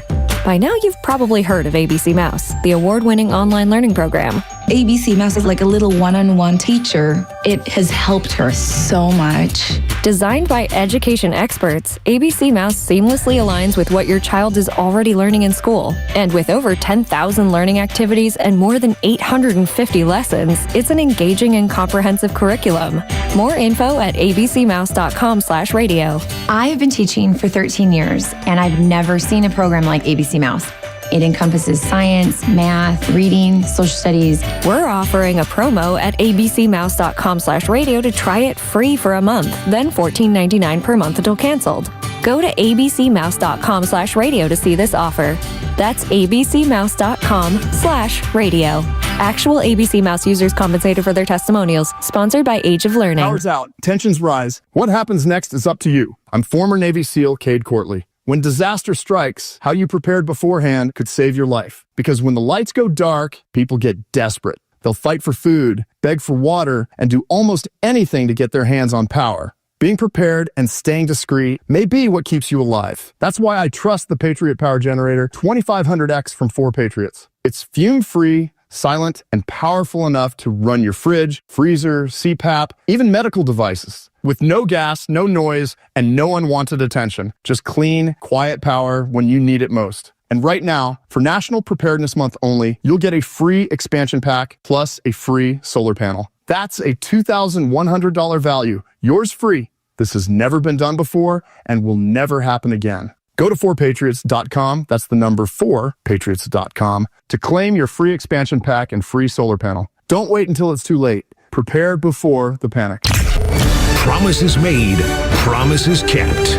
The president is making the economy great again. He's securing the border for America's safety, and the mainstream media still wants to tear him down. The media wants Donald Trump to fail. That's their goal. That's how they'll report his progress. But we know the truth, and we give you the perspective that other stations won't. Atlanta's only conservative voice is Xtra 106.3 FM and the Xtra app. Tug and Los until 10. Then the Glenn Beck program, Clay Travis and Buck Sexton, and the local afternoon show with the Kimmer, Pete, and Flounder. The only place to get Kimmer is Xtra 106.3. And you'll get him at 3. So this young man, Los, I think he just wanted to find community, that's all. He thought he had stumbled on the right group of people to talk to, and they treated him with such disdain. They treated him so ugly. I don't know why they would do that. This was hilarious over the weekend. So let's paint the picture, Tug. So there was a chat group for, as they put it, queer and fat. Their words, not ours. Their words. Is what they called it. Queer and fat. Now, there's like 4 women that are involved in this chat, and it looks like your typical, here's a camera, voice chat, here's my microphone. Could be any. I mean, it's any. Right, it's like a group of 5 people, and 4 of them are women of size. Right, so that's the best way I can put it. Women of size, and then there's one young guy in there who's like 115 pounds, soaking wet, like the smallest little dude around. And so you're like, okay, well, what are you supposed to be doing in here? And we joke around about giving them a taste of their own medicine. Like, I still joke around about it when somebody goes at me and I'm like, well, I can't believe you're going after a minority like this. Well, immediately that's the end of it. That's right. Crickets. It's like, oh God, he just used the deflector shield. It's what you do. And you have 2 of them, you lucky duck. Yes, I know. I got a multitude. Why do you think during the Biden administration I kept saying I identify as a black lesbian? You can't really say anything to me at that point, right? I got a multitude. So take a listen. This is a lot of fun. You're going to hear a multitude of voices. The females are questioning why this guy has joined their group. This is a queer fat club. I'm queer and fat. Okay, thank you for joining. We're just introducing ourselves at the moment. Okay. Do you want to go ahead and introduce yourself, Joe? Yeah, my name's Joe. I go by he, they, and I identify as 275 pounds. Okay. I feel like Jay's kind of making fun of me, though. I know it's kind of a shock. I know, kind of a new thing. I'm just drunk. Do what? I said I apologize. Oh, no, you're good. Are you comfortable leaving the group at the moment? Why? I'm not understanding why you're joining the group. This is the queer and fat group now? Yeah. Yeah. That's what I came here for. Okay. And you said you identify as fat? Yeah. Okay. This is just for fat-bodied people. Yeah, I understand. I identify as a fat-bodied person. I'm not understanding where you're coming from. Are you guys comfortable with me here? I mean, I'm pretty chill on my end. I'm not comfortable, no. Can we take like a vote? I just love like a vote. I identify as 275 pounds. What's the problem? And those ladies are looking at him like, he's using our own stuff against us. Yeah. What do we do? While not trying, now they weren't trying to be rude. No. But he clearly stuck out as being at least not fat. He was definitely not. But by their own logic, as long as he identifies he's in, everything is just hunky-dory. You cannot complain. You can't. No. There's no room to complain. If we have to accept it all, we have to accept it all, and that includes you, ladies. And I know what you were telling me for those 4 years during the Biden administration. Los, you were nor black nor a lesbian. And I kept telling you, if I feel as such, you have to accept it. And affirm it. Yes. We all have to admit that this is who I am. Now that things have changed, I've changed myself. Well, yeah, because now... But I reserve the right to go back to it at any point. At any minute. At any minute when you say, I don't like what you have to say. And I'll go, why are you going after me? Is it because I'm black and lesbian? Well, no. Well, no, definitely not. Not that reason. I identify as queer and fat. Well, he just throws it out there, and they have to slam on the brakes of, I'm not comfortable. The one lady who says I'm not comfortable? I'm not comfortable. Well, that's because she's a bigot. Well, here's what they don't understand. When I have to play your game, I'm not comfortable. Do I really want to refer to you as Dave when I know you're not? When you're Dana? Do I really want to refer to you as Shelly when I know you're Steve? Yeah. No. Of course not. I don't want to play these games. I would just like to live in my little bubble where everything makes generic sense. It doesn't all have to be perfect. No, and we don't all see things eye to eye on everything, and you don't have to. That's the beauty, right? We don't have to see eye to eye on everything to get along. But just like the foundational stuff, like biology, that's a good place to start. Let's agree on biology. Can we start with biology? Just the foundation of human life. Let's begin there. Until CRISPR technology turns Tug into Tuglet, then it's just what it's going to be. It's gonna be now, a big time when it does. There's going to be something messed up. Like you'll develop a tail before you develop like female genitalia. I'm guessing with CRISPR. Well, look, I've always wanted a tail. Oh, why not? Yes. I identify as a city slicker cat. Wouldn't it be hilarious if you took CRISPR technology with the idea that the next morning you'd wake up with like ripped abs and instead you had devil horns? Yeah, that's right. I thought I was going to get ripped Would you not abs. be like sawing at him like, oh my God, why do I have these horns on my head? Terrible. This is exactly opposite of what I wanted. And this is what I got. This is awful. So it just turns you into some sort of demon. That's right. And then every single time we have to go to church on Sunday, everyone's going to look at you funny. I have to wear a hat in church. They're like, why are you wearing a hat? What happened to Mr. Tug? Yes, why are you wearing a hat in church today? I was supposed to get ripped abs. Yeah, that's right. Instead, I've got this tail and these horns. These devil horns. Now, I know y'all going to think I am the devil. Ask me to leave. Tell me you're uncomfortable. What a smart kid, though. Yeah. Just to make them face and look at their own silly decisions, their own silly rules, their own silly hoops that they have to jump through.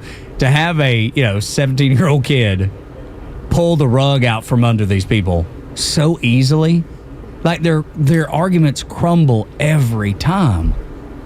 There's nothing foundational that they can stand on. They are on quicksand, and this young man, just being a pain in the ass, decided to point it out to them. And I love it. I think it's great because at some point they're going to have to come to the realization, oh, maybe we're not. Maybe this isn't the way to move forward.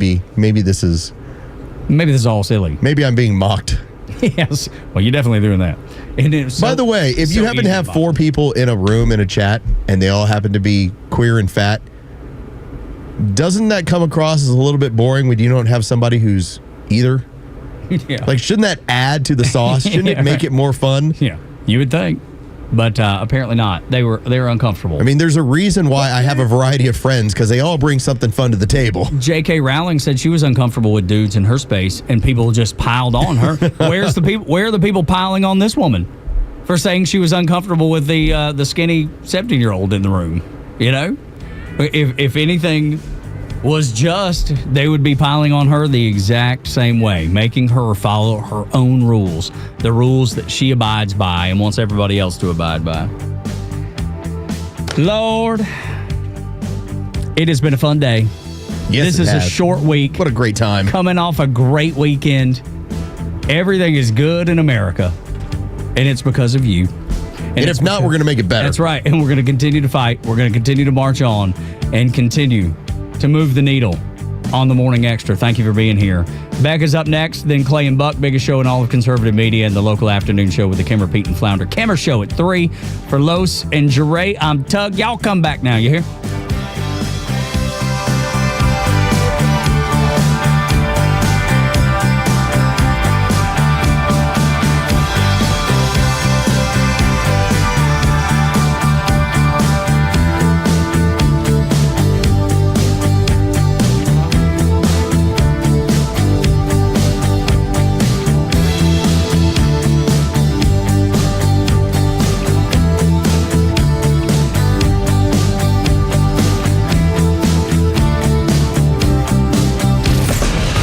Live and local news talk continues at 3 p.m. with Kimmer, Pete, and Flounder. It's the Kimmer Show, only on Extra 106.3 and the Extra app.